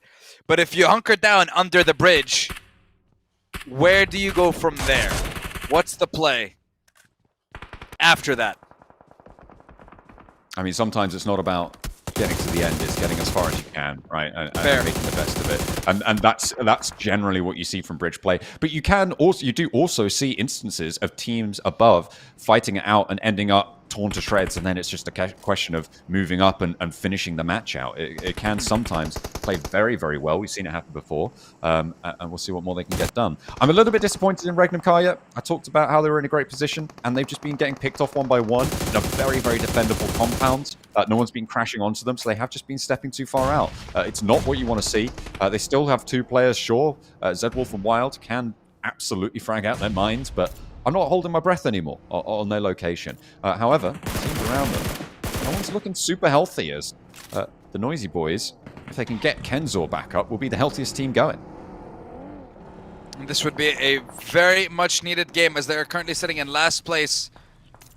And they need to climb up the ranks. They need to alleviate the pressure. You only have 2 days of competition here, boys. You cannot waste a single game. You cannot waste a single opportunity. So show us what you got. It's them and BOARS. One more time. Oron going for that push. Secures the elimination onto EXO. And now it's all down to Havlik coming out with the shotgun. Not sure which one he's going to be fighting with. Is it the shotgun? Is it the M4? But he is ready. See if the Somali is going to be doing anything. The thing is, anytime that he tries to peek, there are other teams that have their sights set on them. And Noisy Boys actually pick up the eliminations onto 4 FS as well. Now they're up to 5 eliminations. Asgard's actually a full squad too, so they're going to be the ones that are in the running for this game more than anyone. This last nade could do it! And it does. Finally, Noisy Boys take down BOARS, and they will continue. They jump from 16th to 10th, and they're still not done. I mean, it's that good old match 4 volatility, right? You still have a little bit more to go to solidify positions. But speaking of the tables, again, Fenerbahce with 6 points on the board here and jumping up to a 45-point total. I mean, it's really, really good news for them. And they are doing more and more to find themselves solidified. The next circle comes through, and it's slap bang on Regnum Carya again with 2 players alive. I mean, this is potentially doable. But Zedwolf, I mean, he's playing very close to danger here. Look at his health bar.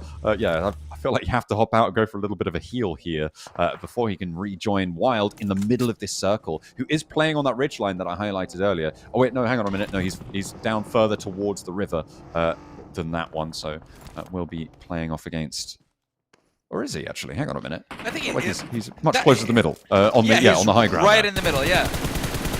Looking towards Marso though, setting his sights onto the Noisy Boys. He knows that there's someone sneaking about, but he just doesn't know how far. He has snuck up across that line.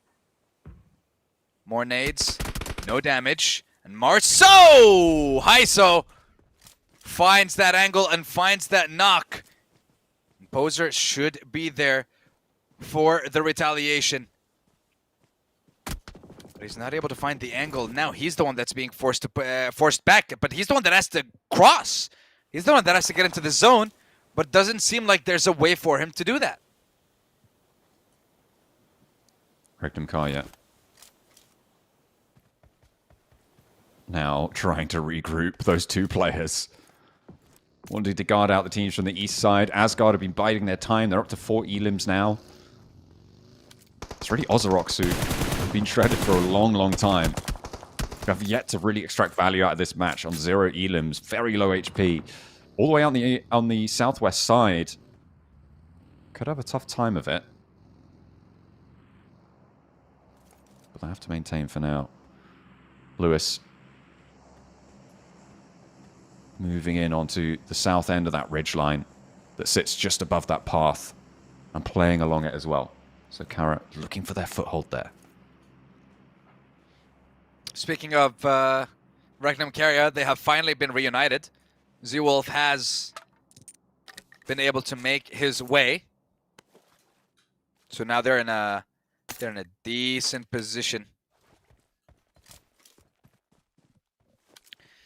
Noisy Boys looking to finally walk up this ridge.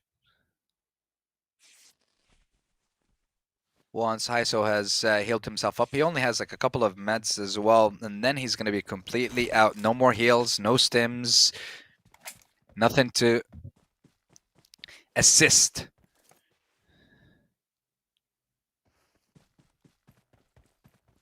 All quiet before the final pop-off here. I imagine this next fight is going to be fairly conclusive on the game. Yeah. Asgard and the Noisy Boys counterposing forces on either side of the circle, with Regnum Carya sort of splitting the difference right now. Regnum Carya just hoping that no one pushes them for their position. Just hoping that the rest of the squads fight it out. Asgard, very much, I would say, in the driver's seat just because of their numbers in the later stages of this game. But we know from what we've seen last game how much damage one player can do, so never underestimate what a single player can do. So yes, Ozarox still have one last player standing, 0 points of eliminations for now. I think those things might change a little bit. And Kara, looking at you and your position, must be very, very happy with the fact that they're still in the zone and all the other squads have to fight it out. Wild gets taken down, and now it's all down to Z-Wolf, the last surviving member, or Regnum Carya. There's the nade. I think that should do it. No, it's blocked, actually. A lot of the damage taken away. Hops around the vehicles, trying to dodge the nades, dodge the ordnance, and it's successful for a while. He's given it, and he's trying to take the Noisy Boys to task, show him just what he's made of, why he is so feared in the region. He's dodging those bullets like he's Neo. Oh my goodness, how has he managed to make it here? But there's a third party. No way is he going to be allowed to be doing that. That is crazy. Yeah, he was dodging left, right, and center. But you can only dodge so many bullets. And Asgard will be the ones that secure the elimination onto him. And now they set their sights onto Oron and the Noisy Boys. Poser finding an opening onto Hyso. Means that Noisy Boys will lose another member. 4 teams with 9 players left alive. It's all for Asgard. It's all in their favor. They got the numbers. That's all you need. Just play together, and this game should be yours. I mean, versus two-party teams, it can be a little bit of an interesting scenario, right? You have essentially a 2-2 split playing against you. Sure, they're hostile to one another, but you still have the number of sightlines to contend with, and given that you're right on the edge of the circle, it's unlikely to close down towards you. So for Asgard, yes, they've got the numbers. The question is, how do they take the fight, right? Do they want to sweep out and take a fight on one front, deal with one angle, and then play in for later? That will be the decision that they have to make. Also, because Ozarox still have one player, they're up to 4th place now. He's been keeping very, very quiet for a long time now. He's just been biding his time, waiting, hoping that everyone else gets eliminated before his turn comes. But that's not how this works. And look at that. That bridge, still center zone, my lord. I still cannot believe it turned. Yeah, I was going to say, I cannot believe that things turned around in this way for Kara after seeing them be on that bridge so late into the game. Well, because it was still like zone 2 or 3 and they were still held up there.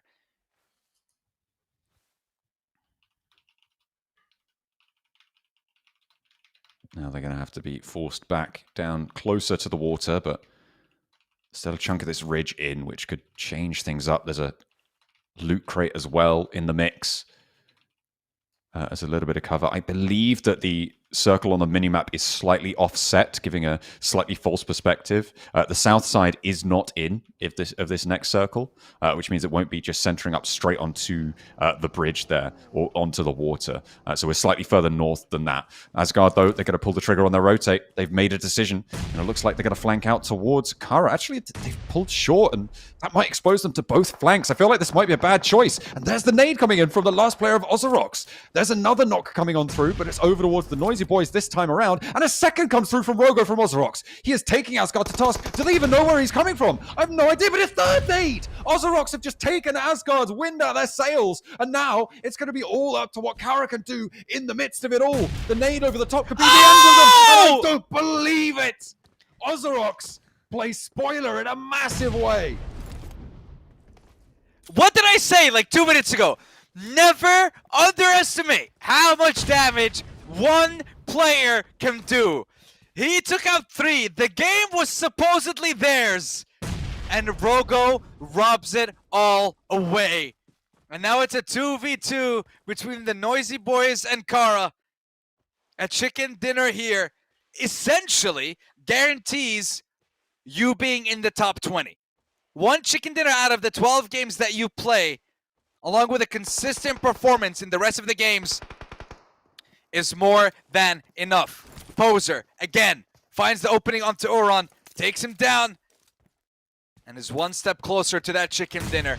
I still cannot believe it's ending up being this close. But Mozaro in a 2v1, he has the high ground, but that's not going to help him. And it is going to be Carya who take the chicken dinner in the end. I still cannot believe that's the way that game ended. The way Carya managed to go from being on the bridge on the zone 2, zone 3, towards ending up under a bridge in the very end of the game. One player wiping out 3 from a squad and just giving the game away. What an ending. I mean, that was absolutely crazy, right? 3 nades, 3 coming through from Rogo. They had no idea where he was coming from. I think it might have not even been them that got the shutdown on him. I think it might have been from across the way, right?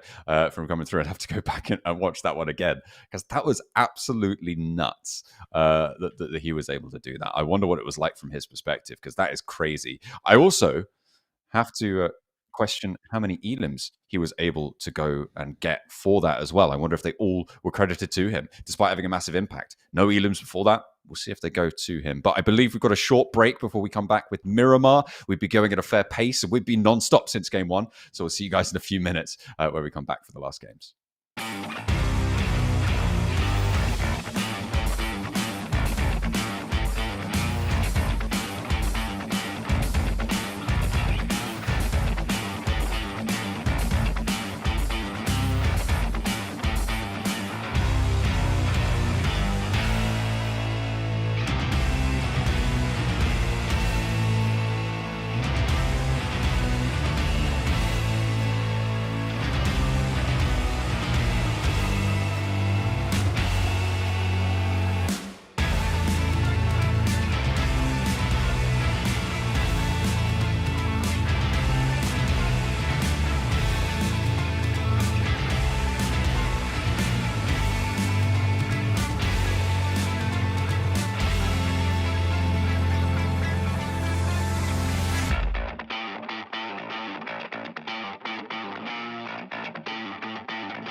We're back! And guess what? 2 games to go. I know, right? You're thinking, wow, you guys are flying through the games today. How quick has today been? Extremely quick, because we finished 4 games. Yeah. Listen, relatively, it's been quick. We have 2 games to go. Just hold on, and we'll be done with the day soon. But you know what? It's been a heck of a day so far. Yeah, absolutely. I mean, 2 hours, 30 minutes, 4 matches. We've been crunching through this business. You know, that's what is that? It's like under 30 minutes a game normally, which means that there's been very minimal breaks, which has been really good. I'm loving the pace. I'm loving the energy that's been delivered after what was admittedly absolutely nothing that happened at the start of the show. Don't know what you're talking about. I mean, no. It was the solid performance from our admin team. It was our podcast, no? It was our. We had a lot of fun. That makes more sense. Yeah. Okay, fine. Yeah. You know, I've had one with Hot Jukes, and now I've had one for you. You'd have to get in touch with your agent. Oh, okay. Yeah, cool. I'll. Get your people to talk to my people, and then our people will talk to their people. Okay. And then their people will tell our people that we get nothing. Not again. You know what? Exposure. That's what you get. Okay. You get exposure bucks. All right. I'm putting that one away. I'm not touching that. I've done my time on the esports circuit. All right. We've done our fair share of exposure dollars, but here we are with almost the end of our first day for PMSL EU, and this is the result of our last game. After Carya were, I want to say, a precarious position in the early stages of the game, the zone decided to bestow upon them a chicken dinner alongside with massive assistance from Ozo, who did secure the 3 eliminations. So the 3 knocks that he got were claimed by him and his team. Rogo secured those, and I think the knock, or the nade rather, from the side of Carya only secured 1 elimination then. Yeah, it's not ideal for Carya, for Ozarox rather, not getting all of those. But yeah, they. Oh, sorry. Yeah, no. They got 3 for Carya not getting any of those points for that nade. They do get that last one, but yeah, they won't be able to get the full shebang. But Ozarox able to rectify what was a pretty shoddy situation for a long time and getting 7 points. Lovely to see. I'm seeing Fenerbahçe as well with 7 points on the cards, able to get a lot of work done to stay towards the top of those tables, ever more solidifying their position as a potential qualifier. It's going to make their time a lot more easier in their last 2 matches today, in their next day of games, to feel a lot more secure in terms of that qualification spot. Yeah, because I want to say consistency-wise for the side of Fenerbahçe, they should be over the 40-point mark. So at the moment, they are maintaining an average of 10+ points per game, which is exactly the kind of average you want to be looking for at this kind of competition. You want to consistently be pumping out 8, 9, 10 points every single game. 45, so yeah, you're even higher than that. 11.25. Exactly. That's the only math I can do properly right now. But yes. 11.25 points per... no, it's 11.2. Yeah, no, you're right. No, 11.2 because it's 4 games. No, 2.5. It's 2.5. I was so close. 5. I should have believed... No, 11 times 4 is 44, which means there's 1. So 1 divided by 4 is the remainder, which is 11.25. You were right the first time. Okay. Yeah. Anyway, yes, very good. And in general, it's what you want to see when you're talking about a first place contender, right? You're talking about around that 10-point threshold, over that 10-point threshold. That's what you need. That's what you need to go for there. So it's brilliant to see that. I thought we had a 37 as well. So that's around that barrier too. So a couple of teams still keeping up neck and neck. We're looking towards the bottom of the tables, being at 11 points here, which is nice. You know, it's not a fantastic result, but it's still fairly decent. And it's comebackable at this stage, certainly. Mm-hmm.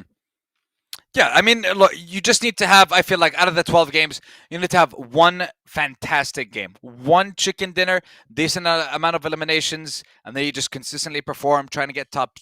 you don't even have to get, like, consistently top 3s, top 4s. Just make sure that you're constantly getting 6, 7, 8 points every single game. Again, this is the formula for this stage of competition. This is the formula for the group stage. When you go from the group stage to survival, it gets a little bit more difficult. And then obviously from survival to the main event, that's when difficulty is going to be up to maximum, because then you're going to need to get top 3 to continue your esports journey for 2025. Otherwise, you'll be done for the year. That's right. It's not necessarily a glamorous exit, but it's one that several of our teams must take. There's no two ways about it, unfortunately. So we'll see who's going to be able to jump on up. Our next map will, of course, be on Miramar. We've had our 3 Erangels, we had our Rondo to start the day, and we're going to be heading over to the desert for our final 2 matches. In general, one of the it used to be the biggest map in the rotation. Now Rondo takes the cake on that one, a little bit more landmass there, but it is still very vast and a lot of rotational gameplay to be seen. Will certainly not be as messy as Rondo early game either. We'll be seeing a lot more separation of teams, I imagine, especially around the early stages. Yeah, you know what? I would love it if they personally imagine having the recall mechanic in all 3 maps. Just crazy fights. I would say like the point system would go mad if we had something like that. I mean, it would be homogenous across everything, right? It would be the same across everything. So it wouldn't necessarily be unfair, but I think it would really change how games are played. I can't emphasize how much the recall system alters gameplay at an esports level. I mean, in terms of IGL decisions, in terms of risk-reward analysis, there's so much depth there that I think is yet to be plumbed. We'll only have to wait and see it. I think adding that to the rest of the game would change the viewing experience incredibly significantly, and it would certainly change how in-depth strategies that we know are going to be applied. Right, everything would change at the drop of a hat. So it would be about who can pick it up the first. I'm just thinking of like the craziest strategy where you have 3 people hot drop 3 different teams, and then you just have one person that just insta drops on a recall. Just that like stinks. Send that out stinks. one soul. Yeah, 100%. Listen, you come to me for the horrible ideas. That's an eggy fart of an idea right there. 100%. Like you send a 1-man army to fight off like a couple of different squads through like steal a couple of limbs here and there, and then just go into the fight, get eliminated, get recalled, and then regroup with your team, and then run it back. Yeah. You have one safety. It is crazy, and it is a horrible idea. Do not try it. This is why we're here and not in game. This is why we're here. Yeah, that's really good. Hey, well, less of the we. Thank you very much on that idea. Anyway, I mean, I think you're essentially just wasting lots of time by doing that. I think 100%. The impact that you have needs to be significant enough. I could see an argument maybe going 2 and 2. And I think that might be a strat that we see. If you know hot drops are happening, you send 2 of your players in, you send 2 of your players to somewhere else, potentially. I think that's slightly more likely. And then whoever dies first, the other duo regroup to a recall beacon. Could potentially be a little bit more viable.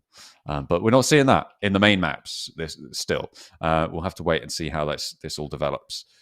As time goes on, I'll wait to see what's going on. I believe not all players were in when the lobby was started, because we did see a lobby flash up on our map feed. And I think it's got started with 63 players in the lobby. So a little bit of a false start there. We're getting it sorted. Don't worry, guys. This is definitely someone just decided to jump out right before we started. I don't know who did it. I'm not pointing fingers. I'm not naming names. That sometimes happens, doesn't it? You should be like, oh, not ready. Got to go for a wee. I've disconnected, guys. There's nothing I can do. Oh no, I've DC'd. Oh no, you have to wait for me. Nope. Oh no, we're gonna have a break now. Goodness me. No, we're getting all our players and our observers and everyone back in the lobby. It does take a little bit of time to go for these rehosts, unfortunately. But still, we've been making good time since we started our games. You see, I think production was like, they said we're making good time. Let's destroy that, shall we? Let me throw this into the works. Yeet. Yep. Hell yeah. Why not? Fair enough. 2.5 hours for 4 games, 2.5 hours for the next 2. Let's go. No, God. I mean, look, it's already Miramar. It's already going to last like 45 minutes per game. That's true. Yeah, no. So probably, like 3.5 hours for 2 games. Yeah. For sure. Because I'm thinking, I was looking towards one of the Erangels that we had was around like 24 minutes, I want to say. Just because of the way it ended towards the last couple of zones. And the last Erangel that we had also looked like it was 21 minutes and we had 5 squads. I was like, okay, we could be looking at lasts another for a early little finish. bit longer than that, right? Like, I mean, like you get to 5 squads and it lasts for 3, 4, 5 minutes more. And I think Erangel tends to end between the 25 to 27 minute mark generally. And then towards Miramar, you get a little bit longer than that, up towards your 29s potentially. I mean, we saw Rondo go to 30 minutes at the start of today. So obviously, bigger maps in general do take a little bit longer. Just because of how the circle staging works there, by a couple of minutes. So yeah, we'll see how long it's going to take this time around. Oh, hopefully they generate a new lobby because we haven't seen what's going on here. Let's see how this pans out. And the waiting begins. Dun, dun, dun. But you know what? This kind of just I want to say adds a little bit more intensity to those last 2 games. And one of the things that the players have definitely gone through today, I would say, is a lot of waiting. And again, like that does tend to affect a player and their performance, whether you're on stage or not, or whether you're online or not. Because best way I can describe it is you can only be on for so long before, I want to say, like you crash at the end of the day. I feel like that's the best way to describe it. These teams, these players have been ready for hours. So any kind of delays or anything like that is definitely going to have, I want to say, like some sort of impact. But even in those kind of situations, it happens in, I want to say, like all kinds of competitions, all kinds of tournaments. Whoever deals with that the best as well, whoever adapts to those situations the best is the one that's going to come out on top at the very end. So I was saying, like, it's part of the ride eventually. Yeah, and that's what we were talking about during our podcast segment at the start of today. Yeah. So we're back to it. Is like that mental strength, that mentality is something that is generally underappreciated by a lot of people. I think it's fair to say. So hopefully our teams can keep it together. I did just see the lobby joined by our observer, and immediately it was full, which is a good sign. And I'm seeing it starting to load in now. So we're fingers crossed getting a game of Miramar going on in, which would be great to see. I've missed the old desert. We've got to go back every now and again, and I need my fill. So I'll see if they can deliver on that promise. And I did see 64 players there. That's right. We don't even have to do the math. We just have to read the numbers, and it did say 64 out of 100. And there's 64 players in the lobby. Okay. I see 63. We'll wait. No, on the map feed. No, on the 64. You need to refresh. You need to be. Okay, I had a delay. I'm sorry. Okay, all right. Okay. Well, okay. I'll forgive you. It's okay. For a second, you were like, "No, not again." Yeah, no. It's one of us had a delay, and if it was me, then that's worse. So I'm being optimistic here. Yeah, there we go. So we're up to 64 players in this lobby. I think that the game is about to start. I think the plane's gonna go. They're wasting no time here. Let's head on in. Let's go. Yeah. You know what? And I want to say this now. Quick shout out. Thank you very much to our. I want to say to the tireless efforts of our incredible production team to keep us on track for today. It's been a difficult day, but we've been able to deal with it thanks to them. Thank you very much, guys. We appreciate you and all the work that you've been putting in today. And now, here we go. League stage, day 1 of PMSL EU 2025 Fall Split continues with our 5th game of the day, our first Miramar of this evening. Let's see how it kicks off. There we go. We're in again. Let's see if we get any weird hot drops. Looks like El Pozo could be a little bit warm right now. I'm hoping that Picardo isn't going to be a hot drop. I hate to see that. It's my least favorite hot drop. Things like El Pozo might actually be hot here. Shockwave, have their work cut out for them, or is there going to be a split away and a regroup? I think, yeah, that is Falcons, I believe, going to be up there with them in El Pozo. Alrighty then, boys. Looks like that's going to be one of our hot drops for Miramar, and instantly we see Carya Poser with that M249 just letting it rip, taking down one, and instantly on the hunt for the other. Not looking to finish off the elimination just yet. Their focus is to get the rest of the squad. That's going to be 2 down already. What can FVG do here? They do retaliate. There is a trade. There is a 1-for-2 so far. Ooh, Turbinus clipped over the rooftops there. The shingles slide away from underneath him, and he has to take a knee. Lewis now pushing forwards, putting pressure on with the UMP around the corner. He does go down, but his teammate's there for the refrag, and that is Carya coming out on top with all 4 of the elims. They will be happy to take that one down. Up into 3rd place with those 4 elims as well. They'll get that full reset, and they've got plenty of looting time. This is a great start for them, an abysmal start for FVG. Abysmal start indeed. 5 games, 12 points. Not an average that you'd be happy with. But again, keep in mind, you still have 1 more day to compete. You still have 6 more matches. Well, 1 more today and 6 more later on.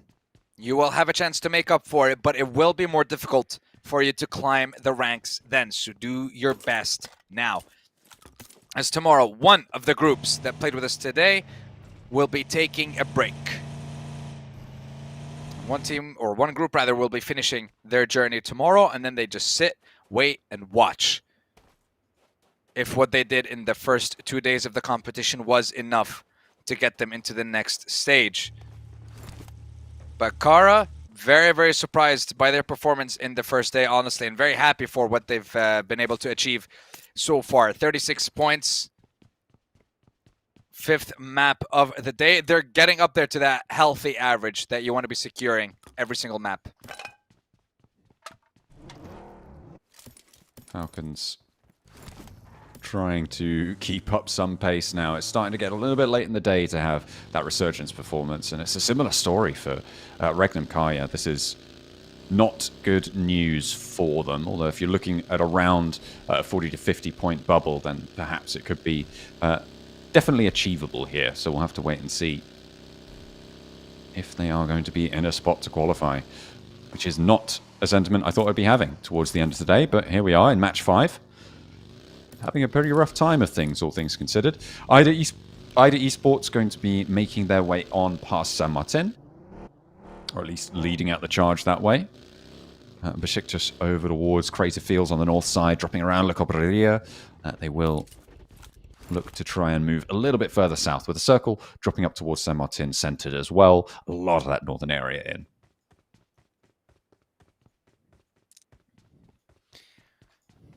I'm surprised, honestly, that we didn't see a fight between Falcons and SHOCKWAVE in El Pozo. Surprised there wasn't any kind of fight, any kind of skirmish between the two of them, and it looks like a decision by Rauf and Falcons, because they're abandoning El Pozo at the moment. It looks like it's time for them to hunt for a position in the zone.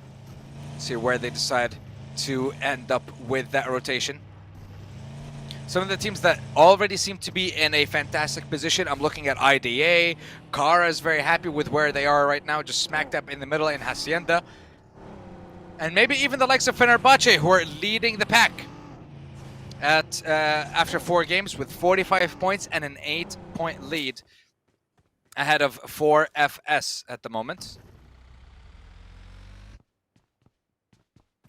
So far, so good. But still, we're not done, boys. There's more for it to be done by every single one of these teams. And that just looks... How does the card do that? Hey, man. Well, how does... You've got to nail the kickflip. What are you going to do? Nail the kickflip?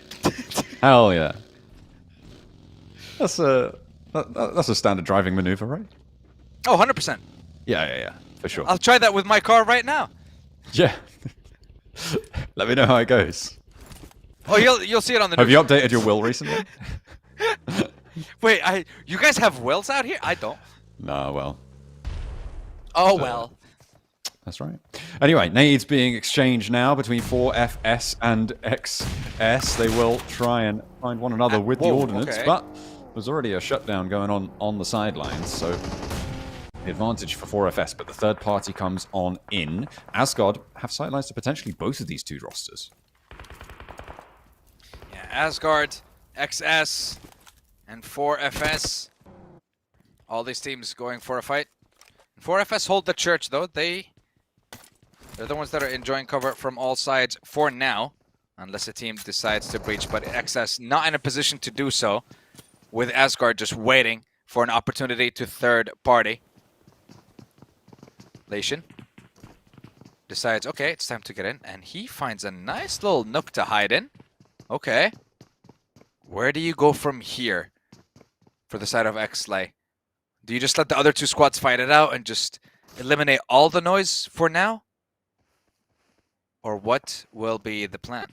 I mean, you don't have too much agency in this situation, right? I think it is a case of hold a corner, hold a strong fort, and if you get naded out, well, that's too bad, but you might be able to pick up an elim or two if you're lucky on the back of this engagement. It doesn't need to conclude super fast, so there's no real impetus for Asgard to put more pressure than they currently are on this engagement. They know that there's a fight going on, and 4FS have two options. They either challenge, well, maybe three options. One, they stay put, just hold the sightlines, see what Asgard do. Two, they try and sweep through this building, clear out the remnants of XSLAY that are around them. Or three, they could potentially push out of the compound towards Asgard's positions. And I think that that's probably the most risky choice, because you could get shot in the back by XSLAY as you try and make that push forwards. They have multiple off angles. It's going to be a tough time. I feel like the choice really is between sweeping or staying put for them. I think definitely stay put for now. There's no need to risk anything at the moment. But the elimination feed says Yekta found an opening. An opportunity. But what are you going to do with it, though? Because you guys are kind of split up at the moment. Asgard decide, okay, we're going to dip out of this conversation. We don't want to be part of it. As the zone shifts towards the north, and every single one of these teams realize, okay, we need to move. As this is now a dead zone. But hold on, elimination feed shows XS are doing quite a lot of damage to 4FS. 4FS have two players down, and now Lation hoping to go for a push. Just one bullet is all you need, and the zone taking damage away. Oh my lord, I cannot believe 4FS lose three members. That is nasty stuff coming on through for 4FS. They're losing three. They went a little bit too bold, got picked off, and the big nades coming on through as well.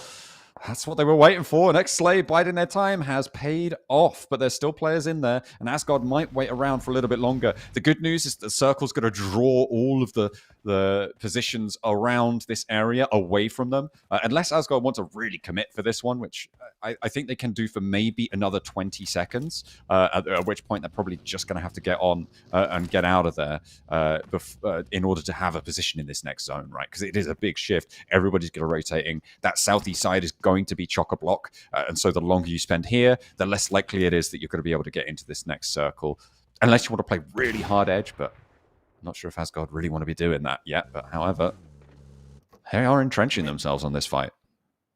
Yeah, they are surrounding them on all sides, and looks like they might just be waiting for the players on the inside to make a move. They're waiting for 4FS and for the last two players of XSLAY to make it out. But Yekta, again, finding an opening and then dipping out of the conversation. And they're going to be holding their ground. And Asgard now thinking this may not have been the smartest move, but we will commit. Akron looking to join the fight. Sefcan as well. Trying his luck through the smoke. No bullets will find their way just yet, but at least they managed to get the revive onto Lazy. And they're back to their full force. Yekta down, bleeding out now in the stage 2 circle. Could be Resable. Let's see if Asgard have better luck against Lation. Has two nades, and he has been pretty on point with them in that first engagement. Spots the players pushing forward, swats to the DBS, goes to the corner peak, gets one, but the second is not strong enough. Asgard will be able to pull their player back up to his feet, but that is XSLAY fully down and out now. Asgard, however, they've spent a lot of time to make this happen. They've got 2 points for it, sure, but is it going to be worth it? They might be able to pick up a third if they're lucky, because 4FS still have a player in the vicinity. As we hop on over, Ano having a scrap with the Noisy Boys. Ano Famagusta taking the fight. Oron not able to do anything about it. Will get knocked down. T, the last member from 4FS. We jump back one more time to the side of Asgard. And we continue that fight, but once again, we set our sights onto the zone and look towards Asgard. They did actually lose out on one of their players We're jumping in and out of 2 fights happening at the same time. Noisy Boys were also able to trade a 1-for-1. And here we go. What's up, Kenzo? What's up, Paiso? Show us what you got, boys. It's you versus Ano. It's a 2v3. Default. Playing with that Scar, playing with that DBS, and now he's... Oh my god, I cannot believe he's in that position at the moment. The question is, do they know that that's where he is held up? Or do they think he's outside? They'll have to know. I mean, Default now scaling the building. Hopping on over. Melaz should spot that. No, he doesn't quite catch it as it drops there. Oh no, hang on a minute. Same team. Default has now got the door frame under control with Melaz. And they actually want to step forwards inside. Oh! Goes down, and that is brutal coming on through from Mazara with a pump action. That is Ano Famagusta eliminated. Going down to 13th place. A little bit lackluster there. Teams now making their way in. I'm looking on the southwest side where we were just briefly looking, and actually Asgard still making their way on in and could potentially make a pretty good deal out of this. Falcons, though, very central in this circle, and with 4 players alive, again, this is a good chance for them. Regnum, Carya, again, a chance, but we'll see if they can convert this time, because they've been presented with these things before. They don't quite know what to do with a chance, it seems, this time around. Yeah, they had the Wizard Tower in Erangel last time. Constantly moving about. They managed to get top 3 at the end, or top 4. Decent amount of points, but you want to be able to get more with the position that you are given. You want to do something with the position that you are given, rather than just sit and wait. And right now we're sitting and waiting for Fenerbahçe to do something in this fight between them and Ozarox. As 2nd place has been eliminated, 4th place has been eliminated, so this gives Fenerbahçe an opportunity to run away with the lead, considering the fact that Carya is also down to 2 players. Yes, you have 4 eliminations and got a little bit closer, but with 2 players left to go, maybe will not have the same opportunity, definitely will not have the same strength to go for aggressive plays or anything like that. So maybe just play for placements if you are Carya.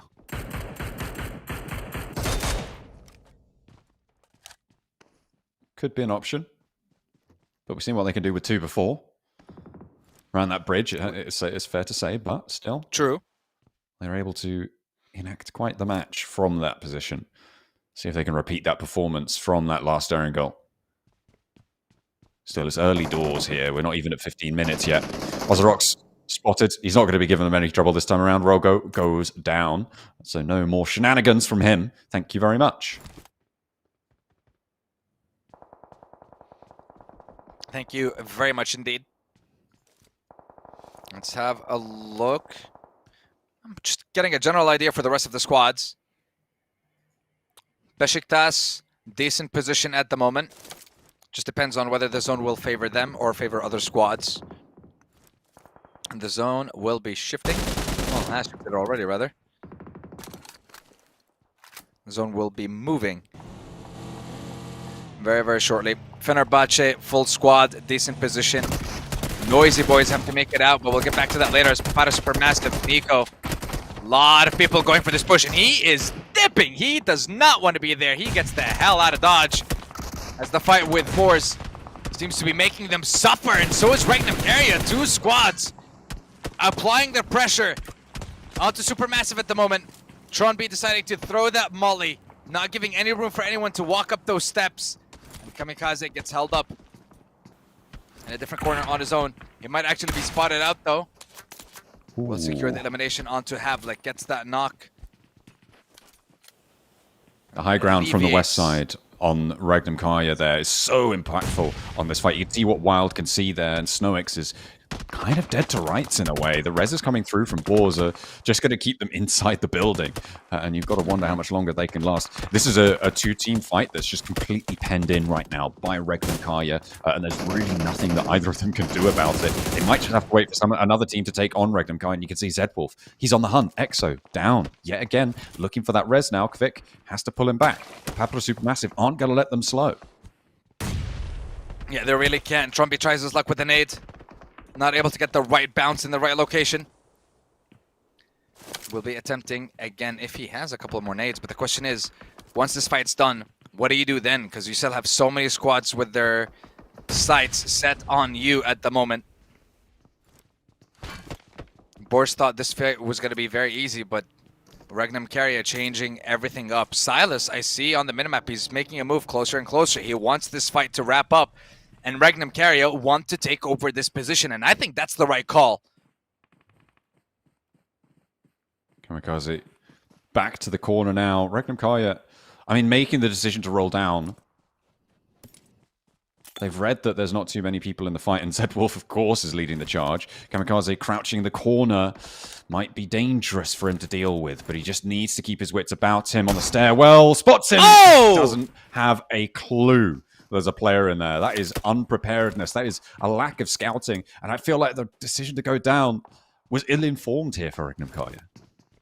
Yeah, definitely after running the way that you did. No reaction, no weapon out, nothing.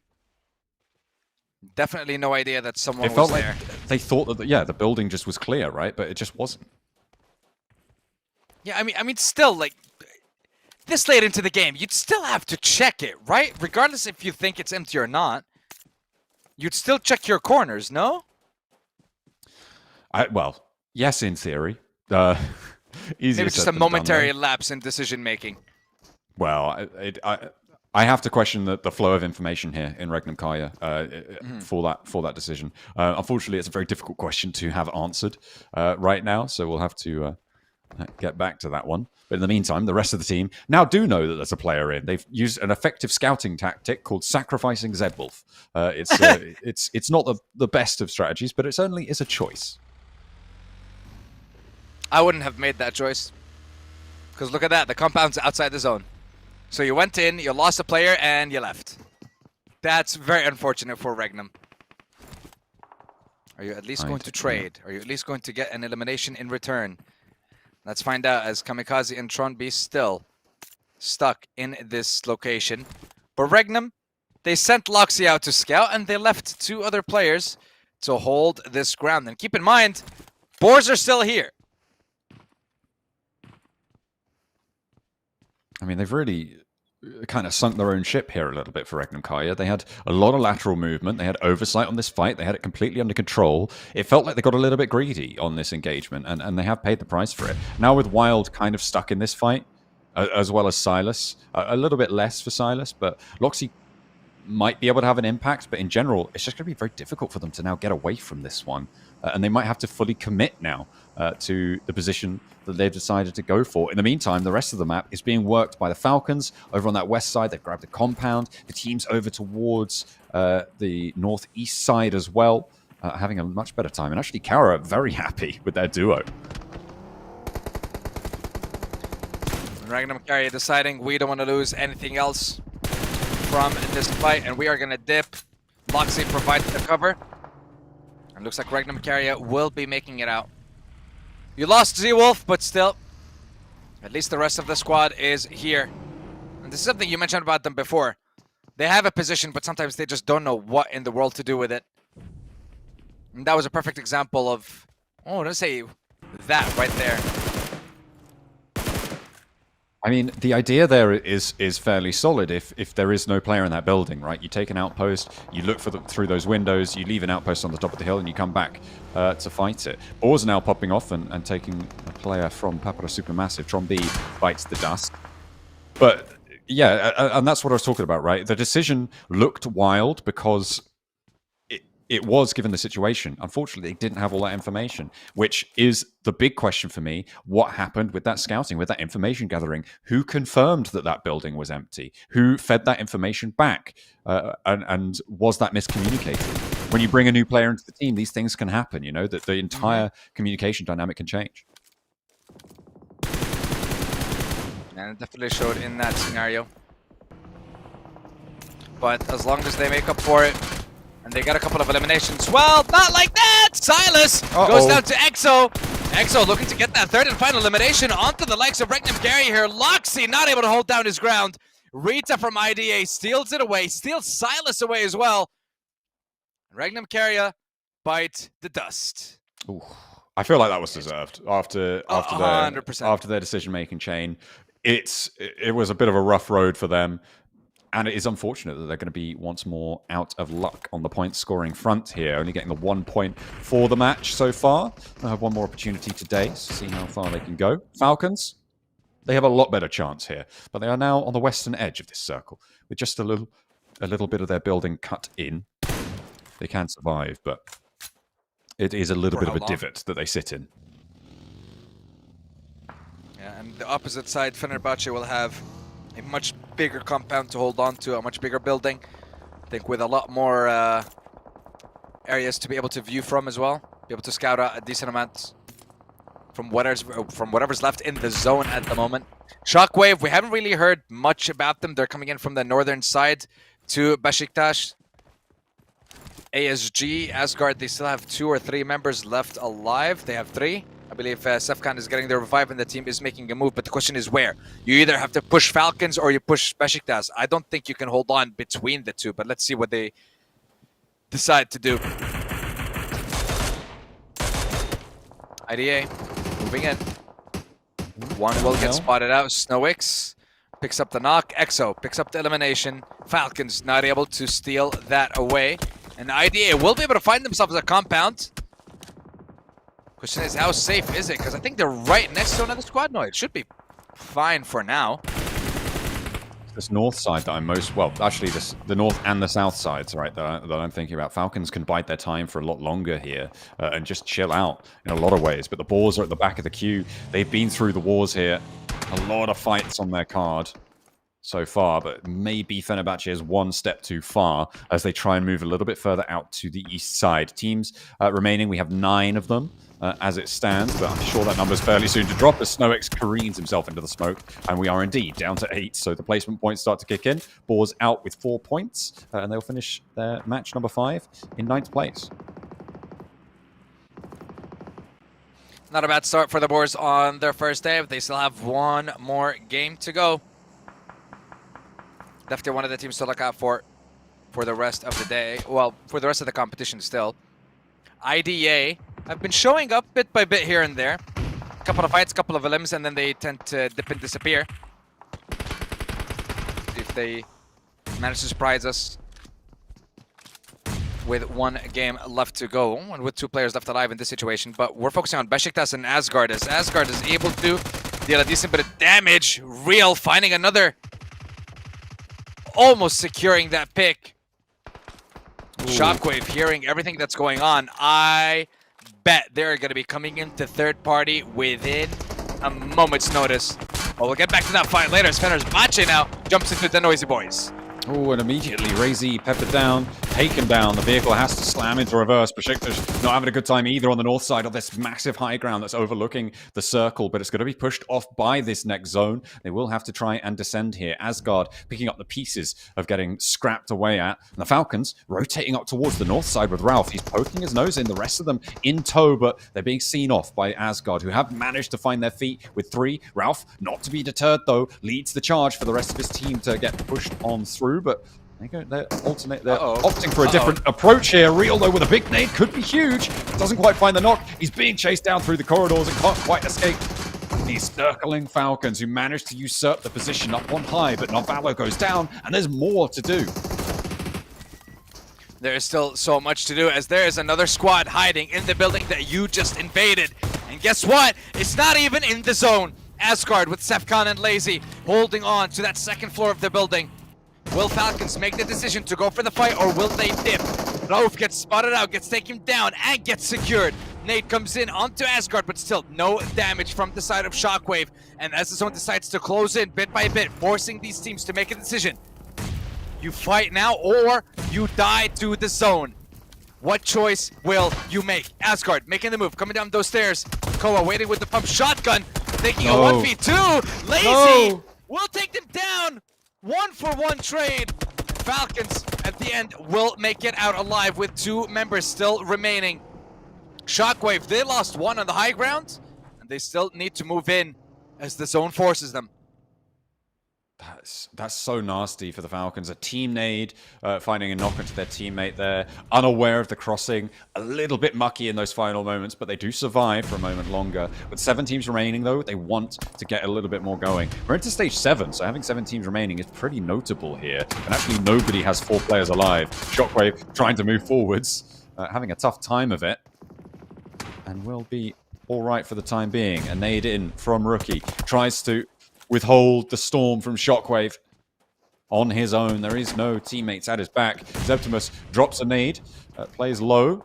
Door being flung open this way and that way. Drops the Molotov, slows the approach, and again, forces a potential third party coming through for the Falcons. Sprays on the corner, good for one. Looks for more, gonna run out of ammo though, and he's gonna run out of life bar as well, as he has to fall down, will fall out. That is Beşiktaş eliminated. Beşiktaş eliminated, and Fenerbahçe still pushing that lead further and further away from the rest of the squads. And looking towards the rest of these squads here, Carya with 4 and that duo still alive and well, still in the zone, and able to continue pushing through. But they're going to have the trio of Fenerbahçe, maybe pushing them in a few short moments. Noisyboys on that little bit of a high ground, catching them out though. Mozaro forced to go back as Lux finds that knock. But the question is, now that you found that knock, now that you know the Noisyboys cannot peek you, do you go for the push on Carya and secure that building in the zone, or what do you do? That is the question. It's a difficult position to find yourself in. Although last for Falcons, there's plenty of difficult decisions to make. Surviving for placements is probably a good idea here. Picking away an elimination point equally valuable. The Noisyboys down to just Kenzor now. He has to kneel up for that revive. See if he can do it. SHOCKWAVE eliminated. 5th place now guaranteed for all of our teams. Everyone's in dribs and drabs right now as well. For Fenerbahçe, they have got the numbers if they can get this res, but not sure if they're going to be able to. Not the easiest of positions. We'll have to wait and see. Navalo finally found with a nade and will go down in 5th place. So 4 teams remain, and only Fenerbahçe have 3 players alive. Could they find 2 chicken dinners today? I don't know about that. As Carya's applying some of that pressure. Yes, one of them was getting a little bit cooked, but they're still alive and well. Kenzor in an angle that's completely unexpected for the side of Ida. They will lose Rita, but there is a peek from Amre. Can he secure it against his S12K in close range? Kenzor not able to do it. Amre uses the cover perfectly well and is able to hold his ground and gets 3rd place for his team. Lewis now at a 1v3. Not able to take it, and Fenerbahçe secure it. Fenerbahçe looking to get that 2nd chicken dinner of the day and cement themselves in their 1st place at the end of day 1 for PMSL EU Fall Split 2025. Yes, we still have one more game, but it's a 3v1 for the end. A 3v1 for a 2nd chicken dinner of the day. Amre not in a position to fight, not with all these angles peeking him. Looks like Simple Domac wants to flex out. The rest of the team should be approaching up towards the close side of the hill. Lux with the off angle at long range with the Mini 14 is able to seal the deal. And it is 2 on the day so far for the chicken dinners of Fenerbahçe. They should be very, very happy with that. That's going to really solidify them towards the top side of those tables. They have put up a phenomenal result so far over the course of their games. They're going to be well ahead of that 10-point average. I don't know how many elims they were able to get, but they were able to get quite a few in those final circle situations coming on in. So I'm imagining that they're going to be very, very happy with today's performance and a brilliant turn-up for them. Yeah, I believe they managed to get 7 eliminations after securing the last one onto Amre from IDA. So 17 points. That will definitely put them around like the 15-point average, I want to say, so far per game, which is incredible for this lineup. And with still one more game to go for the end of day 1, this team should be very, very comfortable, very, very relaxed. But I guess, look, yes, you definitely guaranteed yourselves in the next stage of the competition, but now you just have to keep pushing and hold on to that #1 spot. Guarantee yourself that 4K prize for 1st place of league stage only, because it's $200,000 on the line across all 3 stages of the competition. And of course, there's $250 for every single chicken dinner. So today, they already made 500. Hey, yeah, exactly. So they're having a good day so far. Dinner's on them, I guess. They've do we fly over, or they've done pretty well? I don't know, man. I've got to figure that one out. We'll be trying to. I need to figure out what I'm doing for my dinner actually, because it's getting late and I haven't eaten. So because I've been commentating non-stop for the last, I want to say 3 hours now, coming on up. Something like that. Yeah, I want to say something like that. Yeah. We've been going for a while today, and I agree. This is why. See, I do this for work days. I batch cooked some pasta, so I just made a ridiculous amount of pasta. So I'm just gonna heat that up, and that's me for the night. Yeah, sorted. See, Very nice. we get pasta. They get chicken dinners.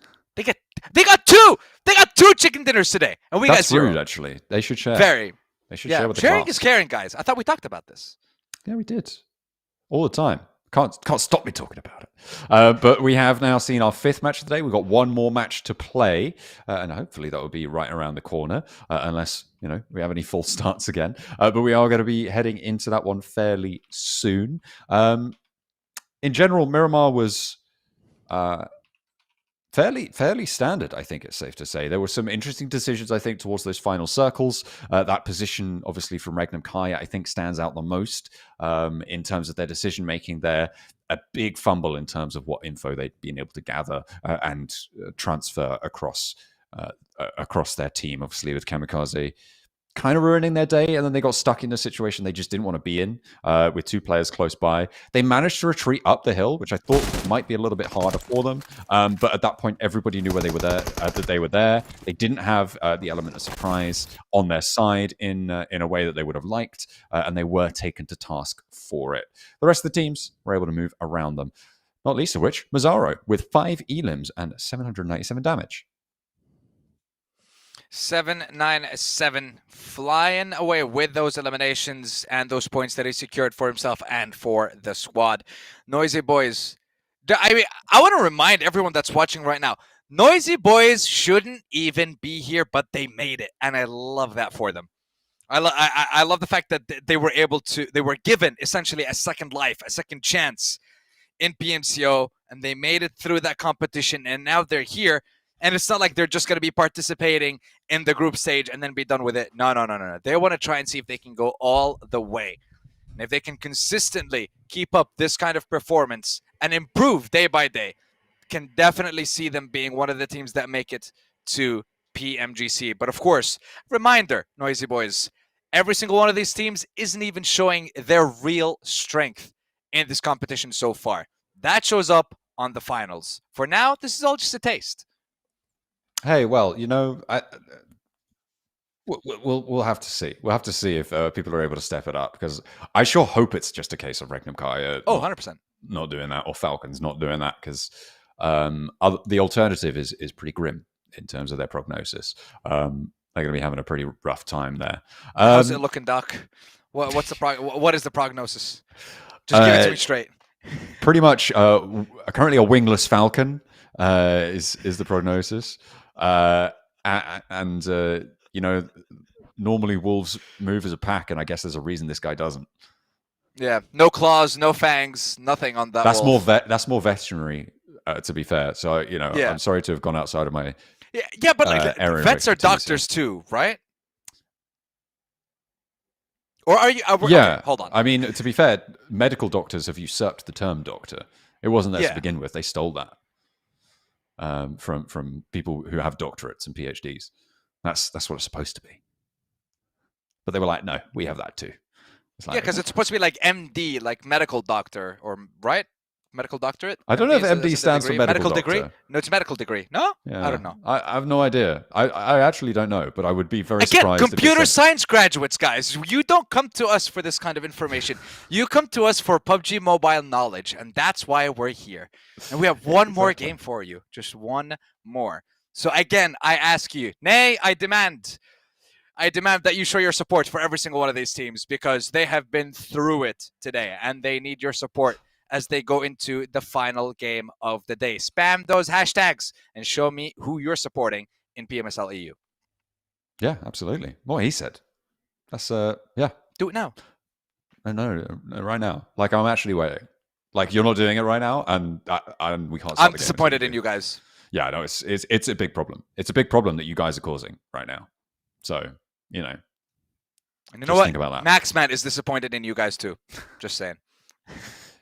Yeah, that's true. He actually just phoned me up and said, "What the hell? Not good. Yeah, not good, what guys. The hell? Not good. This is not cool. I like One Piece." That's what I said. That was his whole phone call, and then he hung up, and I was like, sounds whoa. like Max. That sounds exactly like something Max would say. This is not cool. I like One Piece. Bye. That's it. That's pretty much it. Yeah. Well, you know, isn't it like the longest running anime? Or no, isn't there like something that's like from the 60s? Isn't it Naruto?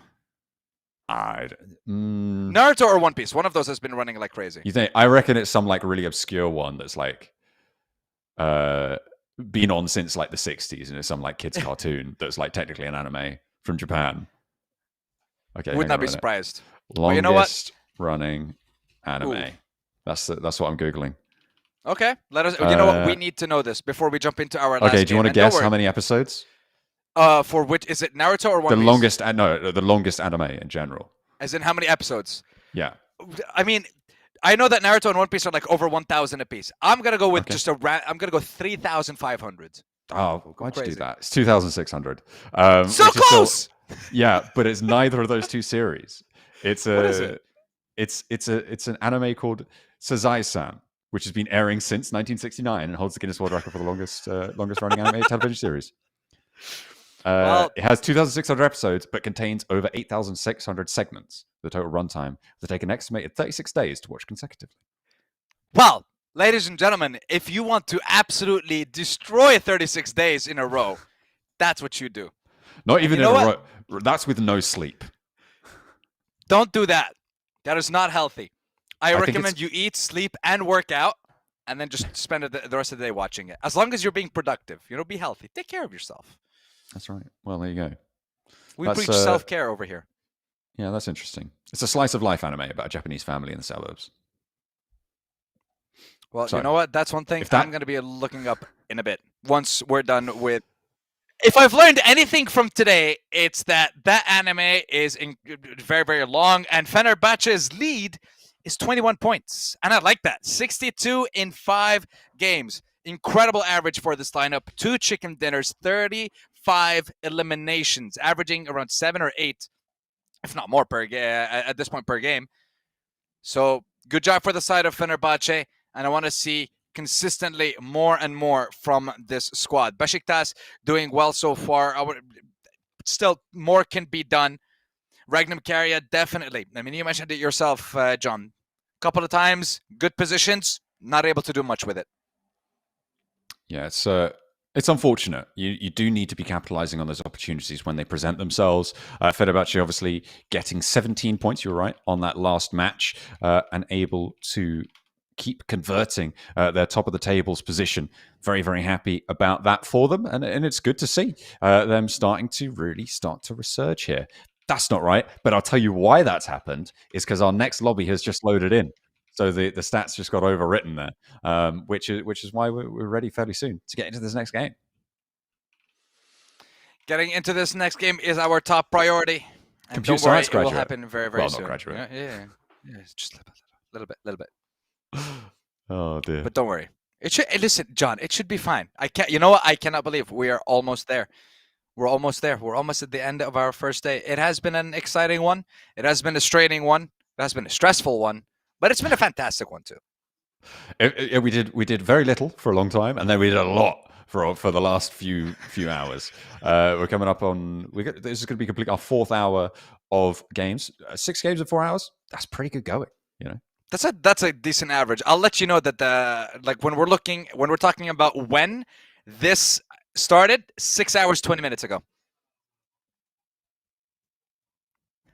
Is that true? Yeah. Damn. If not a little bit more. Like actually, yes. That's crazy. Wasn't it half? Wasn't it half? I can't remember. Anyway, I'll believe you. 6.5 hours. 6 hours 20. Sure. Yeah, that's fair. But yeah, we're like an hour a game. Yeah, if you average it out over the whole show, sure. Yeah, that's probably true. That sounds right. I'm seeing 64 players running around in a lobby right now. So the lobby started already. Yeah, I mean we're just waiting for the plane. The game's actually nearly over, guys. Have you not been watching? Yeah, you know what? This has all been a plot twist. Here we go, John. Here we go. Match number 6. Final one. Let's get it. Miramar, here we are. Just south of Puerto Patricio. to north of Torre Ahumada. What you got This for me, game's John? been running for 2,700 episodes since 1969, so I don't know why you guys haven't been watching it, to be honest. Oh, dear.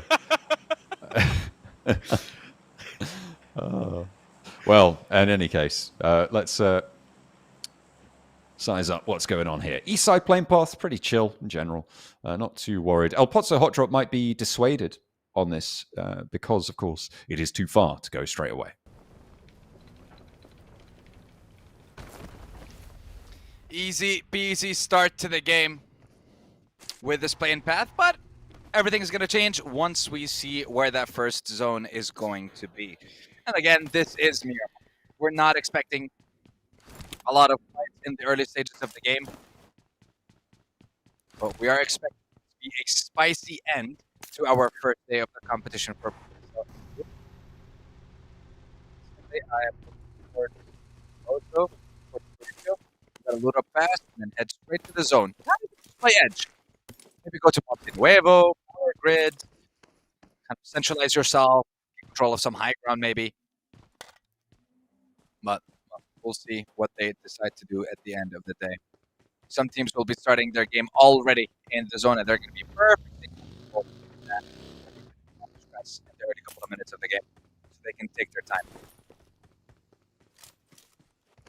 Yeah, this is a little bit of downtime, right? We're into minute 2.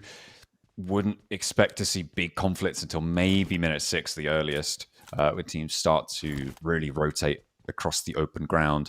Maybe towards stage 2 circle pops, that's where we see big decisions being made, because a lot of teams will be softly adjusting to this first circle and have plans for it, but things can really change in that second circle. There could be a lot of dramatic shifts, a lot of readjustments needing to come on through, and that can lead teams to run into each other, which is sort of what you're looking out for there. So we'll be waiting for that sort of mark there, the stage 2 pop, to see too much conflict. We'll not be seeing that much conflict right now, so would not be worrying about it just yet. But I'm kind of looking towards some of the splits these teams have. Nothing too crazy, nothing too special either. I can see Rauf is instantly deciding to scout towards that southern side. So you have the rest of the squads that are very, very south of Los Leones. And then the Rauf is kind of driving just south of Minas del Valle.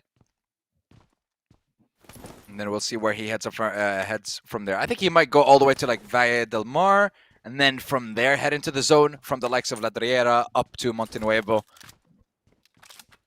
Might even head all the way towards El Pozo and have a nice little skirmish with Shockwave as they're just hitting that area. But looking to our screens, Farvoice Gaming, 12 points in 5 games. The way I see it for that squad, they need to hit 10 plus points this game. You're looking at just making things easier for yourself going into the second day of competition. 20 plus points makes that pressure feel a little less difficult on your shoulders. I think shouldn't be the interesting thing I'm looking at for the teams towards the lower part of the table here is what will happen at the start of their next day, right? Because of course it will start with a Rondo. And I'm wondering if they're going to be really aggressive on those situations, right? Because they can be in terms of going for big splits, big hot drops with a backup for the recall beacon, and just trying to farm those points early, trying to extract as much value out of the lobby at the start of the day that they can to give themselves that chance. Well, they still have other opportunities left to do so as well in a more standard format. So maybe if Farvoice don't do so well here, we could see some very aggressive positioning for them coming in tomorrow at the start. Yeah, I see and the thing is, like, the better way you end it today, I want to say, like, the more motivated you're going to be tomorrow. If you come in tomorrow with like 15 points and you're thinking, oh boy, I'm going to finish my points today and then I'm just going to have to wait, sit and watch for that third and final day. The stress levels, crazy. Yeah, so definitely want to make it easy. Not ideal. Not ideal. Falcons moving fairly quickly. Going to be moving on over towards Valdemar on that south side. They'll be rotating in later towards the center. The center of the circle, just a little bit northeast of Monte Nuevo, puts it in some pretty... there's so much area that's covered by it, so sort of not too important generally, but quite hilly terrain that splits down the north side of it. The Creative Fields area is a big feature moving into this next circle. That it will be. And one thing I'm on the lookout for is the high ground that some of those teams have been able to secure as well. IDA have a fantastic one. I want to say smack dab in the middle of the zone, just north of Monte Nuevo. Question is, will they be able to use that location to their advantage? I've seen teams hold on to them, and now 20's trying to hold on to the recoil of this M4 and secure something onto Wagner. Not able to, and lost senses. Hey, there might be a free elimination on the other side of this wall. Let's try my luck. Nade not able to deal the damage needed for that. And the rest of Anno is here. So at least they'll be able to revive or support their teammate if need be. But it looks like the situation did not get any worse, so they're all good to go at the moment. There's a lot of pressure on this northwest, on the west quadrant of Monte Nuevo, and it will be defended stalwartly as Anno have to pull short and look for defense over towards their forward position. It'll be a difficult rescue mission, but they'll try and enact it for now.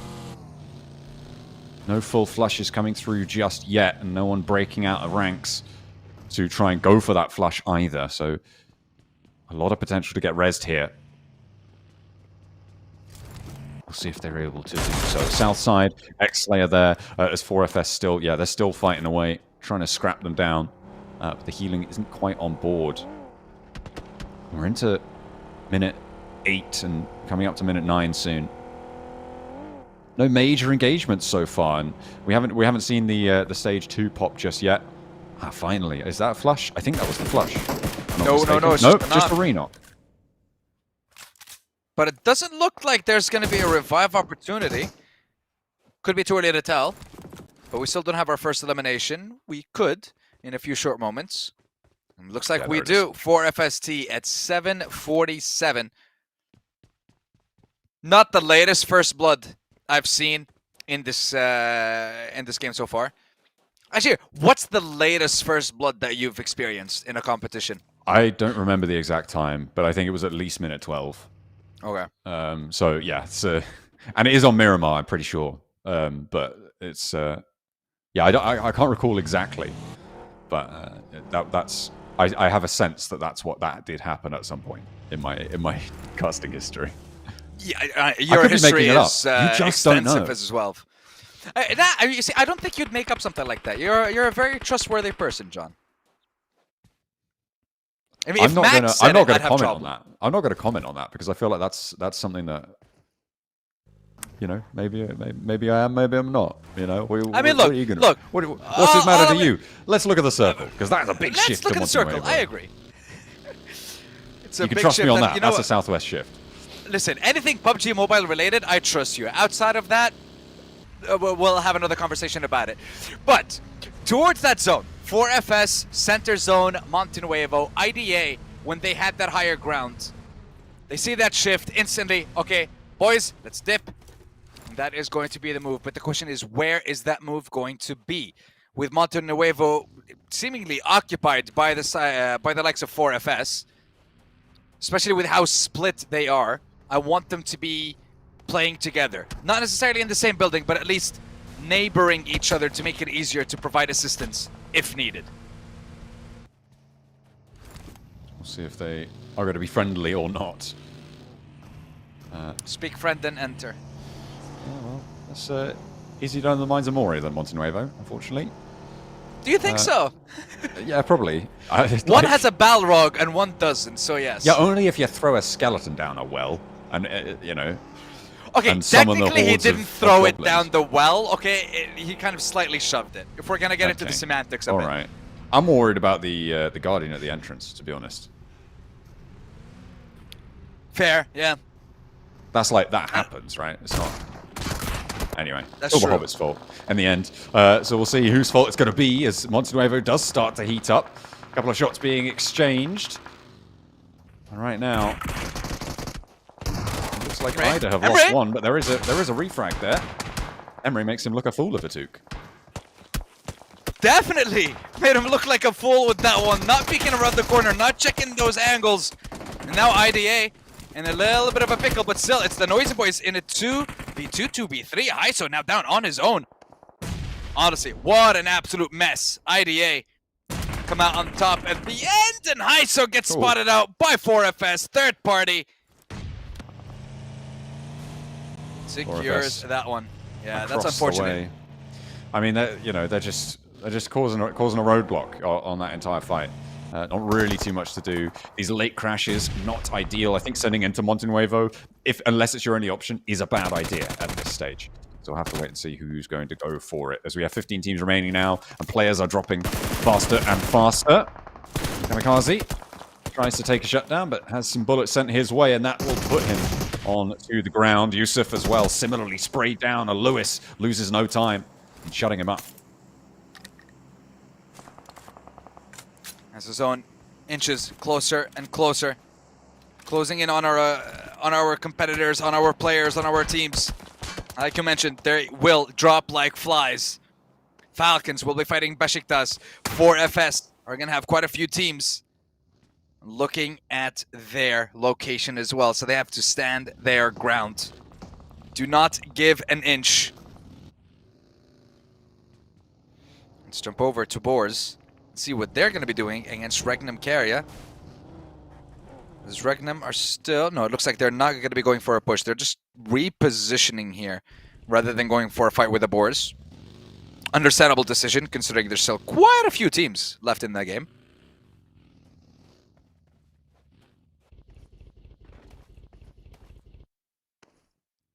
BOARS with the South Quadrant kind of all to their own right now. Should be pretty happy about that, but there are teams in the hills marauding around. Going to make their life hard, I'm sure, in the coming minutes. Depending on where the circle shrinks, it looks, I mean, it's mostly centered up on that southern quadrant, right? So all these teams on the west quadrant can have a tough time of it here, especially with Falcons on that ridge line, sat to the southwest.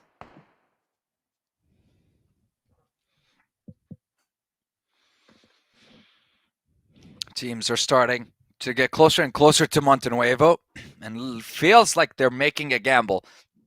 Because some of the teams decided to take a northern rotation of Montenuevo, go towards the eastern side a little bit. Regnum Carya being one of those teams. Fenerbahçe, as they start to pull up on AFS's, or 4FS's territory rather, they get closer and closer, and they will be fighting SHOCKWAVE, who are just entering the zone. More and more teams will be joining this fight in about a minute or so.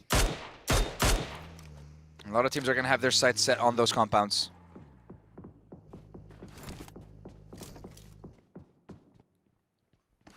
It's calmed down a little bit. Everyone was making those mad dashes before, but now it's settled. Obviously, some people losing their go-around for this, the last match of today.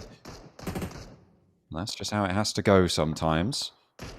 Most devastating for XSLAY, obviously, with their one player alive, 16 points so far today. Farvoice Gaming have a lot better of a time on this one. They do have all four of their players alive, but they've still got to make the most of this match. A fairly even, medium elimination count across the board right now. No one running away with it. It has been fairly chill, but Beşiktaş looking to add to their tally. Will add one more. Zeptimus able to pick that up. You can see SHOCKWAVE waiting to try and find it. Oh my god, Zeptimus. Lovely. I mean, it looked like he was tracking every single one of them. Eyes of a hawk. And securing those eliminations. Well played. And there was one of the games where he ended up, where I think the Beşiktaş had 5 eliminations and he had all 5 of those eliminations. He's been having a heck of a day today. Has been on form. And that's exactly what you need in these short form sprints, is to have those firecracker performances. It's where you can much more heavily rely on that sort of gameplay rather than in a longer form tournament where you can take multiple different approaches and do so very reasonably. And Falcons They want to find a sprint of their own, right? 24 points. It's okay, but it's not going to be enough to feel safe with this game. They have got all 4 players alive. They've got oversight. They've got a good split here. And again, this is an opportunity. They haven't been able to convert on these opportunities before. They've had some pretty good rotates, I think it's safe to say, in terms of success rate. But in general, the end point of those rotates haven't been as successful for them. The positions that they find themselves at the end of those rotates not being as strong as we've seen from them in the past. And now we look towards the present for these teams and what they're able to do with these games to build themselves a better future over the next couple of weeks. 16 minutes have passed in this game. 14 teams still remain, fighting tooth and nail, fighting for every inch of this map, as every point they secure matters. Fenerbahçe, who have secured the most so far in the day, and only seem to be focused on increasing the number of points, the number of eliminations, and make their presence known in this competition. Nade over the Nice top, nade. over towards Anno. Gets that first knock. Lux taken down though in response. Should be resable by Savian, and they are in the zone, so they have time to operate with here.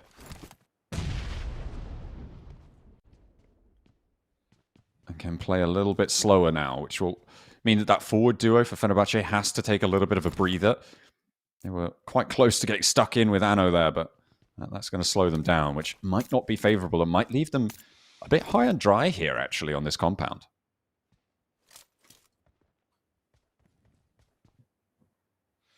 These compounds, these buildings, we've talked about them a couple of times already in Montenuevo. Oh my god. Snowix and Havlik.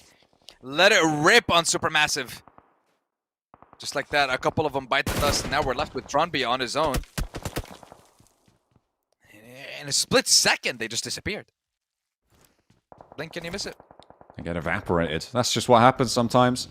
Day done for Shockwave and the Noisy Boys as well, obviously earlier. A lot of these players starting to fall now. Next zone will reveal itself in just a second. As we see where we're going, a little bit more south here, southwest of the road.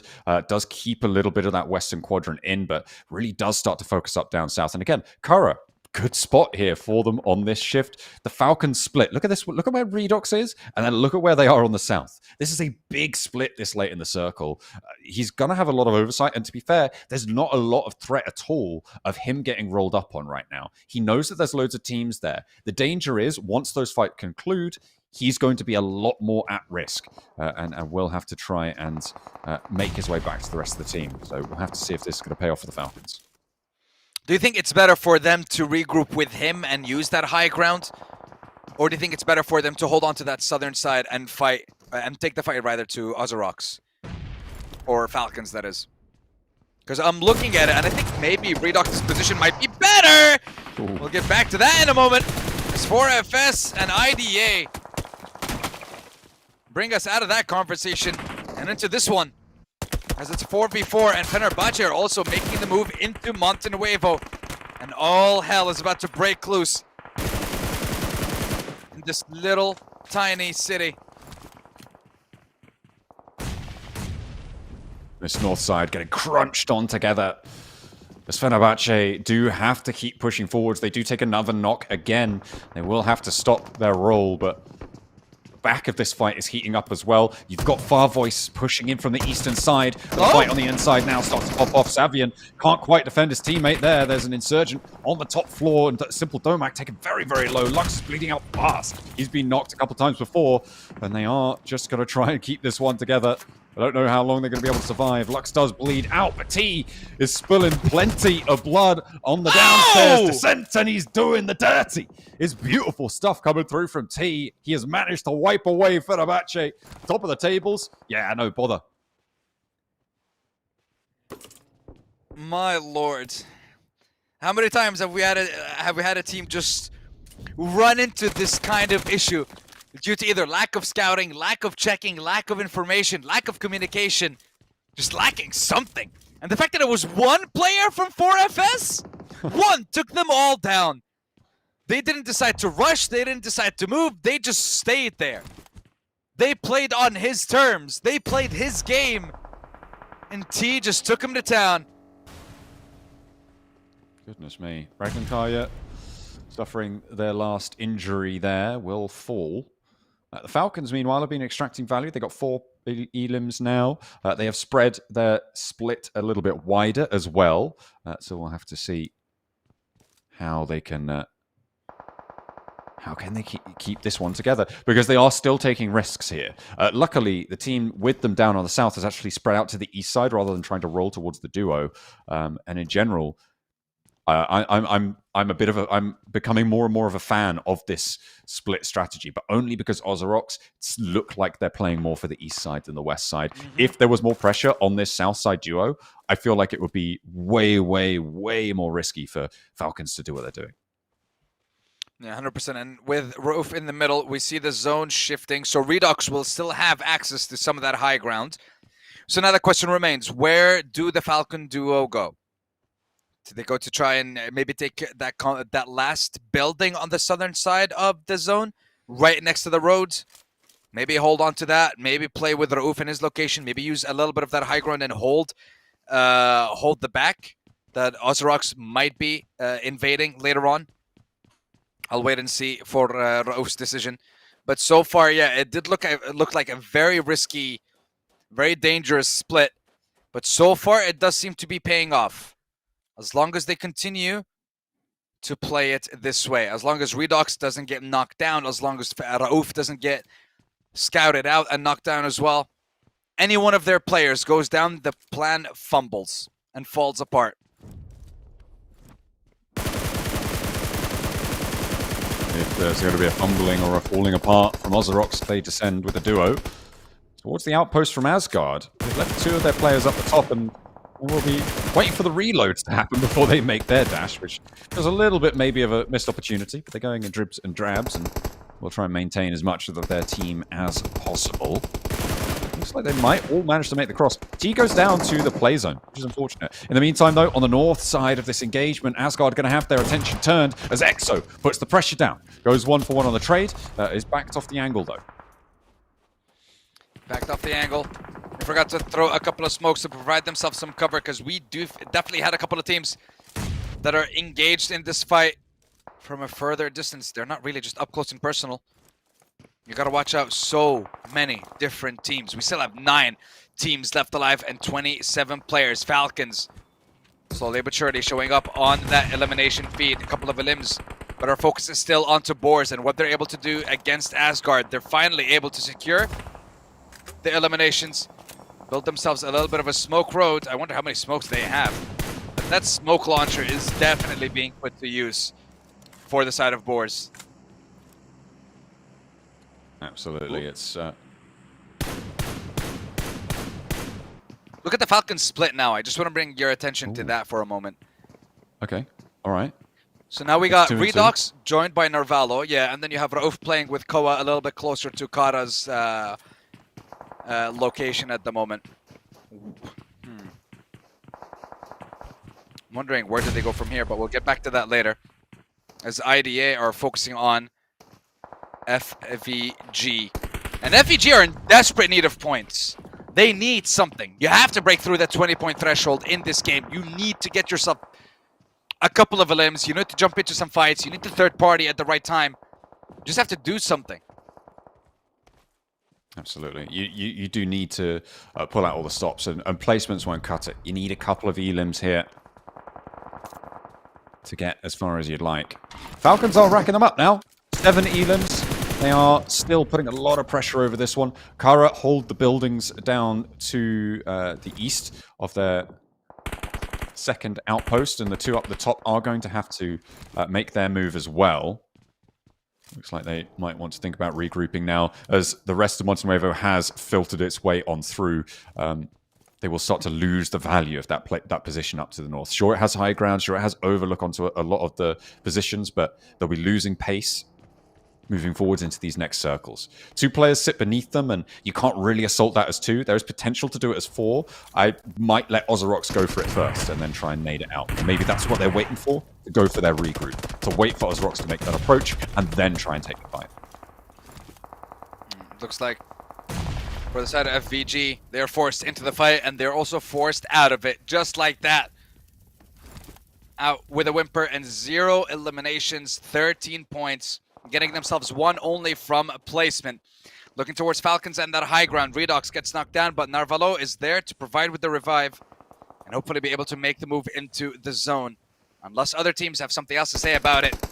Because now with the 7th stage, we cannot stay out of the zone for that long. Rauf and Koa starting to feel a lot of that pressure. Rauf finding that knock onto CEO. Koa also goes down. I don't know where those bullets coming from. They're coming from BOARS. They're letting the bullets fly, but they're not finding what they need just yet. Except they did finally onto Darkin. Now IDA down to 2. Falcons trying to regroup once again. Redox will be revived. Or rather, now Redox is trying to rejoin the rest of the squad. And it's Koa who's getting the revive. Yeah, he's the last to get picked back up here, but they are still 4 players alive. It's them and BOARS on full 4, with 6 teams remaining. The west side, a little bit dangerous. Ozarox also trying to move in with 3, but the BOARS, a major danger right now on the northeast side of this circle. They've got these ridges to play around. Obviously, the difficulty will come when they have to move away from them, but still a little bit away, and they do have a northern shift that favors them somewhat.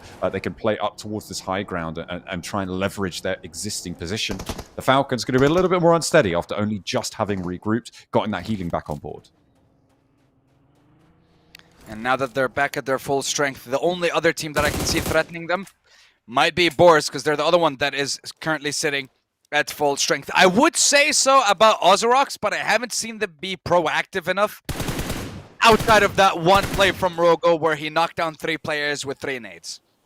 Outside of that, that was the peak that we've seen from Ozarox. Outside of that, I haven't seen much to warrant me worrying about what they might be able to do.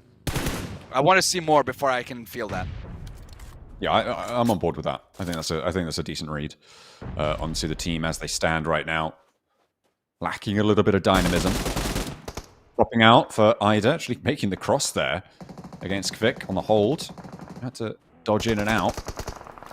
Matcat makes the most of it. Emre, yeah, there's no way he's getting out of that. The blue zone's going to take him. And he will be claimed. And who's getting that point? That's the question. It looks like, yeah, it's going to be BOARS picking up that point. They're up to 11 elims now, Sandstorm, which is great news for them. Ida spot Narvalo, but will not go any further than that. They'll see something that they want to shoot. It's not going to work, though. Falcons, in the meantime, they lost 1 and have another knocked. This is far from favourable. Carya, they've been holding these buildings for a long time, but it's finally a challenge for them. Ozarox with the chance to spoil the day. With a hop, skip, and a jump, we'll take the shotgun around the corner. And secures that one. And Ozarox, bad boy, getting that last one. Falcons getting pushed by BOARS. They were the only ones that were able to take down the Falcons. Numbers-wise, they're the only ones that had the opportunity. EXO going for the push. Falcons bite the dust, and now it's the final one, and BOARS! Let it fly! They may have been absent the first couple of games, but they are here. They're registering their attendance with a chicken dinner. And I believe quite a lot of eliminations at the end of that one. Maybe 16 in total? Yeah, that's right. 16 eliminations by the end of the game, 26 points for that roster, and I believe the most amount of points that we've seen so far in a single game. I think we've had 13, 14 eliminations in our previous games, but this has to be the most, and BOARS came to play. This is exactly what I was waiting for from them, and statistically, Erangel was their best map. I did not expect them to do that on Miramar, but still, well played, boys. Hey, absolutely. You know that they've been on the ramp up towards the end of the day. They picked up Snoix, you know, as well, from who obviously used to play with the Falcons roster, replaced by Redox at some point. So he's probably going to be feeling pretty good about being ahead of Falcons right now on the tables. So you know that's going to be a great debut here at the PMSL. Well, not debut for the BOARS, but it's going to be a great first day for the Boars to close things down. With that final Miramar in the bag, that does end our day. So we have all 6 of our matches played, and we'll get a really good look at the lay of the land as it stands. We'll have to wait a little bit longer for those tables, but we'll get them to you as soon as possible. I think that I'm happy with what the Falcons did that game. I think their final moments were a bit messy potentially, but overall, it was a much improved game coming through from them. They were confident in their split that they opted to go for, and it grew on me over the course of observing it. Unfortunately, after the regroup, they lost a little bit of momentum, right? It felt like their game plan was like, let's just split and see what we can do. And then beyond that, they were like, oh, well, we probably we should like shoot some guy. I don't know. What do you want to do? Kind of thing, you know? I agree. The second they got together, that's where it all fell apart. So you're telling me the Falcons are better playing alone. So you're saying they should all just fly solo, if you will. I'm not telling you that.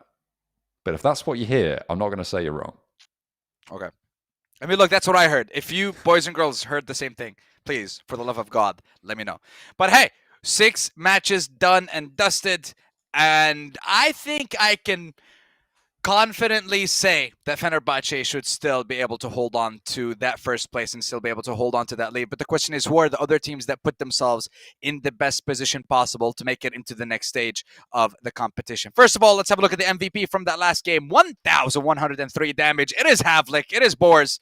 6 eliminations with those 3 assists, and of course surviving towards the very end of this game.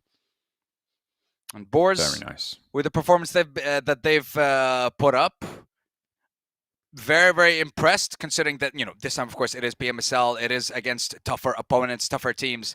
But still, it's only the first day of the competition. I still want to see what their numbers are going to look like when they go up against the second group of teams that we have. And it feels like a more experienced group of teams that are going to be joining us as well. So, great start, regardless, for the BOARS. Yeah, absolutely. It's a good first day. A lot of teams have been really accelerating well. I'm looking at Carya, who have had good results in Europe in the past. Unfortunately, not quite able to keep them running, so I'm worried about that. I think Asgard is a bit of a surprise coming in as well. Over the course of today, they've been able to actually rack up quite a lot of points, all things considered. Although they've done it quietly, they have been able to step up quite nicely. So I'm interested to see what more they've got. We'll be seeing, obviously, where everyone is a little bit later on.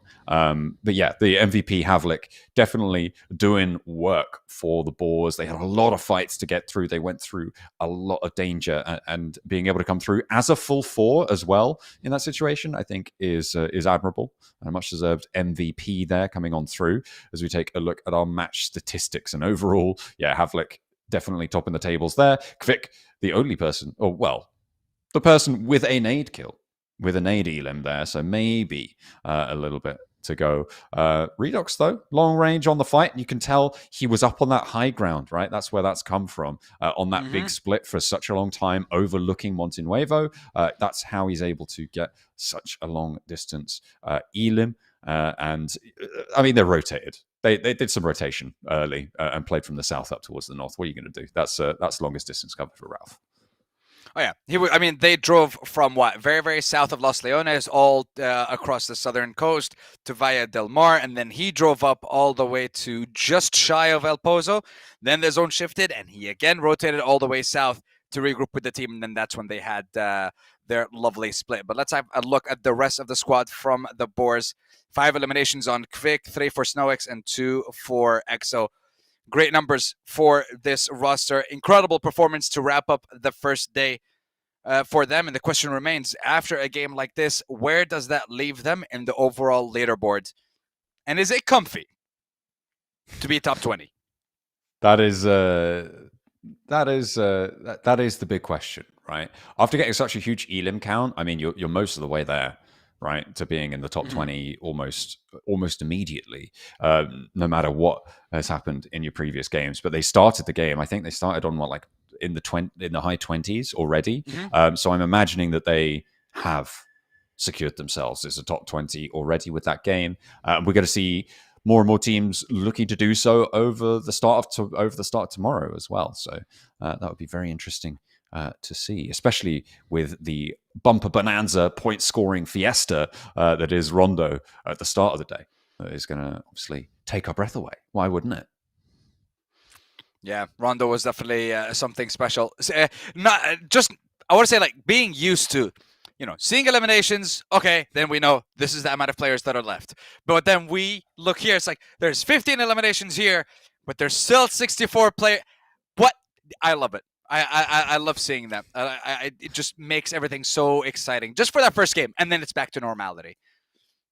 Yeah, I mean, I think I have my issues with the recall system. I think I'm not necessarily its biggest fan in esports context. Obviously, in a gameplay context, I think it's great.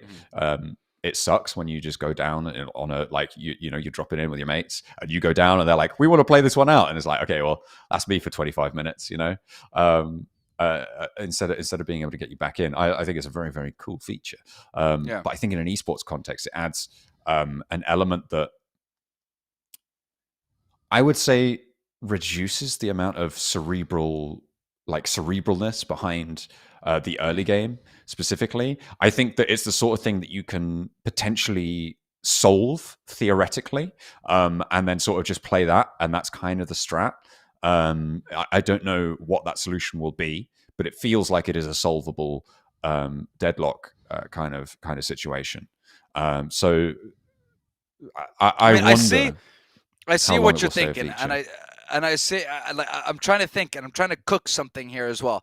Okay. What if it? I mean, then again, we don't make the decisions, but what if? Because I feel like having that freedom to be recalled, essentially, it feels like an unlimited amount of times for the first 3 zones. I would say maybe they'd be able to get recalled once, or like if you or twice. The main issue is loot. One recall, and that's it. The main issue is loot, right? You get recalled, you don't have what you started with, which kind of sucks, right? You're down a bit on your luck there. Might be changed in a way where, for example, you would drop in, let's say, with maybe one of your 2 primary weapons, but no attachments, a clip or 2. I mean, you do get a weapon when you land. Like you do have some stuff. It's not everything that gets taken, but like it's it's. I'm not necessarily too concerned about that, but there is a slight loot penalty, also time penalty. People are going to know where you are, things like that. But points are very, very valuable things, especially when you're talking about teams towards the lower end of those tables. So if you're able to get 1, 2, 3 extra points, that's kind of all you need to kind of make your tournament in a way, in terms of what you're looking for. So we'll have to see what the impact of that is. Where are those points going is the big question that I think is on my mind. So maybe I'll have to aggregate some data at some point, do a little bit of spreadsheet wizardry, and spit out a number that I have no verifiable way of proving is true. It's like, this is the number I've come up with. What does it mean? I don't know. I just like the number. Why don't you tell me what it means? What does the number mean to you? Yeah, it's like, the art is in the eyes of the beholder, or whatever people say. How do you feel about 54? How do you feel about 73? What does that say to you? Is it speaking to you? Well, how do you feel 54? About 26? 26. That's the most amount of points that we've had in a game so far, and 14 for Falcons IDA, who haven't really been that present, I want to say, in these games today. But 9 points. Nice little resurgence from them. The consistency for Carya still present for FS. Proud of what they've been able to do on the first day. They got themselves a chicken dinner. Their consistency is there. Love to see it. SuperMassive started off strong and then just disappeared. And this is the first time that we've seen Fenerbahçe with a horrible score, which is 1 point. But outside of that, they should still have first place, which they do, but it's only 10 points ahead of BOARS. I mean, still, that's 10 points. And it is, again, very, very unlikely that they're going to fall out at this point. With BOARS in second place now after that match, so a big jump up from them. Carya and 4FS, who were in third and second, respectively. Carya now on 49, 46 for 4FS, so they're keeping pace. As we swap over to our second slide, Falcons didn't make it off the second page with that game, which is unfortunate, but they are on 36, so it's rectifiable. They have got their chance to make things right. Regnum Carya with 23 points, much lower down than we would have liked them. Yeah, not where we'd expect them to be, but they still have one more day to prove themselves, 6 more matches. And of course, we're going to be having a fresh new group joining us tomorrow. We're going to be seeing the likes of, I don't know, I mean, let's have a look.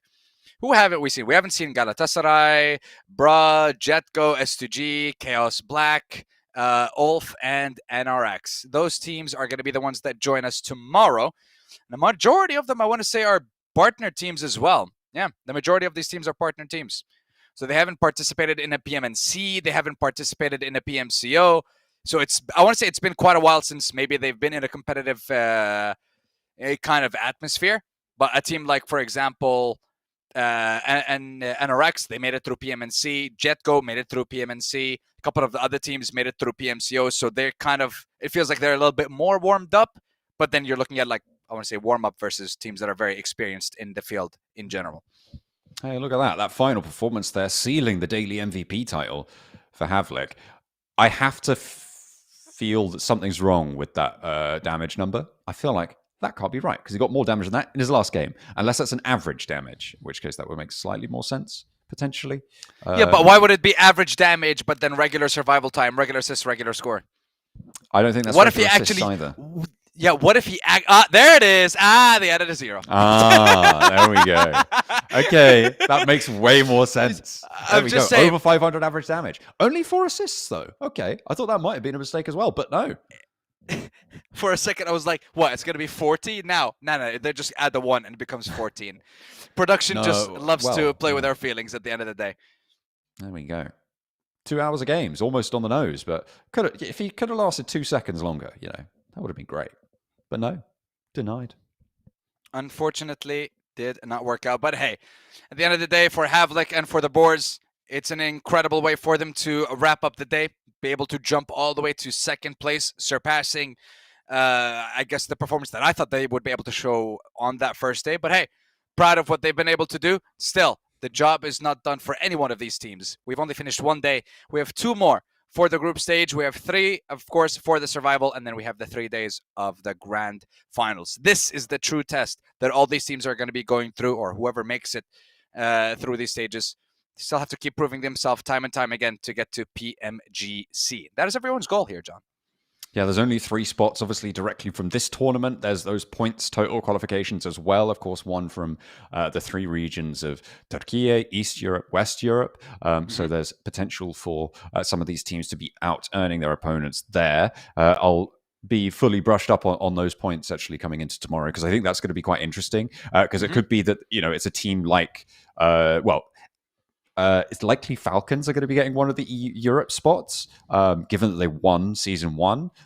If they do any semblance of decent in this match, it's very likely that they're going to be seeing their chance to go to PMGC through the points totals, and actually could see them straight to the group stages. But if BOARS keep playing like this, maybe they're going to be the ones to take it away. Yeah, maybe. It's all just open. And it's all there for every single one of the teams to try their best and claim those spots. But I mean, look, the journey is, I was going to say the journey is long. It's not as long as it used to be, but it's still a difficult journey for every single one of these teams. But I feel like it got even more difficult because of how much shorter it became. It used to be like 3 weeks and then super weekends into the grand finals. But now it's just 2 weeks, 3 days every week. We're done and dusted. And then we move on to the grand finals, wrap it up, and then we keep going. Yeah, I mean, that's what they need. That's what they need to do. Just keep on trucking, get into those finals, keep earning those points, see if they can jump up there with the big dogs and take on the world, either in the gauntlet or in the group stages of PMGC. It's going to be brilliant. We haven't been out to East Asia in a while, actually, for these. I think the last time was Jakarta, if I'm not mistaken. And then, what was that, 24? I thought I had 24 is Turkey Turkey. and Okay, yeah. So we had Turkey was 24 in Turkey. We had 25 in London, which is my my hometown. Great for me. No, sorry. Much shorter travel days. 23 in Turkey, 24 in London. Yeah. Okay. Yeah. Okay. In Jakarta. Yes.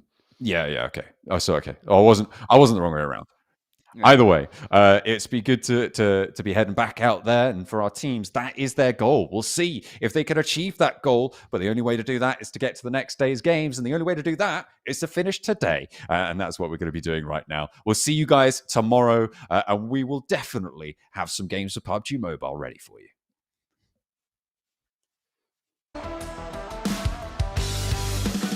Okay, I go sleep. Bye bye.